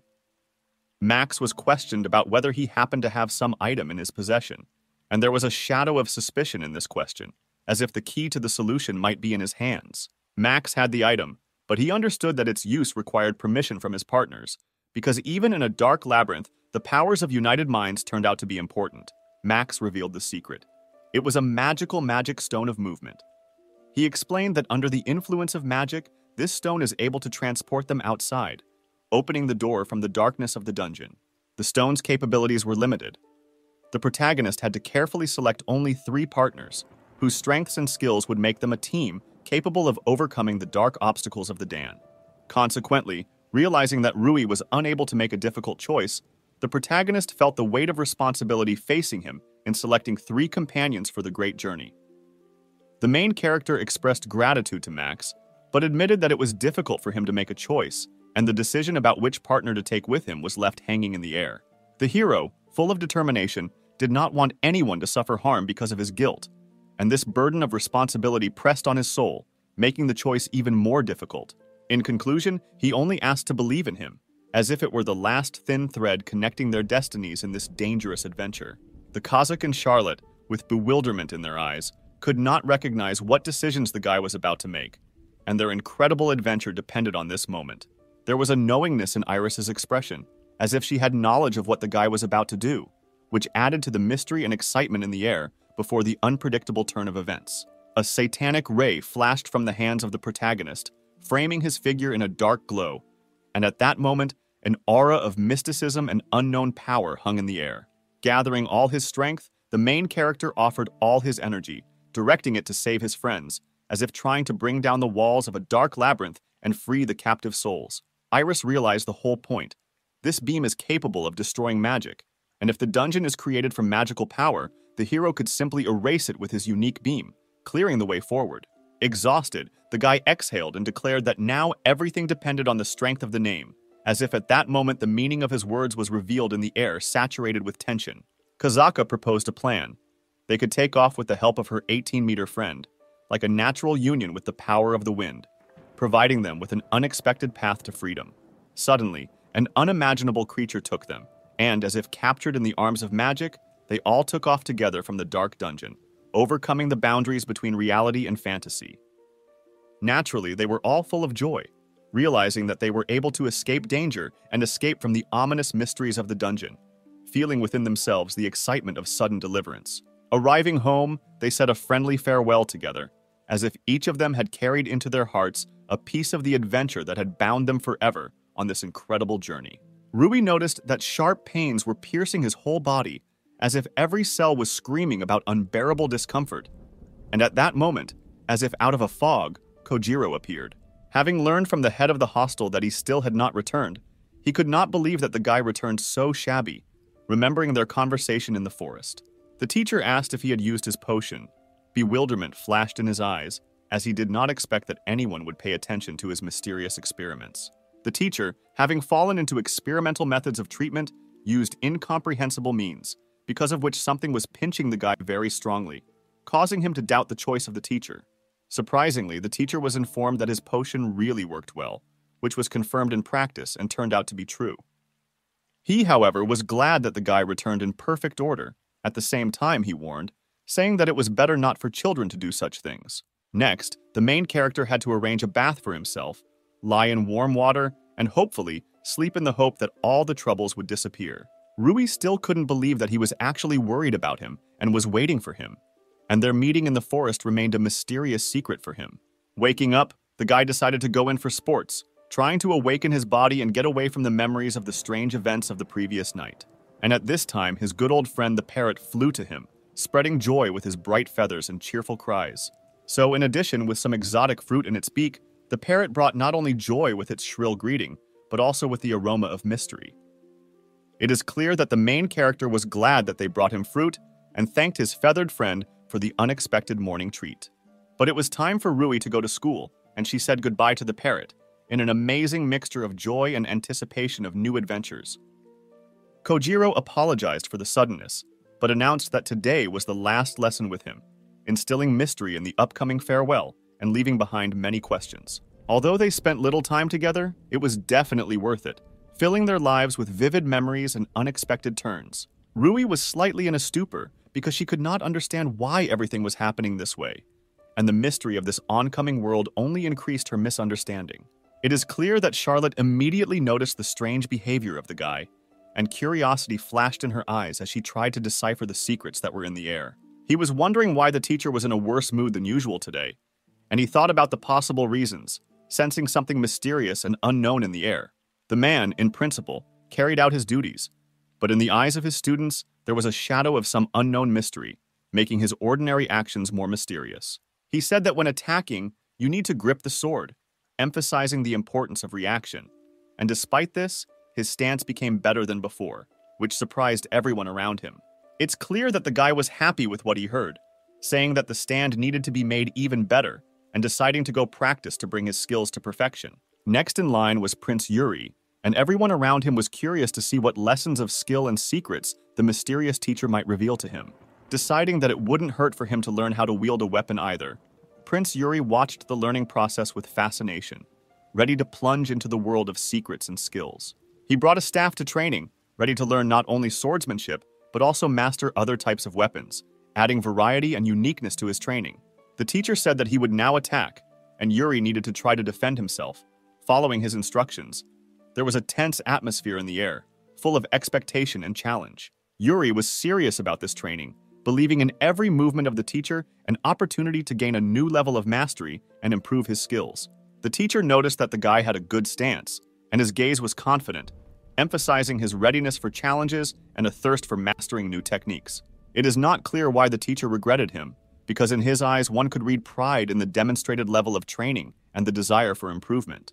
But still, the teacher decided to start sparring with his student, creating an atmosphere of competition and an opportunity for Yuri to show his skills in battle. Yuri was slightly alarmed by all this, but prepared for the sparring, feeling inner strength and determination to cope with the challenges posed by his teacher. Well, it's clear that Kojiro, in turn, was calm and confident. The master, rushing forward at the speed of light, threw out his first attack like a master of instant embodiment of power and movement, creating a whirlwind of power. Yuri, as easily as the wind, will not give up his position, like an unshakable guard, standing like an impenetrable wall, calmly preparing for the inevitable meeting. Joy filled his heart for being able to defend himself, as if a bright sense of pride had ignited within him. emphasizing his ability to ensure his own safety. In the blink of an eye, the teacher's gaze changed dramatically, as if dark shadows were replaced by bright light, revealing the secrets of his true intentions. A sharp rage gripped him, like a raging fire, and realizing his impulse, he apologized to Yuri, like a warm wind softening a storm of indignation. Then, like an instant of irrevocable fate, he hurled the killing blow towards the student, leaving a trail of mysterious strength and determination in the air, after which, oddly enough, the guy simply collapsed on the floor, as if an invisible burden suddenly mixed with the severity of defeat, leaving silence behind him. Everyone present was frightened by what was happening, as if a sudden shadow of fear enveloped them, causing their hearts to beat louder in confusion at the unforeseen threat. The next thing the teacher did was put a sword to Yuri's head, as if the ominous drama had reached its peak, freezing for a moment in tense silence. Kojiro said goodbye to the guy, as if in this farewell there was not only a finishing touch, but also some kind of inexpressible weight of unspoken words and unknown experiences. Rui came to the defense of his friend, who did not allow himself to easily kill the guy, as if his determination blocked the teacher's path, turning the moment into a struggle of destinies and friendship. He could not understand what all these events meant, like a mysterious puzzle where parts of an unknown picture remained unsolved, entailing excitement and doubt. Here Yuri's guard already appeared, who could not understand at all how the man allowed himself to do this, as if his bewilderment was expressed in a lack of understanding of what was happening before his eyes. It is clear that he immediately flared up with rage after this, as if a storm of passions had shot up in his soul, enveloping the flaring internal fire. He promised to kill the man, as if his words carried an unwavering determination, thundering like a thunderclap, a harbinger of an inevitable collision. The main character asked the guy not to give in to anger, as if his wise words sounded like a gentle whisper in a storm, warning against reckless actions. After Rui whispered something to the guy, he instantly calmed down, as if the mysterious words of a friend quickly dissipated the clouds of an internal windfall. Then she suddenly declared that she relied on the main character, as if this unexpected turn of events gave her confidence in the future and created unprecedented harmony. Finally, he only asked her to protect us all, as if his plea sounded like the last hope in the unsteady dance of fate, slowly revealing its cards. Then he stood in a fighting stance, ready to fight his master, as if every movement of his body expressed determination and strength to protect those he loved. Just a few seconds later, Iris appeared behind the guy, as if her appearance was an unexpected ray of light penetrating the darkness of the struggle, bringing with it hope.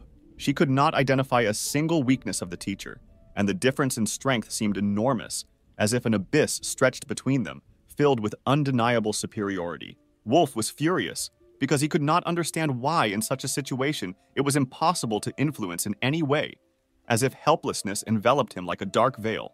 But Charlotte asked the guy to calm down, because he was not alone, as if her soft words were a caress that dispersed the clouds of indignation in his soul. It's a pity that it was dishonest, but nothing can be done about it. You just need to watch and remember, as if lesson wisdom was hidden in this wrong moment. Charlotte silently begged the guy to be okay, as if her gentle thoughts penetrated his soul, calling for inner peace. Rui finally asked why the man did this, as if in his gaze there was a readiness to understand and reveal the mystery of what was happening. The guy said that he spent little time with the teacher, but he, worried about them, turned out to be real to him, as if an understanding of what was important in this regard was ripening within him. Kojiro said that not everything is so simple, and they will not understand anything, as if her words sounded mysterious and an unknown secret shrouding what was happening. He asked the guy to leave for health reasons, in addition noting that he did not want to harm anyone except the prince, as if his words sounded like a desire for a peaceful resolution of the conflict. The teacher's blow seemed fatal, but he needed to make sure that the guy's breathing stopped, as if a heavy shadow of uncertainty remained in the air. It is clear that the main character could not allow him to leave, injuring his friend, because he did not yet have a reason to attack the teacher. Rui was partially right, and it was not easy to understand why he needed to kill someone, as if a fog of mystery shrouded his actions and motives.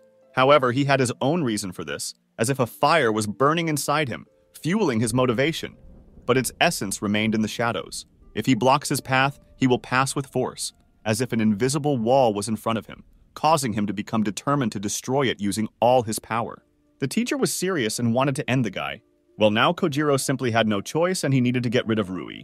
A split second later, he disappeared from the guy's field of vision, and in an instant it appeared right in front of him. This maneuver looked impressive.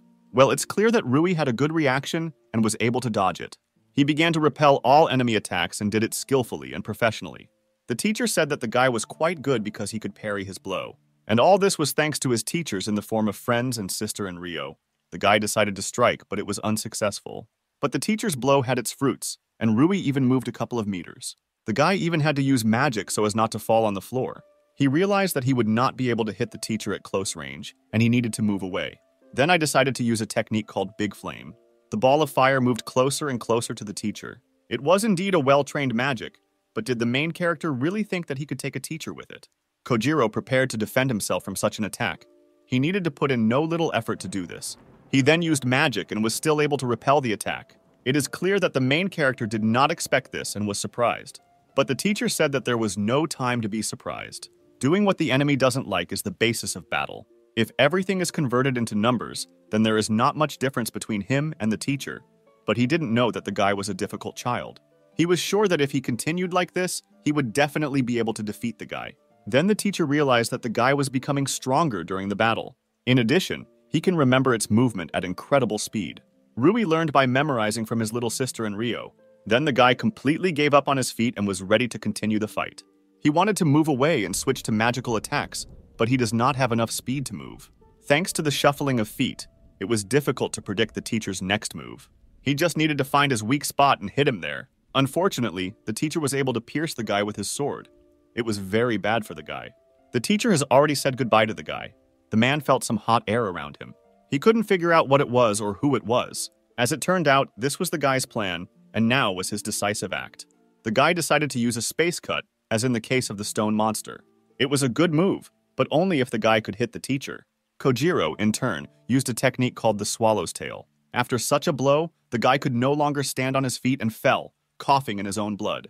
The teacher was confused by the fact that he did not lose consciousness. He could not believe that he survived after his swallow's tail. Kojiro decided to check the prince's breathing and just go their separate ways. He pointedly said in front of the other students that he didn't like to kill without a good reason. If they leave, he will not harm them and will leave them alive. Charlotte asked whether the man wanted them to calmly watch him kill their friend. Kojiro realized that he simply had no choice. Finally, he just said that it would be very painful for them. Rui was still able to somehow wake up and tried to persuade the man to stop. Either it was memories or he really was transported to endless hell, but the very essence is that the guy was in endless hell. The girl said that the guy had become much stronger, but he still lacked something. This something was determination. If he gets into his world, he will have to face it. A situation may also arise when he has to kill the enemy. Rui said with a kind face that it is not necessary to put his life on the line. If we talk, he can understand him. The girl said that his kindness is his strength. However, if everything could be discussed, this would not happen to the warrior. Things that are important to him can be lost in an instant. Therefore, in this case, he does not need to get lost when he fights for life and death. Rui managed to whisper words of forgiveness from the girl, Rio, and then he began to get up completely in order to continue the fight and not let the man win. Rui found the strength and motivation to get up and continue the fight. Kojiro did not expect that he would have the strength to fight with such wounds. The guy is shaking all over but is still ready to continue the fight with the teacher. Rui was determined. He wanted to put an end to this lawlessness. Kojiro asked for forgiveness for treating him like a child, and will now accept him as an obstacle to his goal. The teacher was ready to strike Rui again, but to the surprise of everyone, the guy was able to easily repel this attack without using a weapon, with his bare hands. Kojiro couldn't understand how Rui managed to do it so easily. He was confused, because his movements were very careful. Then the main character began to launch his attack. Kojiro will notice that Rui's number of hits has changed, which means that he has become stronger. The main character realized that he needed to use a third attack technique called Saranui.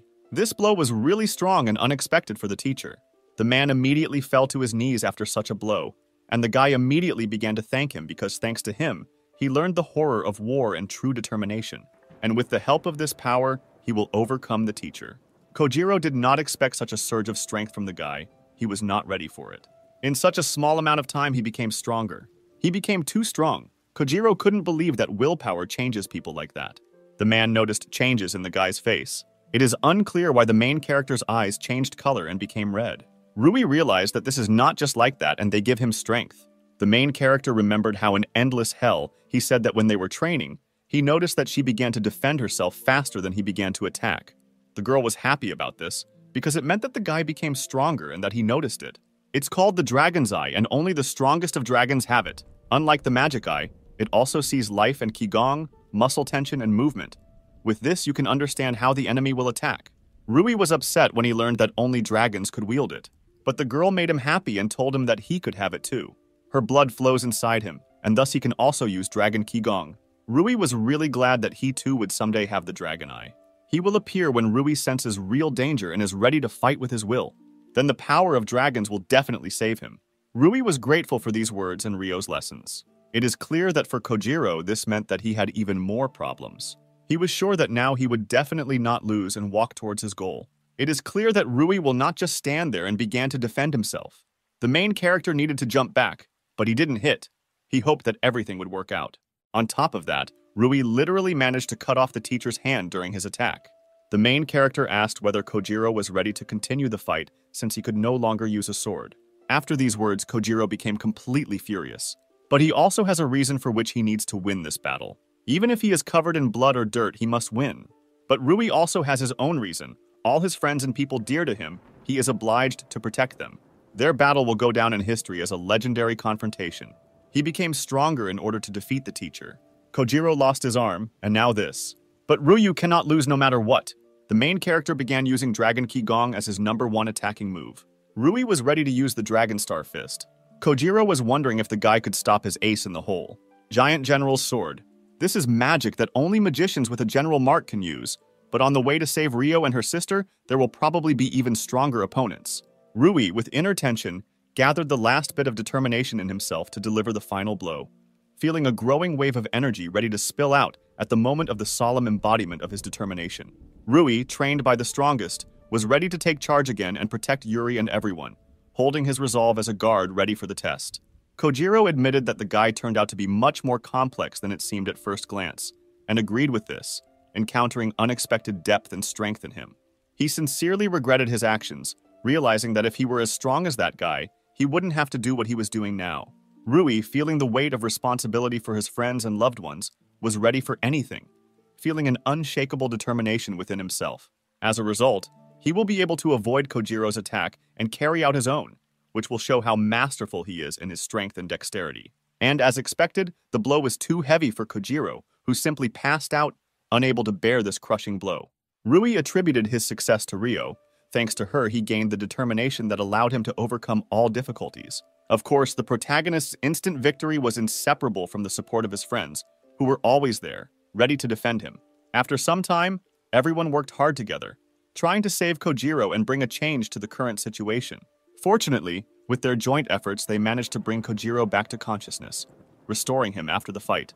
The guy apologized immediately after waking up, having previously warned that the next moments would be painful. Asking the girl standing next to him, Lona, to begin the necessary process, he tentatively explained that it might be unpleasant, but necessary for his recovery.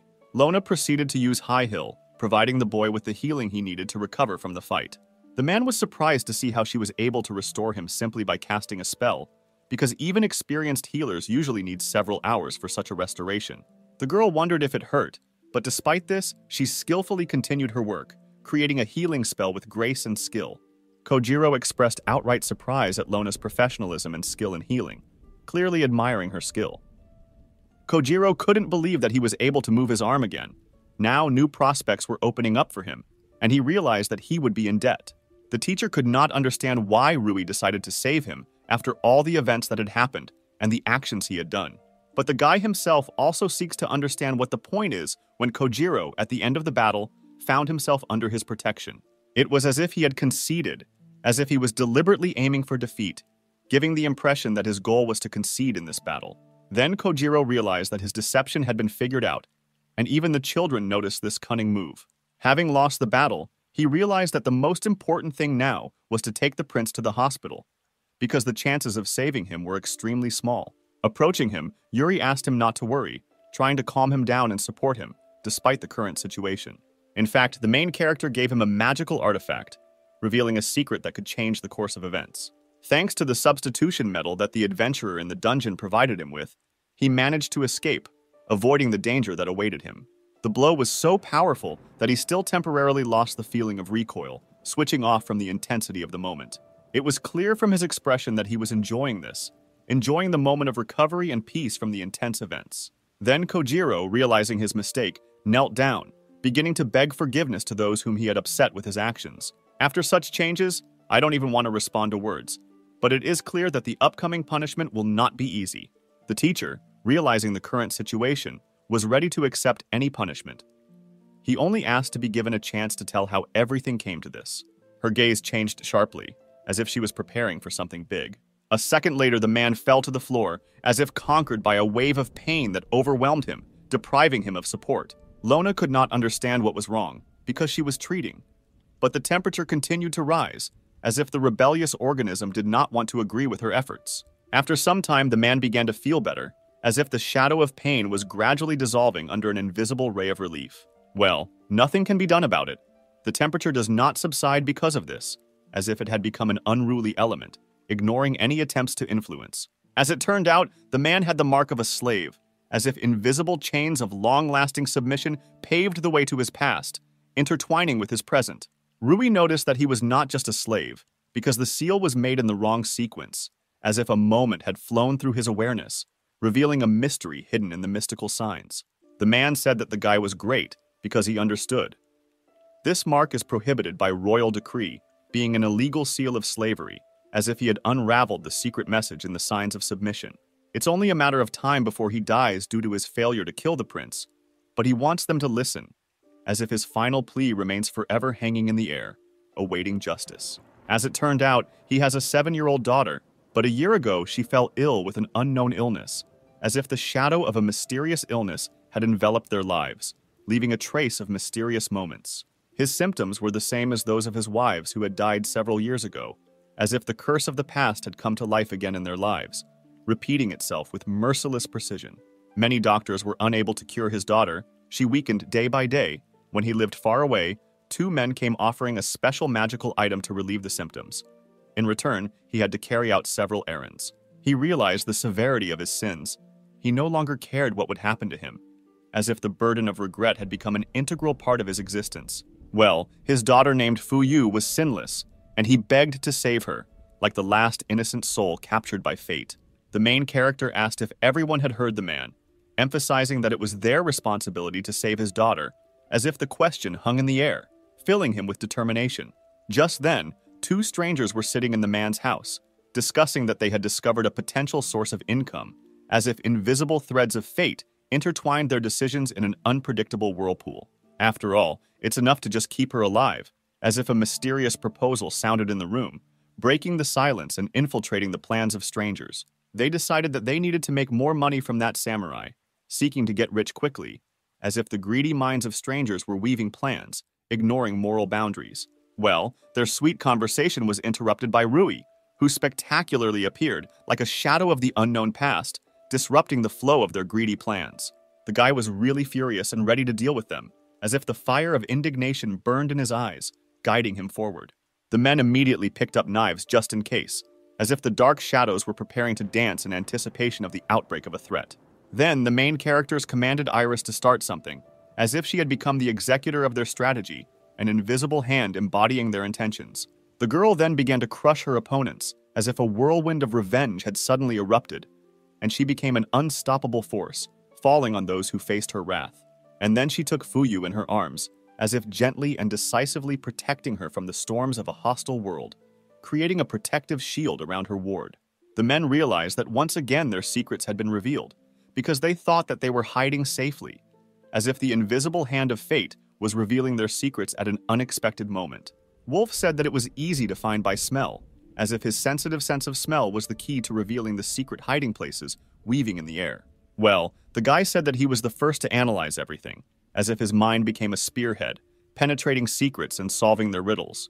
The man said that they were strong and offered to measure their strength with him, as if a challenge had been thrown, and tense anticipation of a fight hung in the air. Well, the guy would not forgive them under any circumstances for disgracing the man's efforts and his strength, as if his pride were a piece of shrapnel cutting in the air. Then, as expected, he struck the enemy as if the moment of truth had arrived, and the sound of the collision of hostile waves filled the air. With such a force of impact, the wall simply could not stand it and broke through, leaving behind a destroyed hole. Kojiro's prediction came true. The girl's heart flared up, as if a passionate flame had flared up in her heart, illuminating everything around with its warmth. This was something beyond an ordinary disease, and the healer seemed powerless in the face of an unknown illness that required unusual means of healing. Some kind of resourceful method was needed that could put an end to the disease, which declared war on the girl who had become a hostage to her own condition. Rui concluded that the first step was to let the girl evaluate Lone and then urgently go to the palace, leaving behind a trail of a mysterious decision. At this time, the girl and guy settled down peacefully, awaiting the arrival of their friends, feeling the tension in the air being replaced by an atmosphere of pleasant anticipation. It was clear from her facial expressions that the girl was irritated and nervous, as if the internal dissonance concealed mysterious riddles and expectations. The guy gently asked the girl to calm down, reminding her to breathe deeper, as if his words were a quiet touch to the seething inner world of her feelings. The girl's gratitude went to Ben, and as if by magic, the children felt much better, as if his presence brought calm and healing energy. Ben, in response, feeling his role in changing the situation, even blushed slightly from unexpected gratitude and attention. Happiness knew no bounds, and he rejoiced to see that thanks to his help, the girl was able to find peace and tranquility. Then Ben conveyed the good news, saying that it seemed that their friends had arrived, as if the invisible shadow of tension had dissipated with the arrival of loved ones. As the guy predicted, everything happened exactly like that. His friends actually came, confirming his instincts and ending the wait. Lona decided that she would start with a simple attempt at healing, aiming to bring relief to the girl with her healing touch. Fuya even managed to come to her senses, but naturally she was completely bewildered, unable to realize what place she had ended up in. Lona cautiously asked if the girl could share a little conversation with her, as if offering a warm hand in the uncharted waters of communication. Ben noticed that the girl had a rather unhealthy complexion, as if the dullness reflected her inner state, causing concern. If the situation continued, the girl would not last long, which is why Ben felt an urgent need to find a way to recover her. The main character tried to solve the riddle. It seemed not a disease, but some kind of curse, and lowering the temperature turned out to be not a simple enough solution. Doctors and healers, it would seem, should have noticed something deeper, since attention must be paid not only to obvious symptoms, but also to mysterious aspects. Ben asked if something was captivating the main character, if something had caught his attention, as if waiting for key information that could reveal secrets. It turned out that he had an above-average amount of magical power, as if mysterious signs were opening up, harbingers promising the potential for a solution. Rui was slightly distracted and realized that if she began to train, the girl could become an outstanding magician, as if the glimmer of new potential was blossoming in their harbingers. Ben discovered something fascinating. Her mother also had a significant amount of magical energy, as if the mystery of magic permeated their family ties. The amount of this magical power meant only one thing. They had the potential of great possibilities and secret powers ready to blossom. Ben asked to pay attention to unexplained fever, fatigue, and swelling of the joints, noting that these symptoms closely resembled her condition, as if they were united by an unknown force. Rui agreed that the symptoms were identical, as if confirming that the mysterious influence extended not only to the girl, but also to her mother. It seemed like magical poisoning. Usually too much magical power is considered a sign of health, but too much can lead to poisoning, and her mother had a body type that made it difficult to control magical energy. Her body is tormented by the accumulated magical energy, and if it is released, it will begin to accumulate again. Perhaps this is not an easy solution to the problem. Kazaka announced that she had an idea, like a ray of light in the darkness, ready to illuminate the path to a possible solution.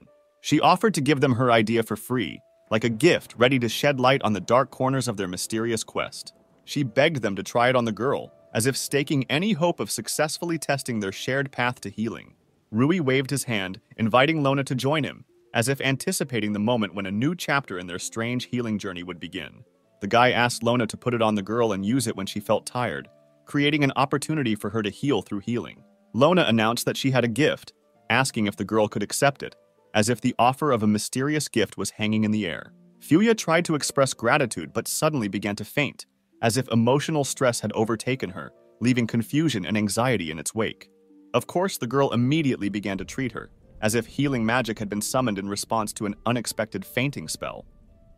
Her face instantly takes on a healthy hue, as if the magic of healing spreads through every cell of her body, returning vitality. Ben felt bewildered, could not understand whether it was the effect of the bracelet, as if a mysterious force was hiding its secrets, leading him into a world of mysteries. This is a magical item, a charge bracelet created to accumulate magical energy. When it is filled, the release of magical power outward will begin. However, to her, it seemed to always drain her energy, as if a magical exchange was part of an unexpected journey with this bracelet. The Kazakh woman asked to give her money instead of gratitude, explaining that she bought the bracelet at a big discount from Max and simply spent the money for nothing. Wolf noticed that the girl was blushing, indicating her embarrassment, as if embarrassment bloomed on her cheeks, creating a non-verbal response. After some time, Rui decided to visit Kojiro, as if the clock was ticking, measuring the moment when they would cross paths again.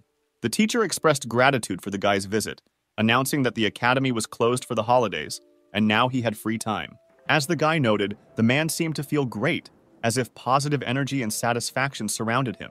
It all happened because the protagonist erased the mark of a slave, as if the act of liberation marked the beginning of a new stage in their relationship. Kojiro realized that it was because of him that they were sent on vacation, and he brought trouble to Lagasse, as if the shadow of regret lay heavily on his shoulders.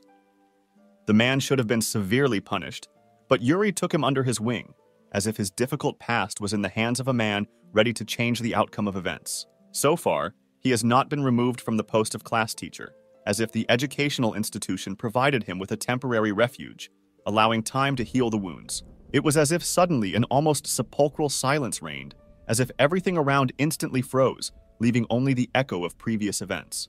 A man was recently told by a jailer that the guy cured his daughter. He saved not only from robbers, but also had a healing effect. The man couldn't even imagine how he could thank the guy for this, as if her daughter's life had received a second chance, leaving behind a debt of gratitude. Rui stated that a man should not be grateful for this, as if the act of healing had become a natural manifestation of her gift, a kind of integral part of her being. After all, at the very least, he simply acted in a natural way, expressing concern and asking her to leave quickly for the good of his own daughter. The man firmly decided that he would never forget his debt. Someday he would definitely return it. He swears with his commander's mark, as if the promise remained in his heart like a sealed agreement.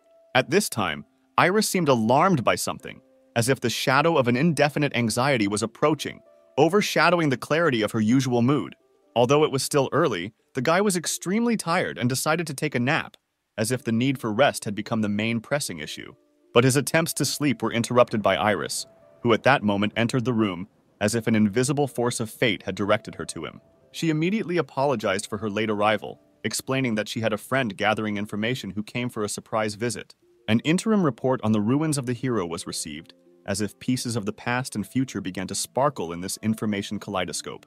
When the girl tried to sit on his lap, he remarked that this was not the place to do that, as if the atmosphere called for more formal communication. Iris felt like she had done something wrong, as if the realization of her mistake was reflected in her gaze, creating unnecessary tension in the air.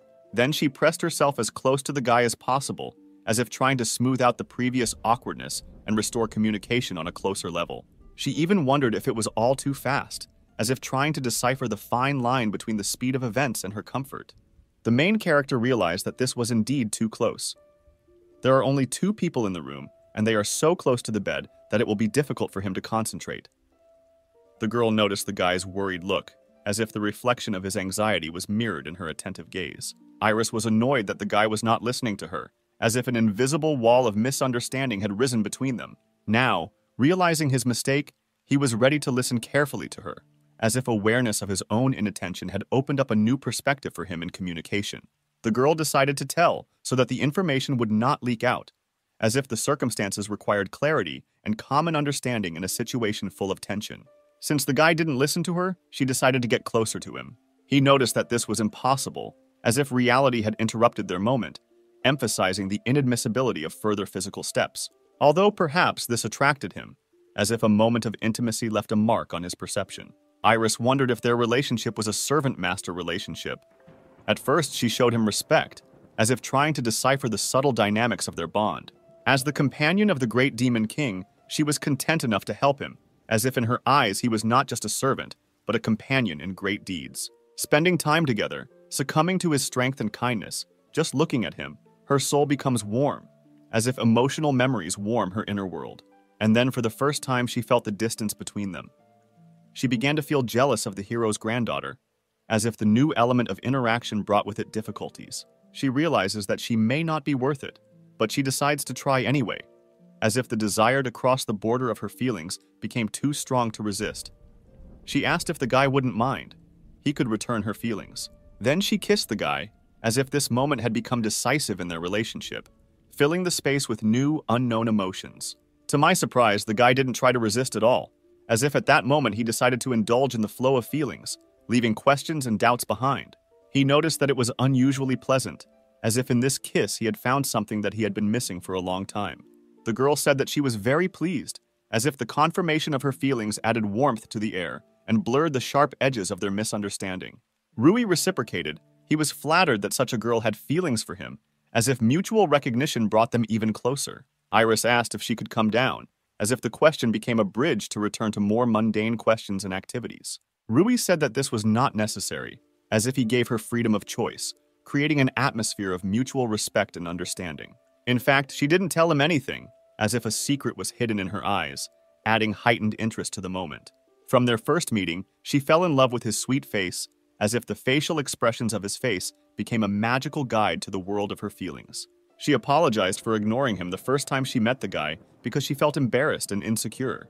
Then she thought that someday they would have to be enemies, as if the first impression left its mark on her perception of the situation. Fate is a strange thing. Back then, she didn't think their relationship would develop into this, as if a path that began with uncertainty led them to an unexpected turn. She couldn't stop looking at the guy's sweet face, as if she found something in his features that made her heart beat faster. For a long time, she had wanted to make him blush, as if in this embarrassment she saw a peculiar charm and inexpressible tenderness. The guy only asked to be more gentle, as if his request sounded tender and trembling. Iris apologized for disobeying his request for more gentleness, but then, defying this order, kissed the guy passionately, revealing the reciprocity and her own passion. Meanwhile, Charlotte was sitting in her room, unable to understand who Iris thought she was, as if a mysterious shadow of misunderstanding had passed through her thoughts. She didn't know what she was doing, because if she was attacked, she would come back, as if a mysterious threat lurked in her ignorance and uncertainty. She noticed a brochure from a harvest festival she had attended often as a child, as if memories of past joys had resurfaced in her mind.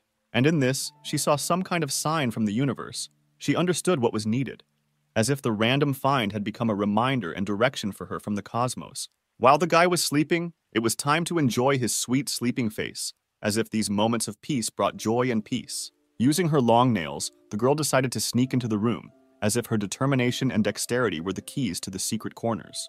Carefully opening the doors, she immediately asked for forgiveness and wanted to ask something, as if her sudden appearance was accompanied by sincere intentions. To her surprise, she did not notice anyone in the room, as if the emptiness and silence became her silent testimony, and only on the table did she see a note, as if the mysterious message had become her only guide in this quiet emptiness. It was a note from Charlotte, where she said that she had taken the guy and asked everyone to go to his room, as if mysterious courses of events were developing under her leadership. There was no longer any warmth left on the bed, so that meant that they had long since left, as if the empty bed was evidence of their temporary absence. She agreed and now takes her for a rival in love. Next time she will not give in to her, as if a hot struggle for attention and feelings had flared up in her heart. At this time, the couple was directly running somewhere, as if their haste was evidence of urgent concerns or exciting events.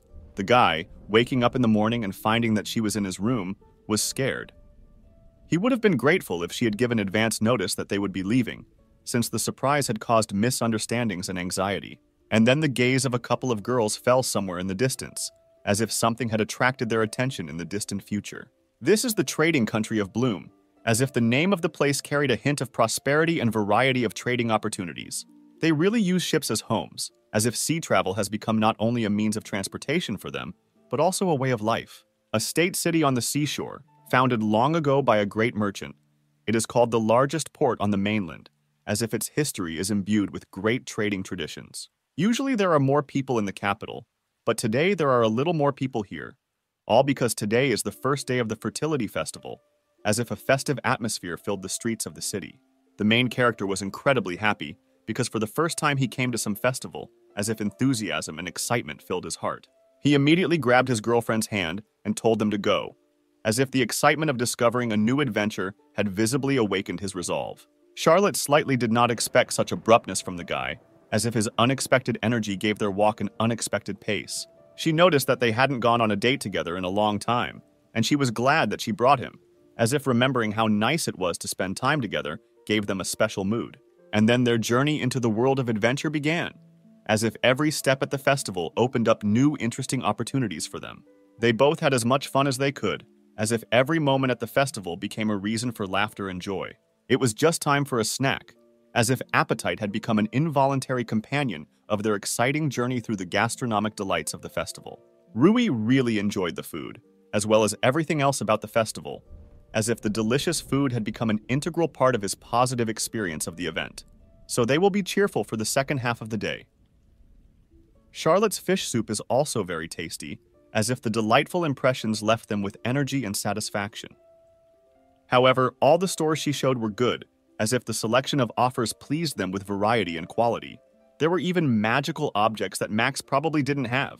Somehow they continued to meet him, as if the mystery of magic added a new element of interest to their everyday life. He, Wolf, and Byrne also see each other often.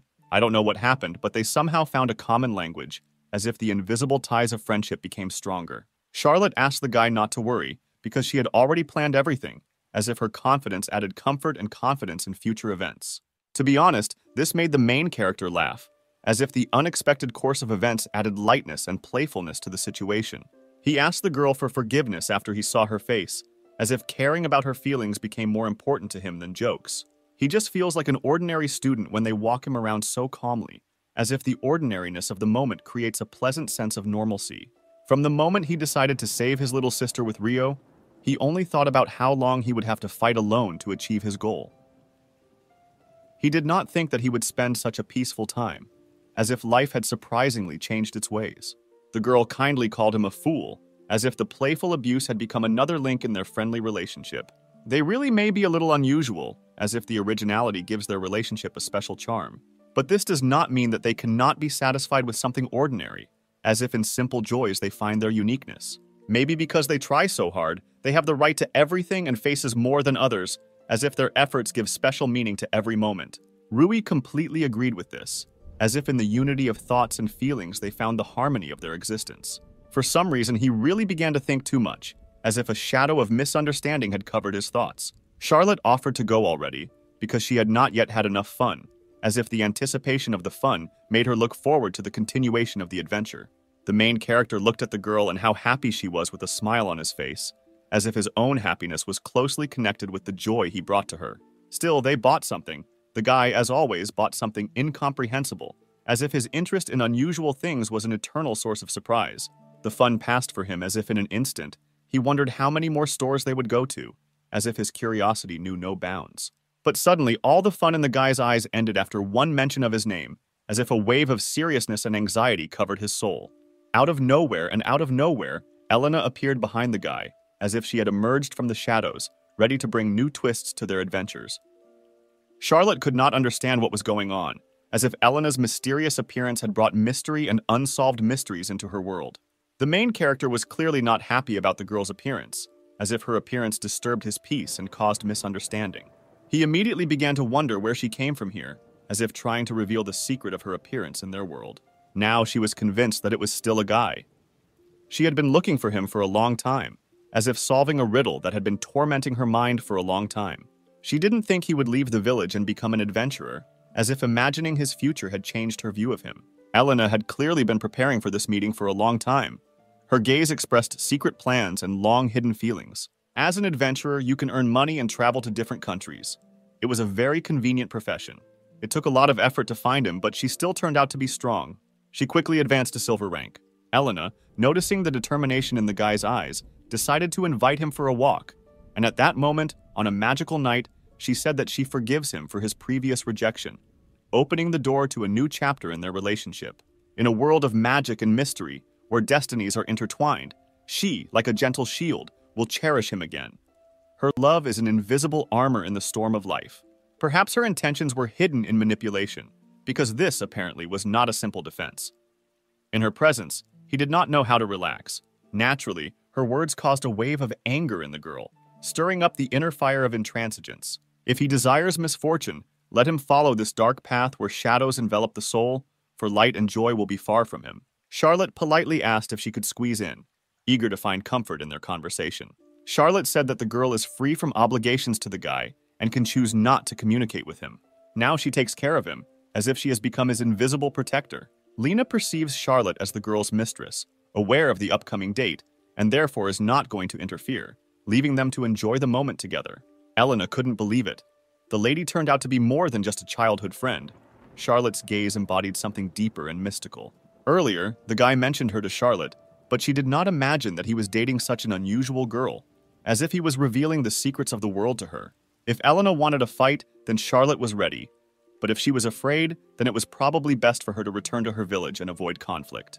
These words ignited anger in Elena, and she became ready for any possible action, despite the consequences. The readiness to kill Charlotte right on the spot pierced Elena's soul, clouded her mind, and swallowed her heart with a dark wave of revenge. Politely addressing the guy, the girl asked him to look after her purse, as if showing unobtrusive concern for her property. Then, like a wolf, she stretched out for her sword, ready for a virtuosic blade dance in battle, personifying strength and determination. Having said that she was going to cut off all their ties, she said it with such determination, as if she was tearing off the last invisible cord connecting their worlds. Elena lacked patience and resolutely attacked first, as if releasing an internal flow of passion and determination.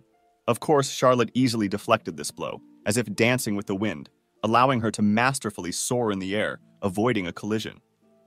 At this time, the main character was still in a state of shock, stunned by the development of events, as if floating with the flow of fate. He noted that Elena had gained considerable strength since leaving the village, as if her time away from him had allowed her to accumulate incredible energy. Her words were true. His sword was fast but heavy, and she wielded it deftly, using the weapon with incredible ease and skill. After uttering these words, even greater anger flared up in Elena, as if a fiery storm of intransigence flared up in her soul. She couldn't understand why each of her attacks missed Charlotte aimlessly, as if she were shrouded in an invisible shield of immunity. Charlotte, as if seeking to break the prolonged stalemate, decided to strike, as if summoning a force capable of overcoming Elena's resistance.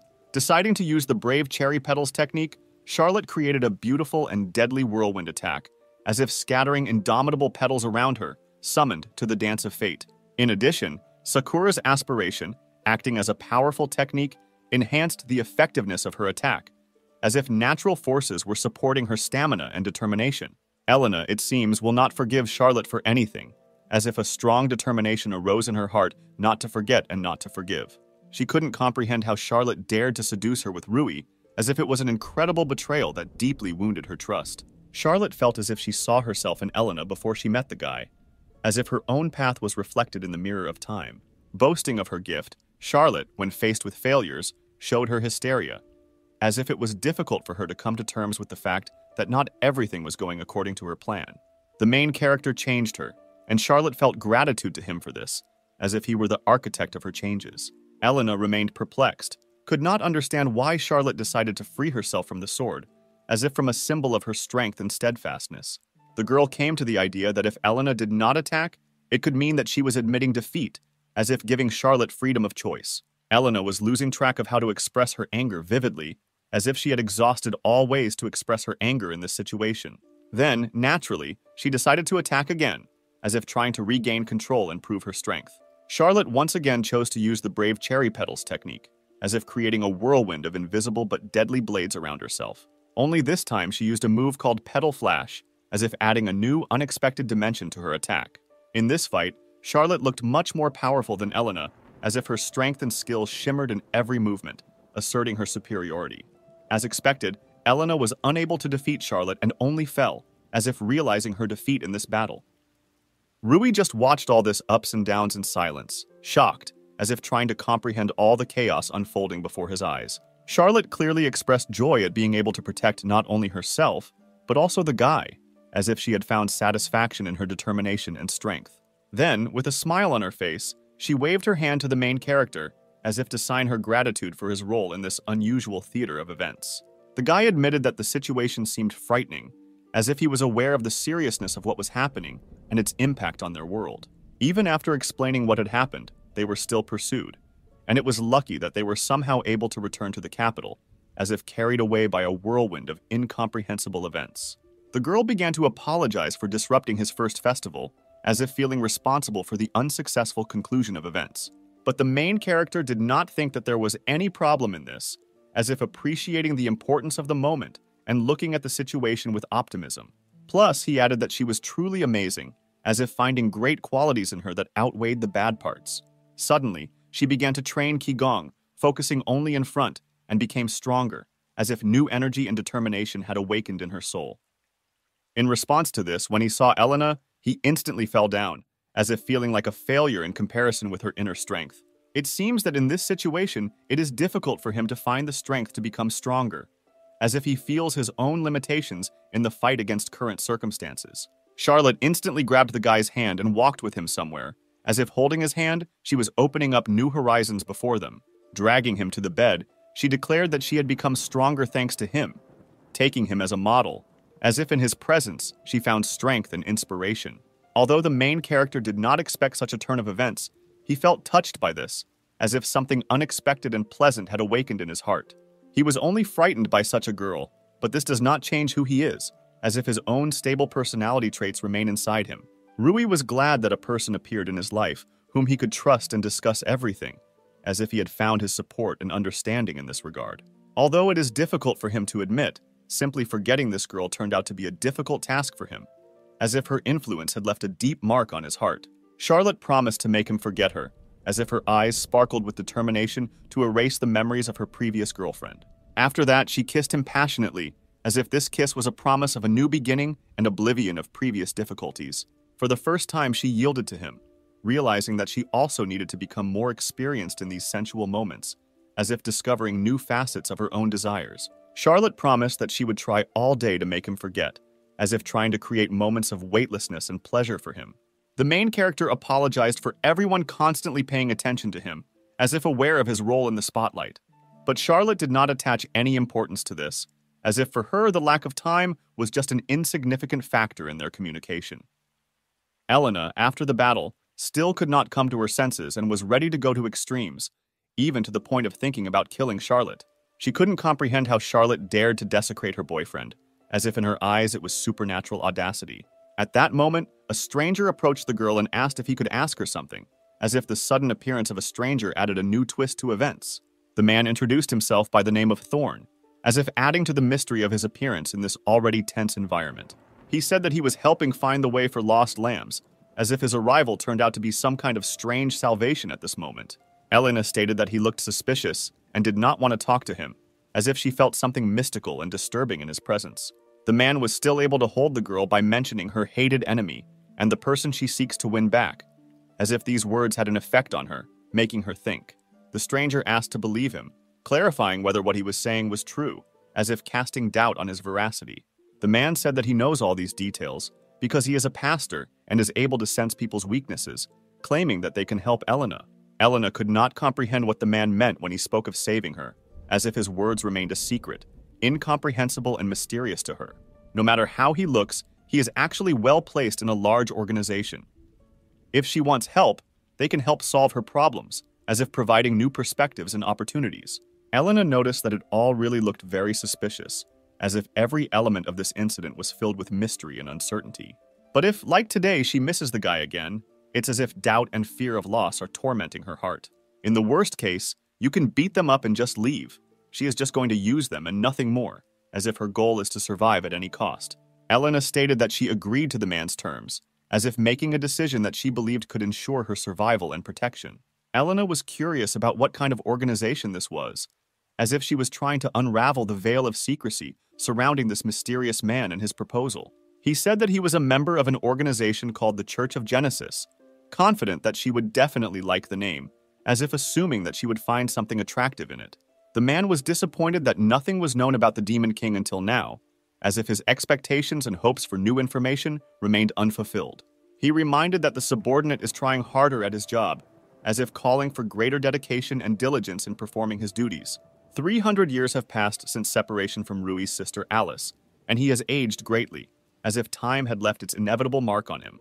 However, after more than a century of searching, there is not a single clue, and there are very few who are looking for her seriously, as if the mystery of her disappearance remained unsolved and forgotten.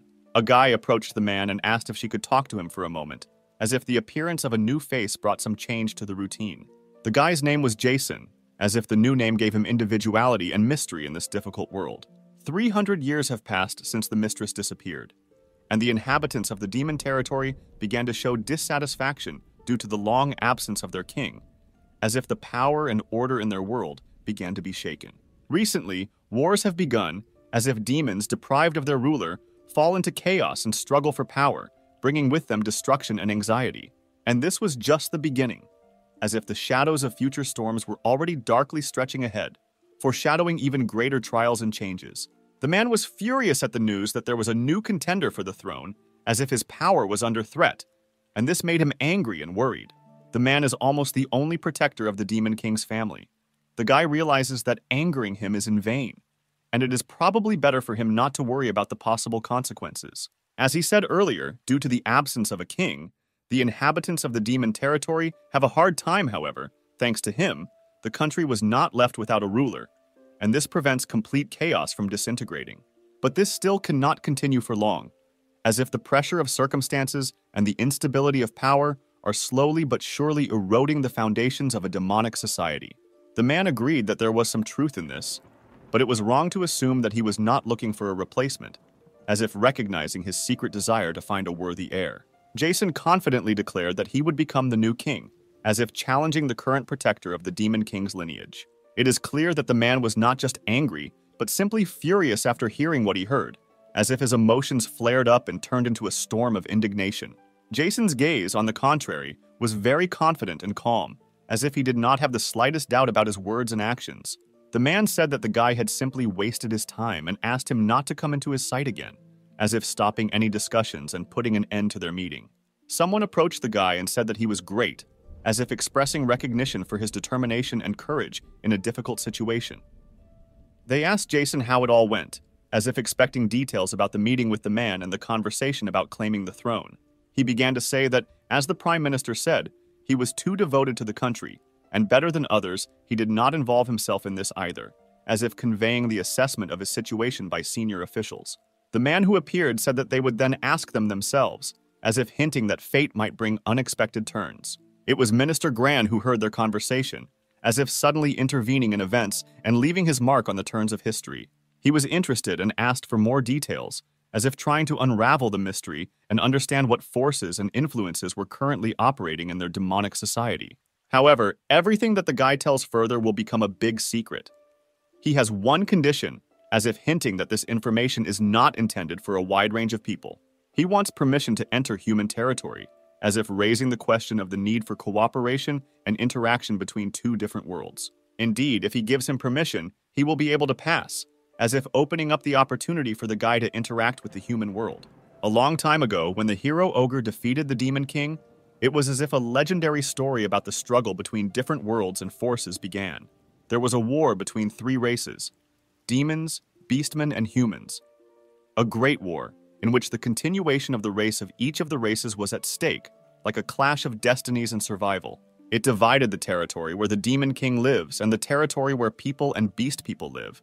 And everything has remained that way until today, as if the borders drawn in that distant period of the war remained unchanged. If they are caught, it could lead to execution, like a hanging threat for violating centuries-old rules and laws.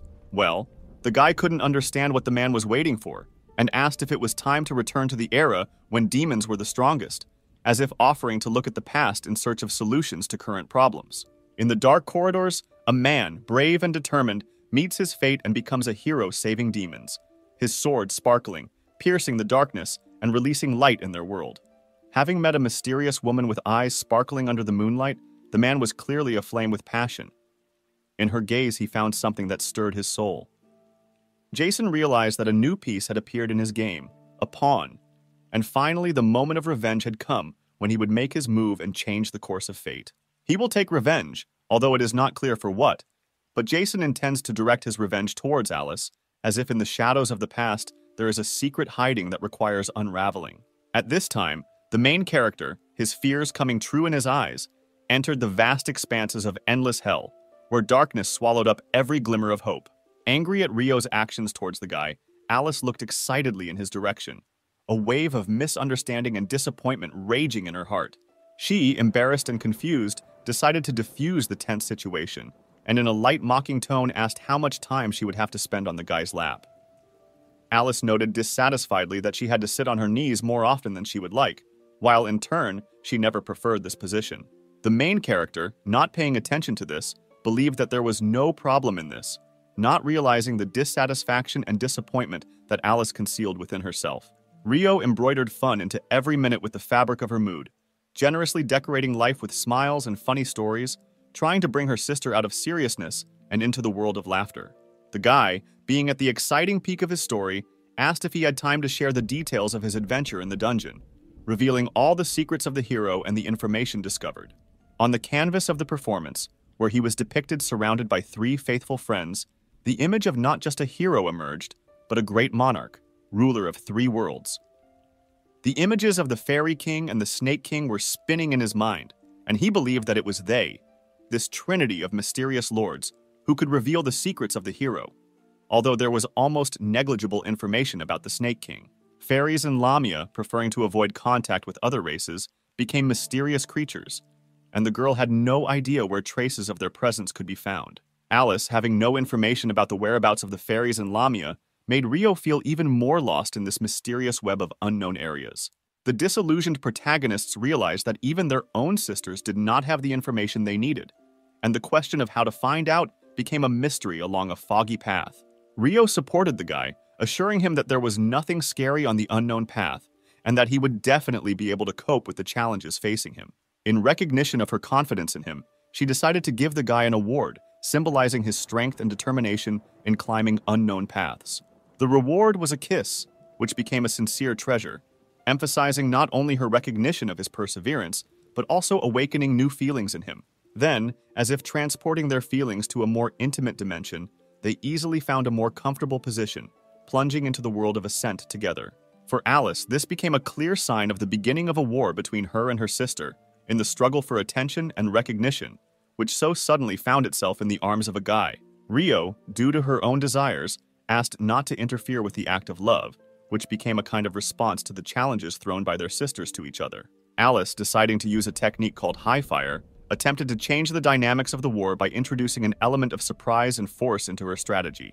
The next morning, the guy was almost all aching after a serious reception from his sisters, and he realized that the war between them had added its share of emotional intrigue and incredible intensity. Iris, penetrating the guy, showed concern and interest, asking how he was feeling and how he managed to sleep after an unusual evening full of passion and struggle. Iris, entering the guy's room, expressed concern and interest, asking how he was feeling and how the night was filled with passion and surprises. Rui was surprised that Iris showed up surprisingly early this morning, leaving him somewhat amazed at the unexpected change in routine. Iris, having shown her caring nature, turned out to be so devoted that she was even ready to take care of even such little things as wiping up after a guy. Rui, having reconsidered the situation, invited Iris to join them in the library, creating a moment of possible unity in this stream of unusual events. Iris had a meeting planned with friends who were collecting information from various regions of the mainland, which created an important and obligatory activity for her. The main character shared his desire to learn more about the hero's friends and expressed his intention to read something in order to better understand their stories and characteristics. Iris reported that, as far as she knew, there was a vast amount of material in the capital's library archives that provided information about the hero's friends that might be of interest to them. He realized that this represented a difficult task, but he firmly believed that he could find all the necessary information and solve the mysteries buried in the library's archives. Still, it turned out to be really difficult, and the main character went deep into research, reading several volumes with the same tenacity and determination. Ben and Lona were also in the library at the time, and their presence created an atmosphere of collaborative searching and sharing of information, somewhat resembling a team effort. Ben felt anger as Rui constantly searched for subtext in their presence in the library, seeing it as something deeper than just a general search for information. The main character noticed how serious Ben and calm Lona, despite internal tension, began to move closer to each other, creating invisible connections in this world of knowledge. Without thinking too much, Ben expressed his willingness to help the protagonist, creating a moment of solidarity and understanding between them. Rui expressed his desire to learn more about the Lamias and fairies, emphasizing his interest in expanding knowledge about these mysterious creatures. Ben advised Rui to read a specific book and went after it, showing his concern and willingness to share his knowledge. Ben reported that there are no records of anyone seeing Lamia and fairies, but it seems that the book in question contains several hints and information in this regard. Lamia are a mysterious race with abundant abilities matched only by demons and a unique ability only available to them. Queen Lamia has a unique ability called the Third Eye, which allows her to see into the future several centuries into the future, making her the owner of an amazing gift of foresight. After treating his wounds from a poisonous snake bite, the Lamia instantly disappeared into the dense jungle, leaving the recovered hero alone with the mysteries of their mysterious world. But if you think about the fact that their unique ability can be used for malicious purposes, then it is probably better for everyone to stay away from connections with these mysterious creatures. Unfortunately, Ben doesn't even know anything about fairies. He doesn't even know if they really exist. Ben assured the guy that if he needed any more information or help, he could safely reach out, revealing his willingness to support in his search for knowledge. Rui decided to make an effort and aim to actively strive to achieve his goal, engaging in a struggle with secrets and riddles. At this time, the stranger also seemed to be holding some kind of book in his hands, creating the feeling that each of them held in their hands the key to unknown knowledge. Before entering the gate, the guard demanded to stop and grant permission, creating a moment of tension in anticipation of the important entrance. The permit turned out to be genuine, but they also needed to check the contents of the carriages following behind, increasing attention to detail and ensuring security inside the gate. A colossal horse towered in front of the guy, creating an impression of grandeur and power, like a living guardian of the entrance to this mysterious world. 5 giant horses, rare even among demons, along with 10 carriages were heading into human territory, creating an impressive and mystical caravan full of unexpected mysteries. A guy named Jason revealed that the purpose of the visit was related to something outside of human territory, creating intrigue around the intentions and nature of this mysterious appearance. And to be precise, outside the capital of the Kingdom of Escador, Jason added, revealing a more specific direction of his mission and stirring up the interest of others. Jason asked the man if he understood everything correctly, clarifying the details and confirming his intention to head outside the capital. The subordinate conveyed information to the commander that all other carriages also had permission to enter, eliminating possible obstacles to their passage. The commander instructed the guy to tell Mr. Portofino about this just in case, warning against possible misunderstandings and emphasizing the importance of timely information. The subordinate approached Jason and asked if he could have a conversation with him, expressing his desire to exchange information or ask questions. He noticed that the boss was in a great mood, as he even played a melody under his nose, creating a cheerful and light atmosphere. Jason revealed that the book would prove useful to his plan, revealing hints of strategic motives and mysterious intentions. The guy did not hesitate to express that for him, this book looked just like an ordinary book, without anticipating any special attention. Jason claimed that finding this book was destiny and believed that the heavens were his sign to become king, paving the way for him to greatness. There was a small village nearby, a small corner where life was housed, and its presence provided a contrast to Jason's mysterious secrets and plans. Jason, the brilliant leader, decided to give his subjects something incredible. He planned to capture a neighboring village in order to stage a spectacular show of destruction and panic, bringing a dose of unpredictability and adrenaline into their everyday life. He summoned all his strength to prevent the capture, for he understood that in this clash, not only his own well-being was at stake, but also the fate of the entire village. The guy, having heard such news, expressed surprise and stated that Jason, in his opinion, turned out to be unexpectedly kind, sometimes hidden under the guise of an imperious leader. Spide was assigned to go down, and he, accepting the challenge, stepped down, preparing for a new test, despite the possible difficulties and surprises that could await him below. The guy openly stated that Spide had the right to do whatever he wanted with them, giving him power and control in this situation, as if submitting to a kind of game or test. Spide was left in shock, unable to believe what had happened, his mind rejecting the idea that he had been given such unlimited freedom and control. He is well aware of how the demons have been enjoying the fun of late using their sinister abilities, and this knowledge has filled his heart with worry and caution. Thus, this marked the beginning of a new, unpredictable fun war where every moment promised to be filled with excitement and laughter, but at the same time riddled with uncertainty and risk. Spide really enjoyed this, enjoying the fun of a new war where every move brought him indescribable joy, giving him intense emotions and adrenaline. It was great for Jason to sit back with a glass of wine and watch the fun war, like an epic show, where each demon fighting became an actor in this amazing and bloodthirsty production. The man flared up with anger, unable to understand how the guy's subjects could afford this, because it caused bewilderment and anxiety in his soul. This wasn't a problem for Jason. On the contrary, he enjoyed chaos and unpredictability, seeing it as a source of fun and entertainment. Jason suggested that if a man was so afraid of being discovered, the guy could arrange everything so that there would be no evidence left, promising that the traces would disappear unseen and his secret would be preserved. Then, in the midst of the village's devastation, Jason himself joined her, adding his mark to this chaotic mosaic of fun and destruction. In just a split second, in the literal sense of the word, there was nothing left of the village. It disappeared, becoming an entertainment field of destruction under the rule of Jason and his subjects. Indeed, Jason was a psychotic, capable of madness, and his potential to become a demon king was enormous, reflecting his strength and untamed nature.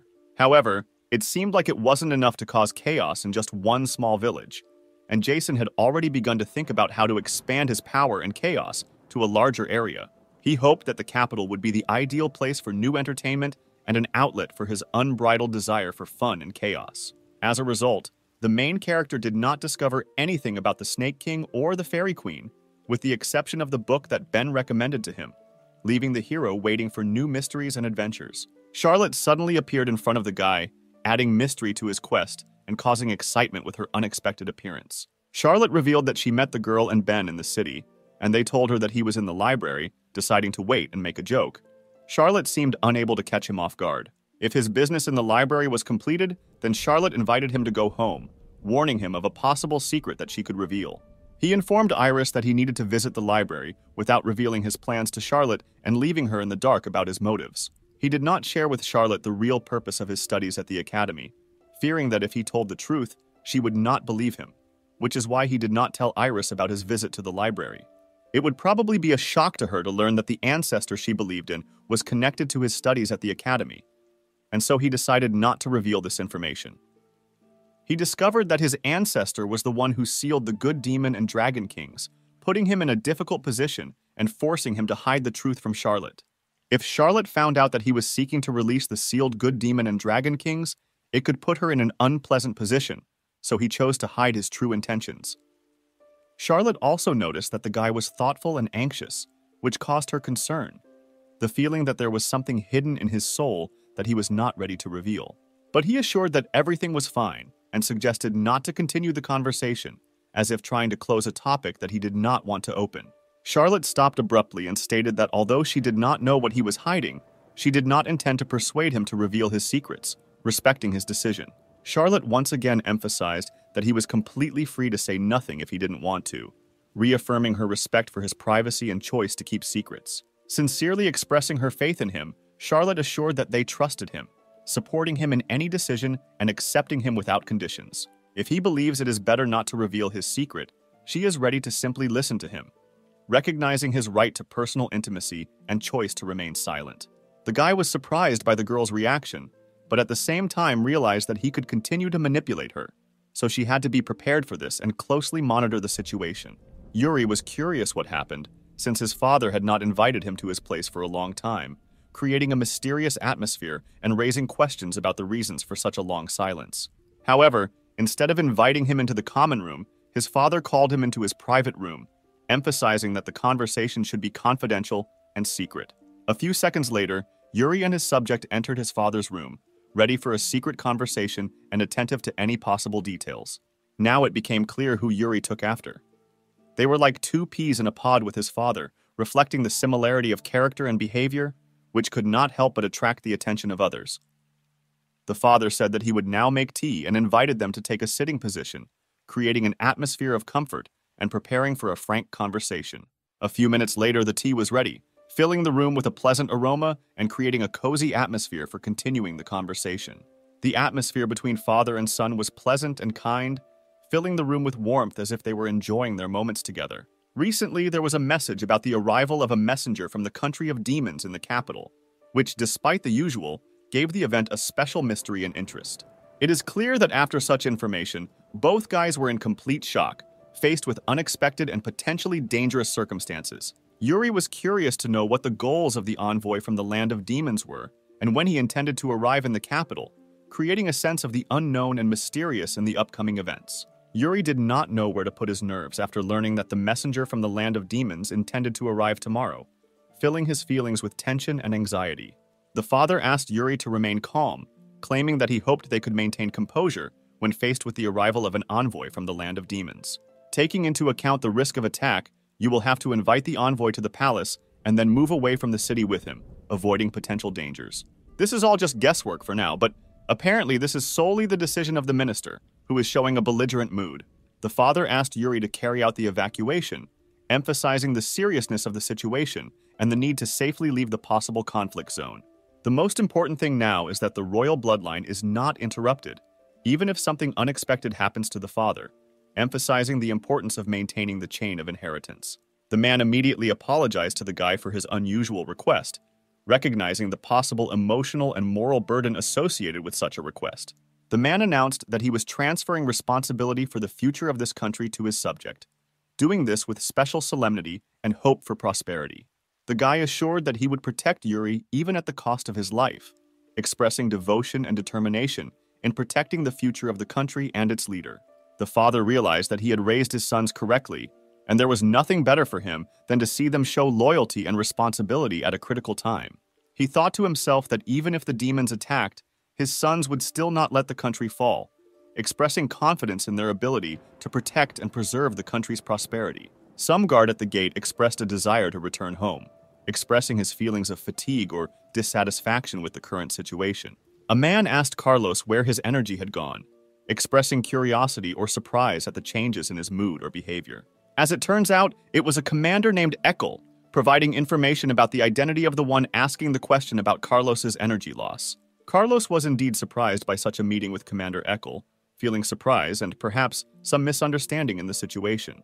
The commander behaves with dignity, even after being notified of the impending demon attack, demonstrating the example of the kingdom's shield and confirming the expectations of its reliable protection. Allowing highly skilled riders to enter the capital too quickly could cause disaster due to the potential for chaos and poor horse handling in confined spaces. The commander issued orders to assemble all of the country's carriages in preparation for evacuation or mobile deployment to ensure rapid and efficient transport if necessary. Jason expressed his gratitude for his willingness to receive them and introduced himself as a subject of Minister Grands, named Jason, establishing contact and demonstrating his willingness to cooperate. In response, the commander thanked them for their journey, expressing recognition and respect for those who are ready to take on the challenge in conditions of uncertainty and tension. The commander introduced himself, oddly enough, as the commander of the Knights of the Royal Escador named Ekel. Having never expected a meeting, the man realized that in front of him stood the shield of the kingdom. He was well acquainted with the heroic deeds of this great military leader, whose deeds had become legends among the inhabitants. Hearing the commander's confident words that he was well aware of the man's exploits, he suddenly asked him, wondering what he himself thought about it. Then, without wasting any time, we proposed to resolve the conflict by force right away, insisting on instant reconciliation. Jason intervened in a timely manner, stopping and offering an apology to the commander, to which he replied with a smile that he did not see any problems in this and was ready to forgive. The commander offered to take us to the palace in these carriages, leading our horses, and promised us his own supervision at the guard gate. The relieved commander expressed his joy that they had managed to temporarily avoid disaster, while his main goal of protecting the country and the king remained at the very center of his concerns. At this time, the main characters, Charlotte and her companion, were in the classroom, immersed in the fascinating world of knowledge and discoveries. The girls were surprised why the guy knew nothing about demons and began an interesting conversation, revealing the secrets of the supernatural in the world that surrounded them. By the way, Charlotte was uncomfortable with the fact that demons had appeared in the capital, and she sincerely wished that her friends would quickly return to confront this evil sign together. By the way, before he met his sister, he himself thought that there might be good ones among the demons, but not everyone knows about it. No one knew that Iris was also a demon, and it remained a hidden secret, adding to the mystery of her personality. When his sister returned from endless hell, he dreamed that people would be able to make friends with her, but he realized that it would be very difficult. At this time, the main character noticed that Iris was sitting nearby, giving the moment special excitement and an unexpected turn of events. Approaching Iris, he asked if she would be fine and if she was connected to demons, trying to find out the truth and calm his worries. Iris revealed that vampires have the ability to change their appearance and warned that if she was discovered, there would be a commotion, adding to the mystery of her existence. She remembered asking at the vampire meeting the day before yesterday, and she was told that no one was sent to Escador, which confused her and created mysterious secrets. Only now she was informed that a demon named Jason was involved in the case, about whom there was a lot of bad gossip, adding intrigue to the solution. The main character thanked for the information and assured that he would remember this demon named Jason, as if ready to face the mysteries and challenges that had yet to be solved. When the teacher entered the classroom, the main character noted that it was not possible to start yet, since Yuri and Ibuki did not show up, emphasizing the importance of their presence. The teacher announced that Yuri had health problems, so he was absent, and at the same time apologized for the brevity of lessons today, explaining that recent events had created certain difficulties in the schedule. The main character was very surprised because Yuri had never missed a lesson until today, and even had his lessons cut short, and all this happened right when the demons came. Although the time for the end of the lesson was a little early, the teacher announced that that was all for today, asking to be careful on the way home, as if anticipating possible difficulties. Rui was finally free. He planned to go to the cafeteria and eat as always, and then go home. Charlotte offered to go somewhere with her guy if he was free. The main character, with wide eyes, looked for an answer in bewilderment, unable to comprehend the reason why all this happened again, as if a mysterious turn of fate had disrupted his routine. Charlotte stood in bewilderment because she couldn't understand why Iris was with them, because she had only invited a guy. She explained her presence, claiming that it was her responsibility to be with the master. Confusion flashed in her eyes, but she stood firm in her opinion. Of course, adding that if Charlotte doesn't like something, she is supposed to be free to move to another place without unnecessary hassles and complaints, to make it comfortable and easy for her. Classmates were happily informed that their order was ready, and this news of the successful completion of their selection filled them with pleasant satisfaction, creating a pleasant feeling of joy and satisfaction. It is also worth emphasizing that all this seemed truly appetizing, which, combined with a pleasant notification that the order was ready, created a tempting prospect of tasty pleasure, inspiring real gastronomic pleasure.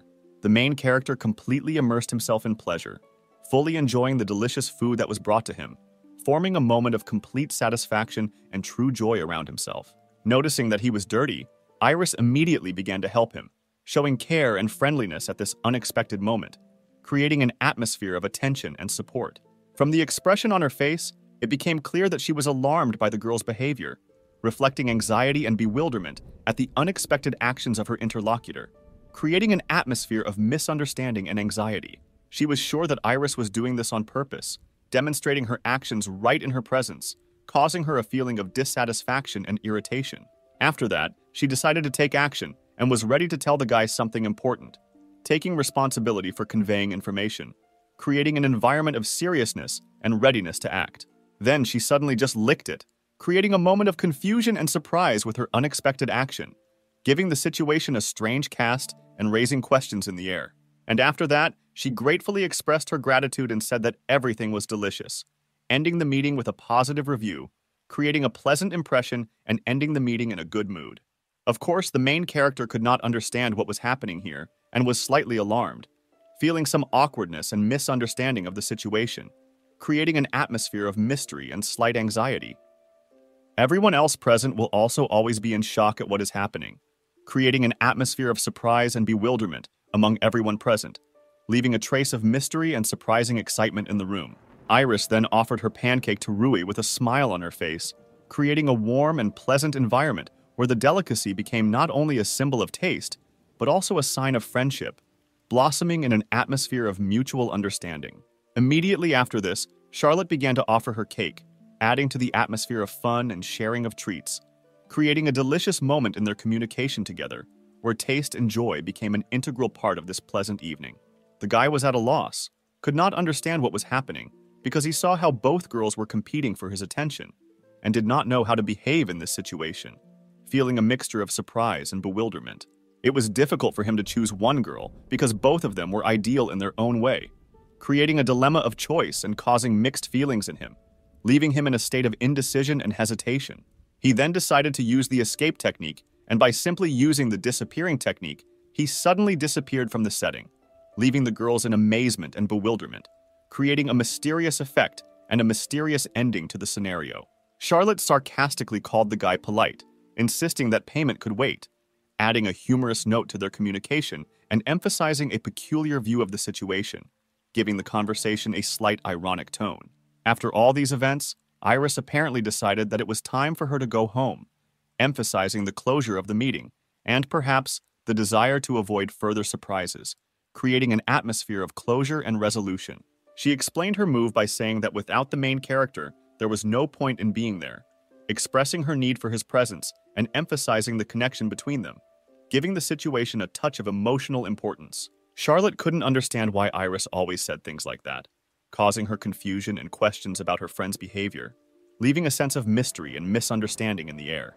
The girl simply could not understand whether she had done something wrong, and why she deserved such treatment from Iris, feeling misunderstandings and doubts about her behavior, creating mixed feelings and questions in her soul. Iris understood that the Demon King had the ogre sealed, and his granddaughter had nothing to do with it, but she still felt some inexplicable emotions, especially towards the girl, creating a mysterious moment in their relationship. Inside, Iris felt an inexplicable anger towards the girl, although she understood that she was not to blame for anything, experiencing an internal contradiction between emotions and rational understanding, creating a complex emotional conflict. Then she simply decided to say goodbye and leave, because she had nothing to say, ending the meeting with a vague feeling of disappointment and misunderstanding, creating a moment of parting in an atmosphere of unresolvedness. Charlotte considered the girl a fool, while Vitya seems to hold grievances inside herself, creating a tense and unclear dynamic in their relationship, leaving negative tension in the air. The next day, the main characters told their friends what happened to them, sharing their impressions and worries after the unusual events, creating an atmosphere of discussion and exchange of impressions. The guy sincerely hoped that the girls would find a common language and become support for each other, with the confidence that friendship between them would make their interaction more pleasant and calm, introducing an element of mutual understanding and harmony into their relationship. Wolf said that in that case they needed to eat meat and asked the man for 3 large skewers, expressing her need for nutritious food and making a request to him, creating mixed feelings around the request for meat. The man decided to please the guy and said that he would give him more, showing friendliness and willingness to please his guest in a pleasant moment, creating an atmosphere of cordiality and hospitality. Wolf believed that his meat was different from others, considering it the best among all, expressing pride and confidence in the quality of his product, creating an atmosphere of passion and gastronomic enthusiasm. Michael felt that there was some uncertainty in the city, and more mysterious events were happening every day, making her feel wary and eager to unravel the mysteries that mysteriously developed around her, creating an atmosphere of intrigue and mystery. In addition, there is some kind of unpleasant atmosphere in the city, and he does not like it when everything is so gloomy, causing him an additional feeling of discomfort, creating an atmosphere of indignation and even anxiety. Even the seller noticed that since yesterday, the number of buyers has become significantly less, emphasizing the impact of strange events on the general atmosphere and life in the city, creating an environment of decline and uncertainty. There are also adventurers who fled the capital. He was interested in the question of what would happen to this country, creating additional mysteries and worries about the future, adding an element of unpredictability and uncertainty. Wolf felt it was strange not to be afraid of demons, expressing his surprise and pondering why some people do not naturally feel uneasy about demonic entities, creating an interesting conversation about the perception of fear and mystical phenomena. He explained that beastmen are excellent at close combat, but have absolutely no magical skills, making them incompatible with demons due to their inability to use magic, adding an interesting dynamic to their struggles with mystical forces. Michael could not understand why demons were considered so scary, expressing his confusion regarding their terrifying reputation, raising questions and speculation about the nature of fear of such entities. The guy firmly decided that he would not allow magic to become his weak spot. His ideas on countering magic had just begun to take shape and were in the development stage, but he was determined to bring them to specific and effective methods of protection, creating an image of determination and desire for self-defense. Michael reported that this was exactly what he expected from the guy, expressing his unsurprisingness and confidence that the guy would take such a strong stance towards magic, emphasizing the conformity to expectations and reinforcing the guy's image as a stoic and determined individual. Rui noticed that they were getting stronger, and he felt that he should not lag behind them, encouraging himself to constantly grow and develop to match the level of his interlocutors, creating internal motivation and desire for personal success. Wolf suddenly felt a vague anxiety, which caused him to sharply tense. Despite the absence of obvious reasons, his attention was drawn to something invisible, creating a mysterious and exciting moment, filling the situation with mystery. He attributed his wariness to the fact that he thought there was a strange smell around him, adding an element of mystery and emphasizing his attention to detail that others might miss, creating an atmosphere of suspicion and interest. Of course, his friends could not understand what he was talking about, greeting his explanation with bewilderment and creating a comic situation around smells and premonitions, adding an element of humor and discrepancy of perceptions. In addition, Michael reported that he smelled only the smell of meat and nothing else, specifying that his sensations were limited to a specific aroma, which added mystery to their discussion, emphasizing the limitations of perception and causing interest in the nature of his senses. Rui noticed that the situation had become strange, and accordingly, his curiosity was aroused a little, creating interest and a desire to unravel the mysterious events happening around him, adding an element of intrigue and exploration. Then, the main character decided to try to discover magical power, opening a new path for himself and introducing himself into the world of secrets and magic in search of answers to his questions, creating an atmosphere of intrigue and desire to understand the unknown. The people who were around turned out to be really just ordinary people, adding mystery and bewilderment to the strange incident that caused such anxiety and interest, increasing the inner feeling of mystery and uncertainty. A second cut suffocated the situation, and the guy, with a wary gaze, drew attention to someone, creating tension and increasing the feeling of mystery in the air, adding an element of intrigue and surprise to what was happening. He noticed 3 people, and if he looked closely, their magical power was shaking strangely, creating strange vibrations and raising further questions about their unique abilities. Perhaps, of course, it seemed to the main character, but just in case, it is better for him to follow them, leaving the question of what is happening open and not excluding the possibility of something more mysterious. And literally in a split second, they took off, adding mystery to the scene and giving the protagonist a sense of urgency to follow them. Well, Michael abruptly stopped the seller and said he wouldn't let them leave without paying for the meat, creating a tense situation and emphasizing the importance of honesty in this context. In the end, with an incredible effort, he ran to 3 strangers, despite all the difficulties, and they finally found themselves together, creating a mysterious picture of the evening city. As long as they behave as usual, apparently they really are just ordinary people, and at this point there is nothing to suggest anything unusual in their behavior. Wolf noticed that the boys were hitting on the girls, and his attention was drawn to their smiles and joking conversations, creating a cheerful atmosphere in the crowd.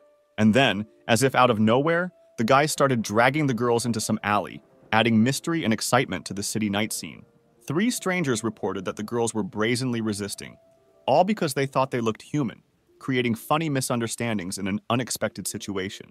The guys were in anticipation because they had never had sex with a person before, and excitement was mixed with inexperience, creating a special tension in their expectations. Rui could no longer stand it and decided to help the defenseless girls by taking action to change the situation and prevent possible problems. He then very intensely asked the girls if they were safe, expressing concern and a desire to protect them from possible troubles. Of course, both were very scared, but they said that everything was fine with them, trying to calm down the worried Rui and emphasize their well-being in this situation.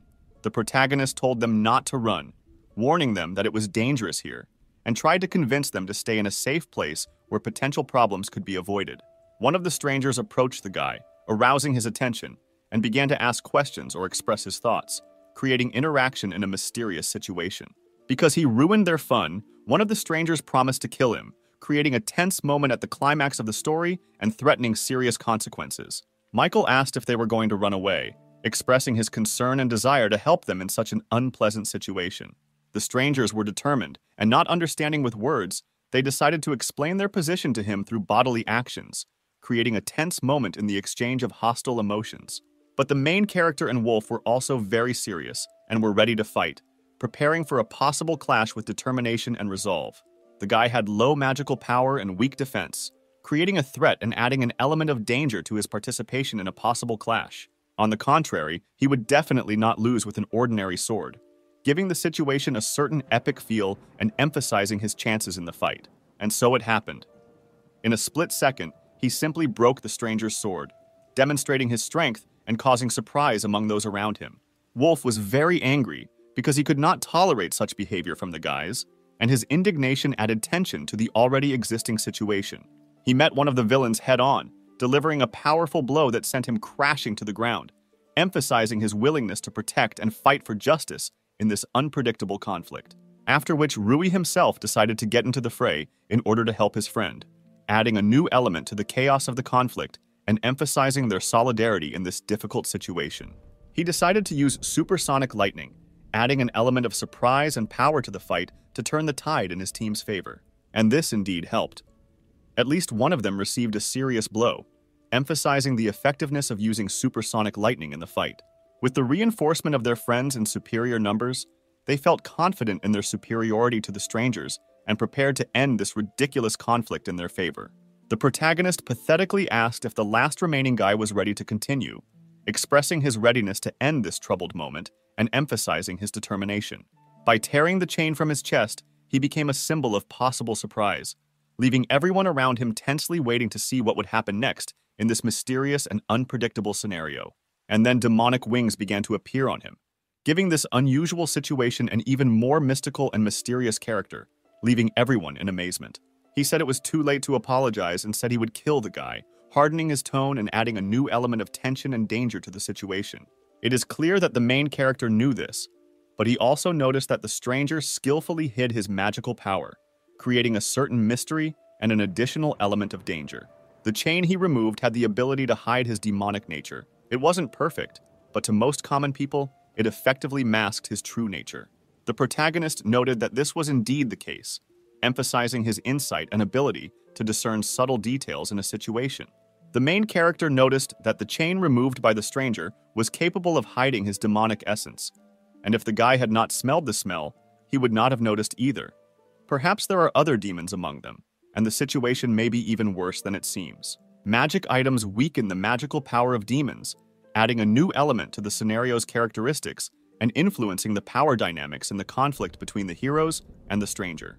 The stranger asked the guy not to think that he was still the same, emphasizing his changeable nature and possible deceptions in the world of magic and intrigue. And then he asked the main character to prepare for the blow, creating a tense moment in anticipation of the inevitable collision and emphasizing the seriousness of the situation. Of course, Rui was not going to just stand there and wait to be hit, showing determination and willingness to respond to the challenge, which added to the dynamics of the fight. On the contrary, he immediately delivered his blow, thereby preventing the attack and emphasizing his vigilance and skill in battle.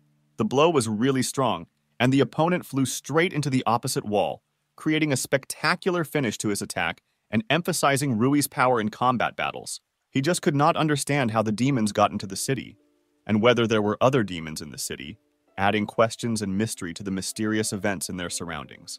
Avoiding full disclosure, the stranger remained silent, emphasizing his caution and intractability in disclosing details, which only increased the mystery and misunderstanding in the eyes of the protagonist. The main character said that he was ready to bloody his hands to protect those who are dear to him, and asked if the stranger was ready for such a sacrifice, finding out his readiness for protection and alliance in this difficult battle. And then the guy gave up and began to say that there was no one else in the city yet. They were simply ordered to go out into the city, but thinking that if they were ordered to act according to plan, they would not be given time to have fun. The guy could not understand what plan the stranger was talking about, leaving in the air a feeling of mistrust and unsolved secrets in their future cooperation.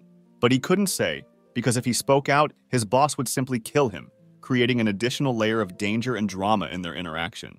Contrary to expectations and ambiguities, the stranger somehow managed to escape, leaving behind a mysterious trail and forcing the protagonist to ponder the possible consequences that could arise from this unexpected turn of events. To be honest, the main character could not understand how this could happen, but he needed to act, gathering strength and preparing to solve the mystery and face the new challenges that lay ahead. He then instantly remembered that there were a lot of people on the main street, causing him to become uneasy and realize that the situation might be more complicated and dangerous than it seemed.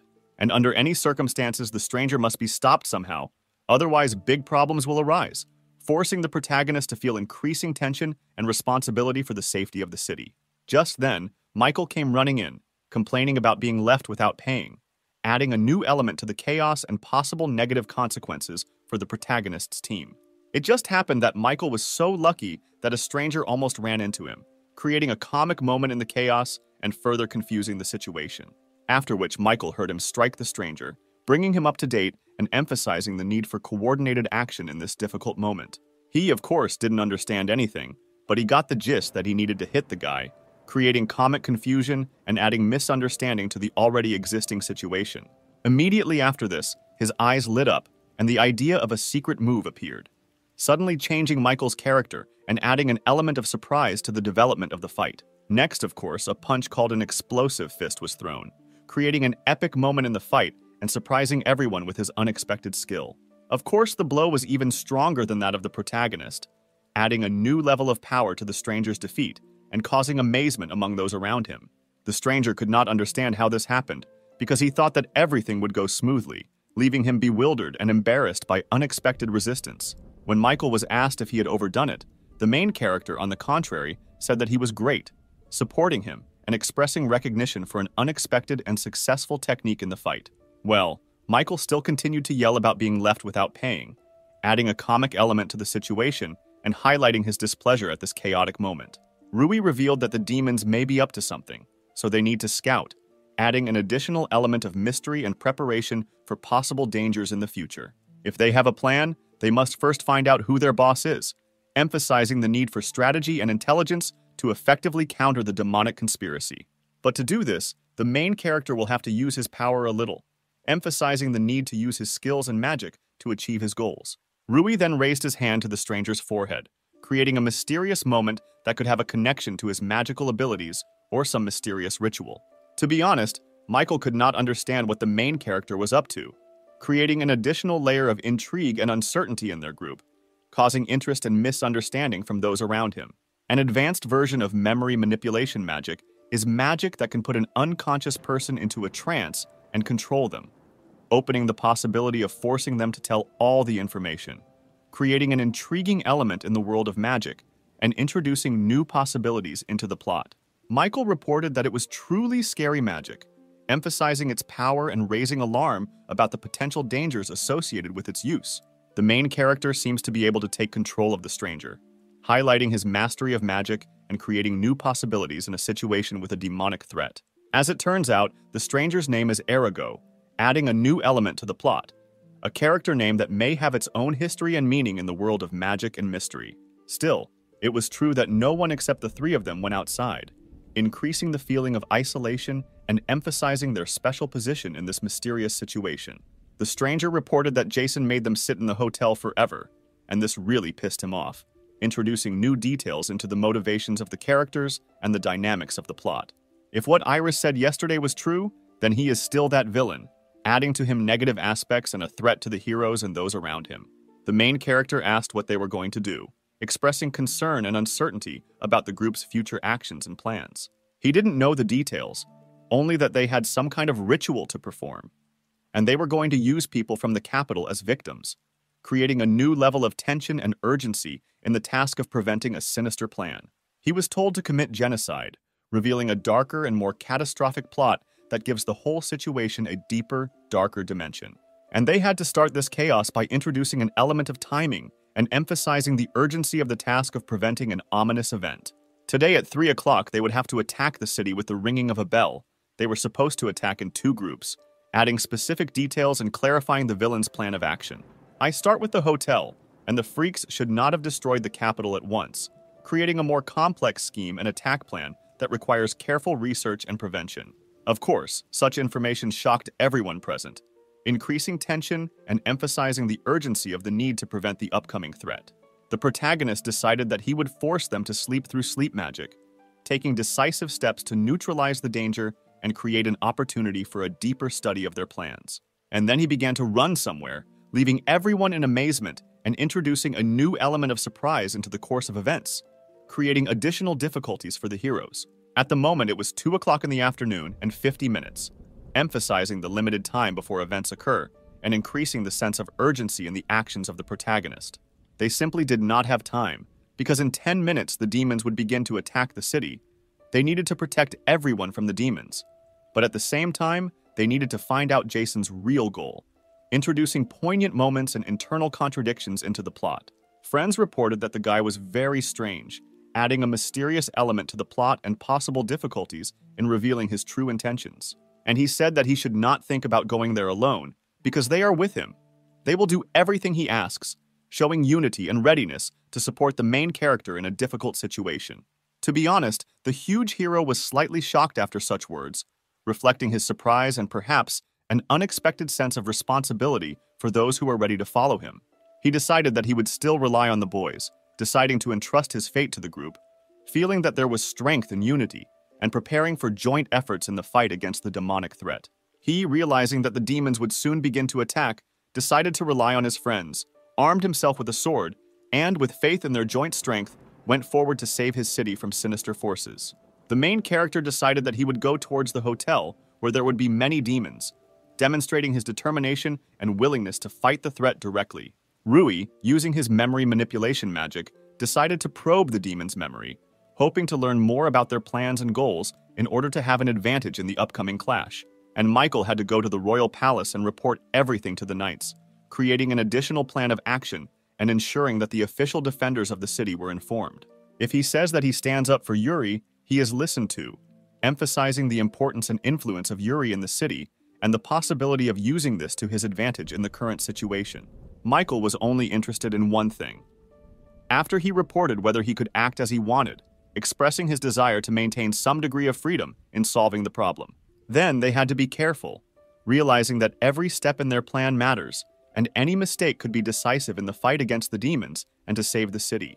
The next time they meet is after everything is over, emphasizing the anticipation of the unknown and the tense atmosphere before the upcoming battle with the demons. Under the weight of responsibility for the future of the city, they formed an unbreakable alliance, ready to confront the darkness and bring victory to the light, taking up arms and turning their gaze towards the advancing enemy. At this time, Jason calmly drank wine for himself, emphasizing the carefree attitude of his attitude towards the impending danger and creating a contrast with the tense situation of the main characters. Seeing Jason calmly enjoying the wine, the man conveyed the information that they should begin soon, making the main characters feel the pressure of time and the inevitability of the approaching clash with demonic force. Jason noticed that he was somehow anxious, and as he found out, there were no platinum-class adventurers in the capital right now, adding mystery to his behavior and raising questions among the main characters. When they got to the capital, they were already winning. It would be nice if it were that simple, emphasizing the impending difficulties and surprises that may await the heroes in their attempt to save the city. Now that the time had come, they needed to get started, creating an atmosphere of tension and preparedness for unpredictable events in the near future. The man could not believe that he just had to wait, expressing anxiety and bewilderment in front of the unknown danger that was slowly but surely approaching. Since he is a warrior, he could not simply sit still while the war was going on nearby, expressing his rejection of passive waiting and preparing to take an active part in the fight for his city. Jason noted that the man was truly an old man with an old mindset, highlighting the generation gap and differences in approaches to the situation that could affect their ability to effectively deal with the approaching threat. He decided to entrust him with dealing with the commander of the Royal Knights of Jekyll, demonstrating strategic thinking and distribution of responsibilities in the upcoming struggle. The man at first did not understand who Jason was talking about, expressing bewilderment and emphasizing possible difficulties in communication and understanding among the heroes. After he realized who the guy was talking about, his eyes lit up, expressing determination and possible personal involvement in resolving the conflict with the commander of the Royal Knights. Jason said that he would leave him several subjects. He could use them, offering the man the resources and opportunities to effectively complete the assigned task. Jason nodded affirmatively, emphasizing his confidence and trust in the boy's ability to successfully complete the task, creating additional incentive for him to show his best qualities in protecting the city. But he didn't care, because he no longer needed the man after he crossed the border, highlighting Jason's determination and his ability to get away with cooperation after achieving his goal. If he manages to distract the commander of the knight and the king, it will even be to their advantage, expressing the possibility of creating favorable conditions for the implementation of their plans and actions in the interests of the city. Although it would be best if they beat each other, highlighting Jason's strategic move to try to create a win-win situation for his side within the royal structure. It is better for them to concentrate on their plan now, emphasizing the need to focus on solving current problems and putting internal conflicts on the back burner to achieve a common goal. He did not think that there were people who could stop them, expressing confidence in his plan and underestimating possible opposition from other individuals. Just at this moment, a giant horse runs amok in the capital, adding an element of chaos and surprise to the city's setting, which may affect the course of events and the actions of the main characters. At this moment, Max and his group were next to her, providing additional personalities and possible interactions between the characters in the developing situation. They were just trying to cope with this crazy horse, emphasizing the unpredictability and struggle with unexpected forces in the city, which can add an additional element of tension to the plot. The girls intervened in this chaos, actively helping the victims and rescuing them from dangerous situations, creating an additional element of solidarity and mutual assistance in the city. They almost completed the evacuation, demonstrating the girls' efficiency and organization in a crisis situation and highlighting their ability to act quickly in difficult conditions. Max was fine, but ran out of flash grenades, highlighting the limited resources and potential difficulties the characters face in dealing with the chaos in the capital. He just could not understand what the knights were doing at this time, where the adventurers were, or even anyone would come from the Alliance, expressing concern and bewilderment at the lack of action on the part of other groups and allies in such a critical situation.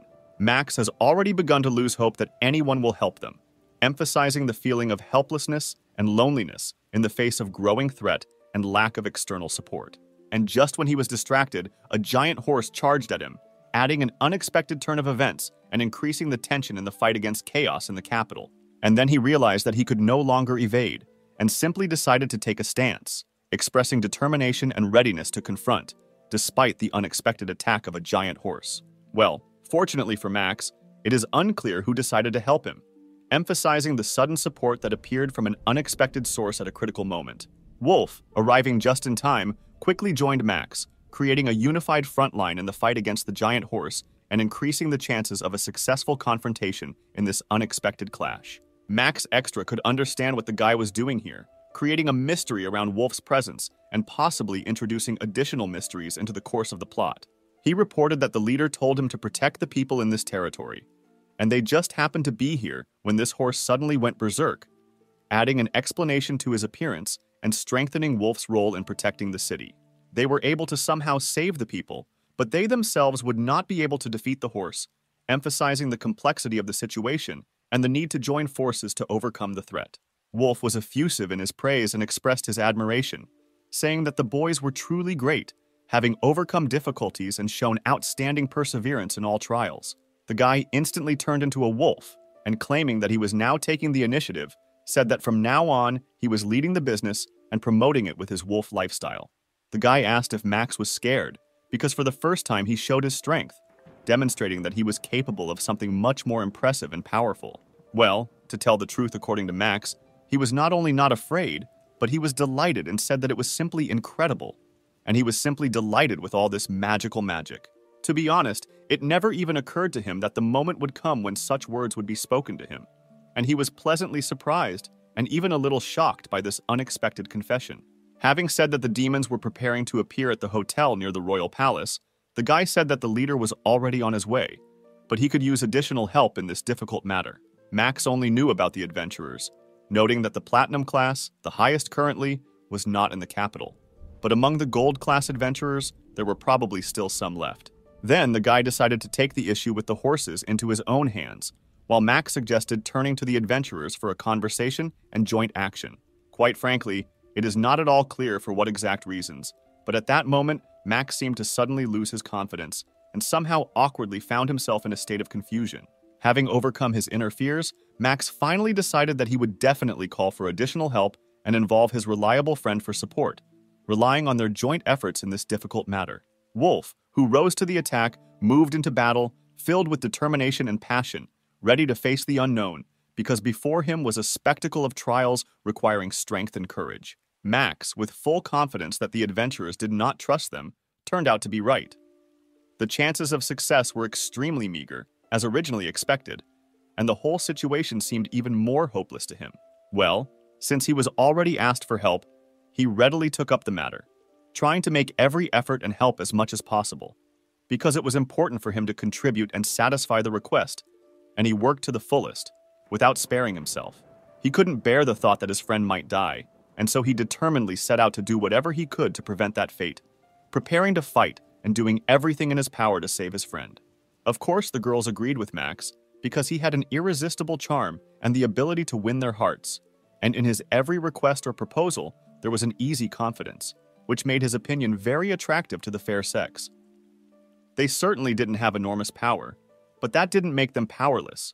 On the contrary, they were going to put in their best efforts and try to achieve their goals, overcoming their weaknesses and achieving success in their efforts. Max told Jim to stay put and help the guy, emphasizing the importance of this task and expressing confidence in Jim's ability to make a significant contribution to resolving the situation. And he persuaded another girl to go with him, assuring him that if he was beaten, she would be there, ready to provide the necessary help and support, creating an atmosphere of mutual trust and protection. He then decided to do whatever he could, relying on his strength and determination to achieve his goal or overcome obstacles that might come his way. And the girls, in due time, will show that they are not cowards, showing strength of character and determination in the situation, proving their ability to cope with challenges and not succumb to difficulties. Michael rushed forward as if he had escaped madness, shouting that if his encounter had been unfortunate, it would no longer be his problem, filling the moment with an atmosphere of anxiety and uncertainty. He still had a little time left before the palace, and he relied on the fact that he would be able to meet Yuri, hoping for a favorable set of circumstances and the opportunity to spend time in the company of his friend. But suddenly, someone restored his run, to put it mildly, introducing an unexpected element into his plans and forcing him to face unexpected events caused by mysterious incidents. At this time, Kazaka and Oscar appeared in front of him, creating a situation full of anticipation and excitement, since their presence was a harbinger of something important or unusual. The guy reported that they had been doing a bit of investigating here, suddenly introducing an element of mystery and intrigue into the situation, raising questions about the nature and purpose of their investigation. And the girl reported that the beetles were not feeling well, creating a mysterious atmosphere and arousing interest in what could affect the condition of these strange insects. After the demons arrived, they began to behave strangely, explaining that they had a strange feeling about the palace, which was why they came here, causing misunderstandings and incredible speculation. Michael was surprised, because he did not think that both of them were so friendly, causing him some surprise and joy at the unexpected harmony between the demons, which he did not expect to see. As it turned out, classes ended earlier than usual today, and Oscar suggested they go for a walk, suddenly creating an unexpected turn of events and an opportunity to have a good time after the school day. Michael, to be honest, did not expect Oscar to seem like this, surprised by new traits of character or behavior of his friend that manifested themselves in an informal setting outside of class. He, however, turned out to be not as shy as Oscar thought, opening up in a more informal setting and showing himself from a new, unexpected side.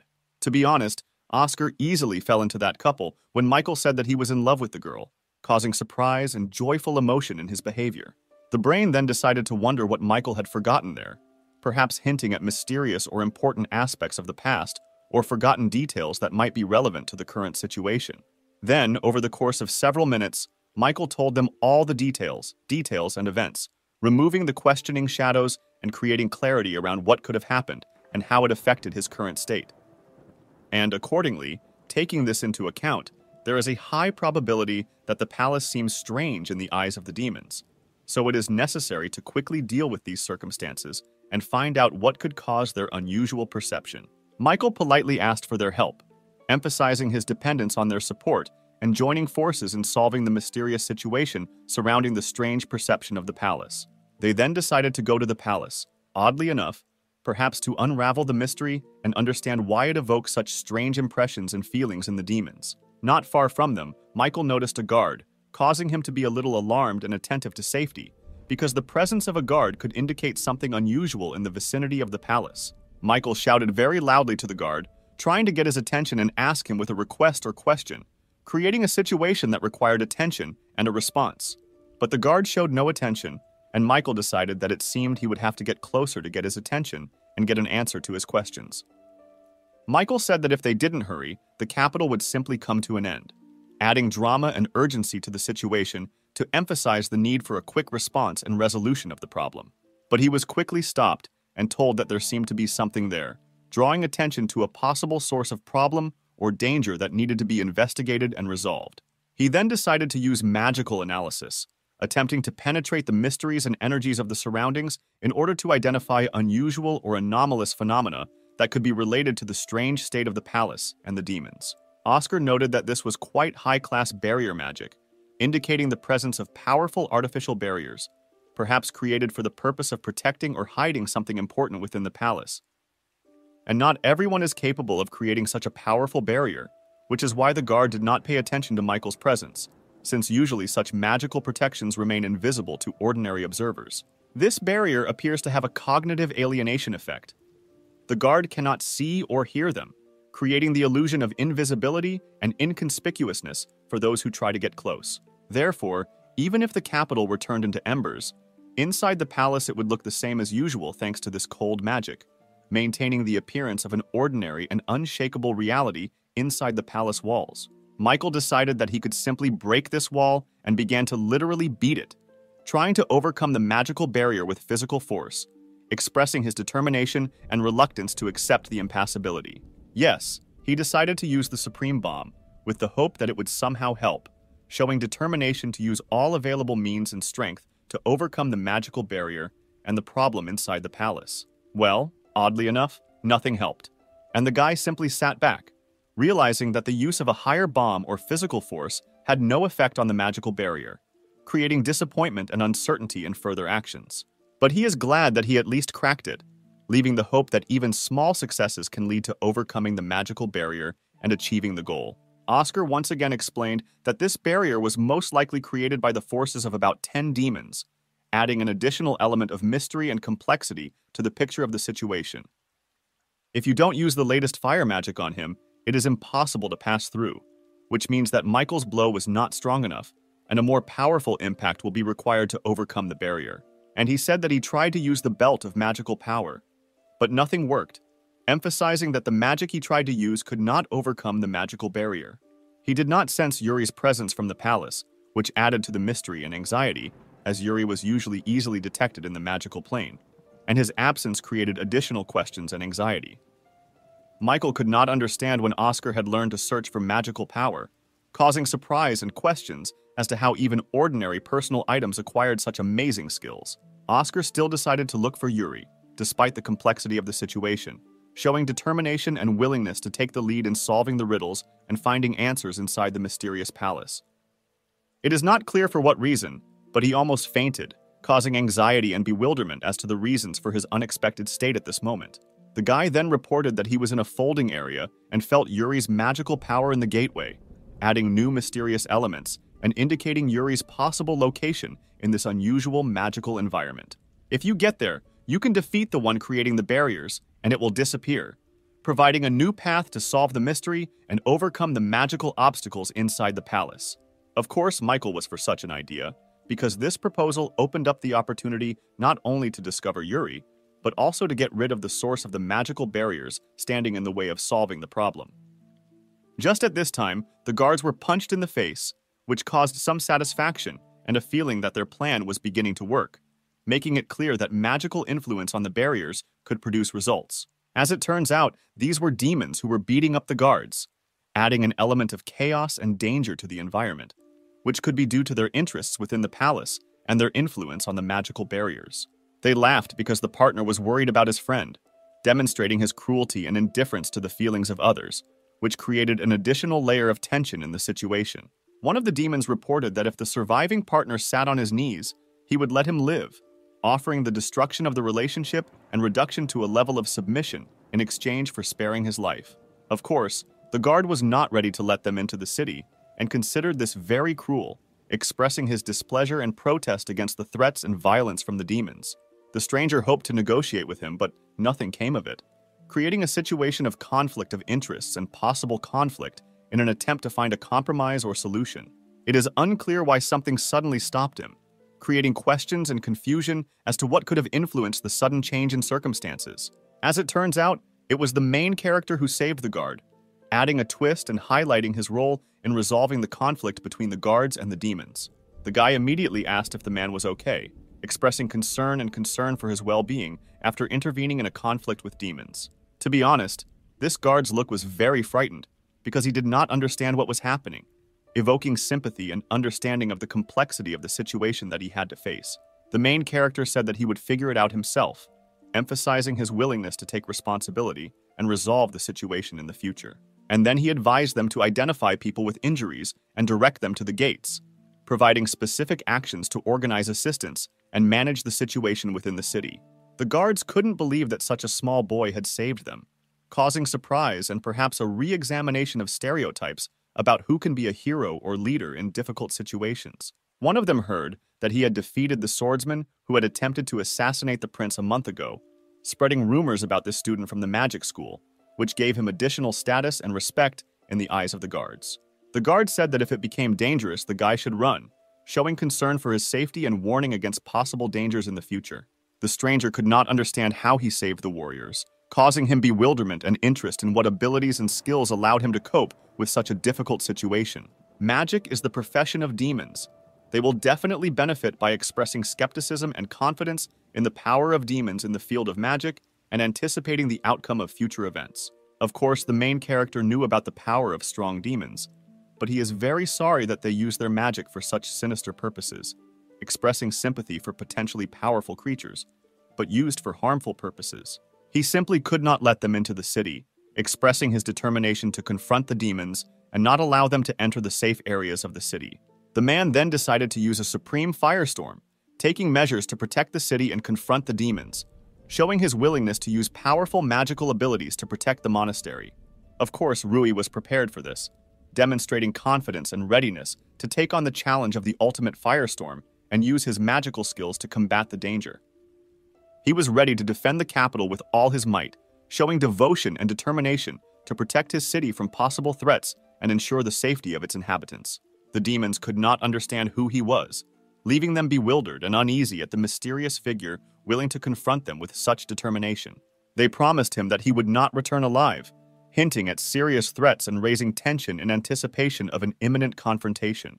The main characters moved very elastically and professionally, demonstrating their skills and coordination in the fight, which gave an impression of skill and experience on the part of observers. And he dealt with demons with ease, expressing his fearlessness and skill in combat, which strengthened his reputation as a strong and experienced warrior. Next, the main character decided to use attacking technique number 3, emphasizing his strategy in the fight and his readiness for a variety of tactical approaches in the fight. This technique was indeed very effective and mesmerizing, giving the impression of not only skill, but also virtuosity in the use of combat skills. The demons no longer believed that he was human, emphasizing the supernatural abilities and skill of the protagonist in the fight against them. The demons were wrong, as he was taught to fight by the Dragon King, revealing the secret source of his strength and skill in battle. They realized that they couldn't kill him up close and decided that they would attack with magic, adopting tactics and strategies according to their magical abilities to achieve their goals. They noticed that he even saw all their feints, expressing surprise at his incredible skills in perceiving and deflecting attacks. It happens that he sees magic, but cannot control it, adding an element of uncertainty and risk in his interaction with magical phenomena. The main character then decided to take matters into his own hands and finally start attacking, showing determination and desire to control the course of events in the fight against the demons. Rui used the highest dragon flames, instilling fear and wonder with his powerful magical abilities, creating the impression of incredible power during battle. It looked very impressive, and the demons simply had no choice when faced with the power and impressive strength of the dragon flames, which they were unable to survive. It was at this moment that they realized that they had already lost, realizing the inevitability of their defeat in front of a powerful and experienced opponent. Then, of course, they simply fell to the floor, demonstrating their powerlessness and defeat in front of the strength and skill of the protagonist. The main characters again pathetically asked if they would continue, emphasizing their readiness and confidence in their victory, causing submission from the defeated demons. His gaze, of course, was cool and confident, reflecting determination and control in the situation after a successful battle. The guy promised that if they told where Jason was, he would not do anything to them, expressing his willingness to cooperate and leaving room for dialogue instead of conflict. But they don't know what the boss will do to them if they tell, highlighting the dangers that may await them from the top brass and creating additional tension in the situation. Additionally, they don't know where the boss is or what he's doing, adding mystery and uncertainty around the actions of top management and highlighting the complexity of the demon situation. Just then, their conversation was interrupted by some demon who called out to the guy, creating a sudden turn of events and raising questions about what might happen next. As it turned out, he took one of the guards hostage and thereby threatened the guy, creating a tense situation and forcing the hero to make difficult decisions. He set his own conditions for the guy to throw the sword, demonstrating his power in this situation and trying to control the course of events. The guard even told the guy not to worry about him, expressing his determination to accept the possible consequences and demonstrating his dedication to protecting his master. Still, the main character decided to throw the sword and asked, "And for this it is enough," demonstrating his willingness to cooperate and drawing attention to the moment the violence ceases. Now everything has become different, not agreeing with the fact that he is truly strong, emphasizing the change in circumstances and possible doubt in the strength of the protagonist on the part of the demons. But this time he was unlucky. Immediately after these words he was hit, demonstrating that trust in the enemy can be dangerous, and emphasizing the surprise in the course of events. They didn't think he would have that look in such a situation, expressing surprise and perhaps fear at the protagonist's unexpected reaction or determination. He didn't know how long he could continue with so many demons, expressing doubt about his ability to deal with so many opponents and highlighting the difficulty of the situation. It will be difficult for him to endure attacks from such a large number. He cannot let everything end here. He needs to do something, expressing awareness of the need for action and the desire to change the course of events. Now this guy was left in a hopeless situation. He urgently needed to come up with something to prevent the demons from winning, emphasizing the urgency and tension of the moment.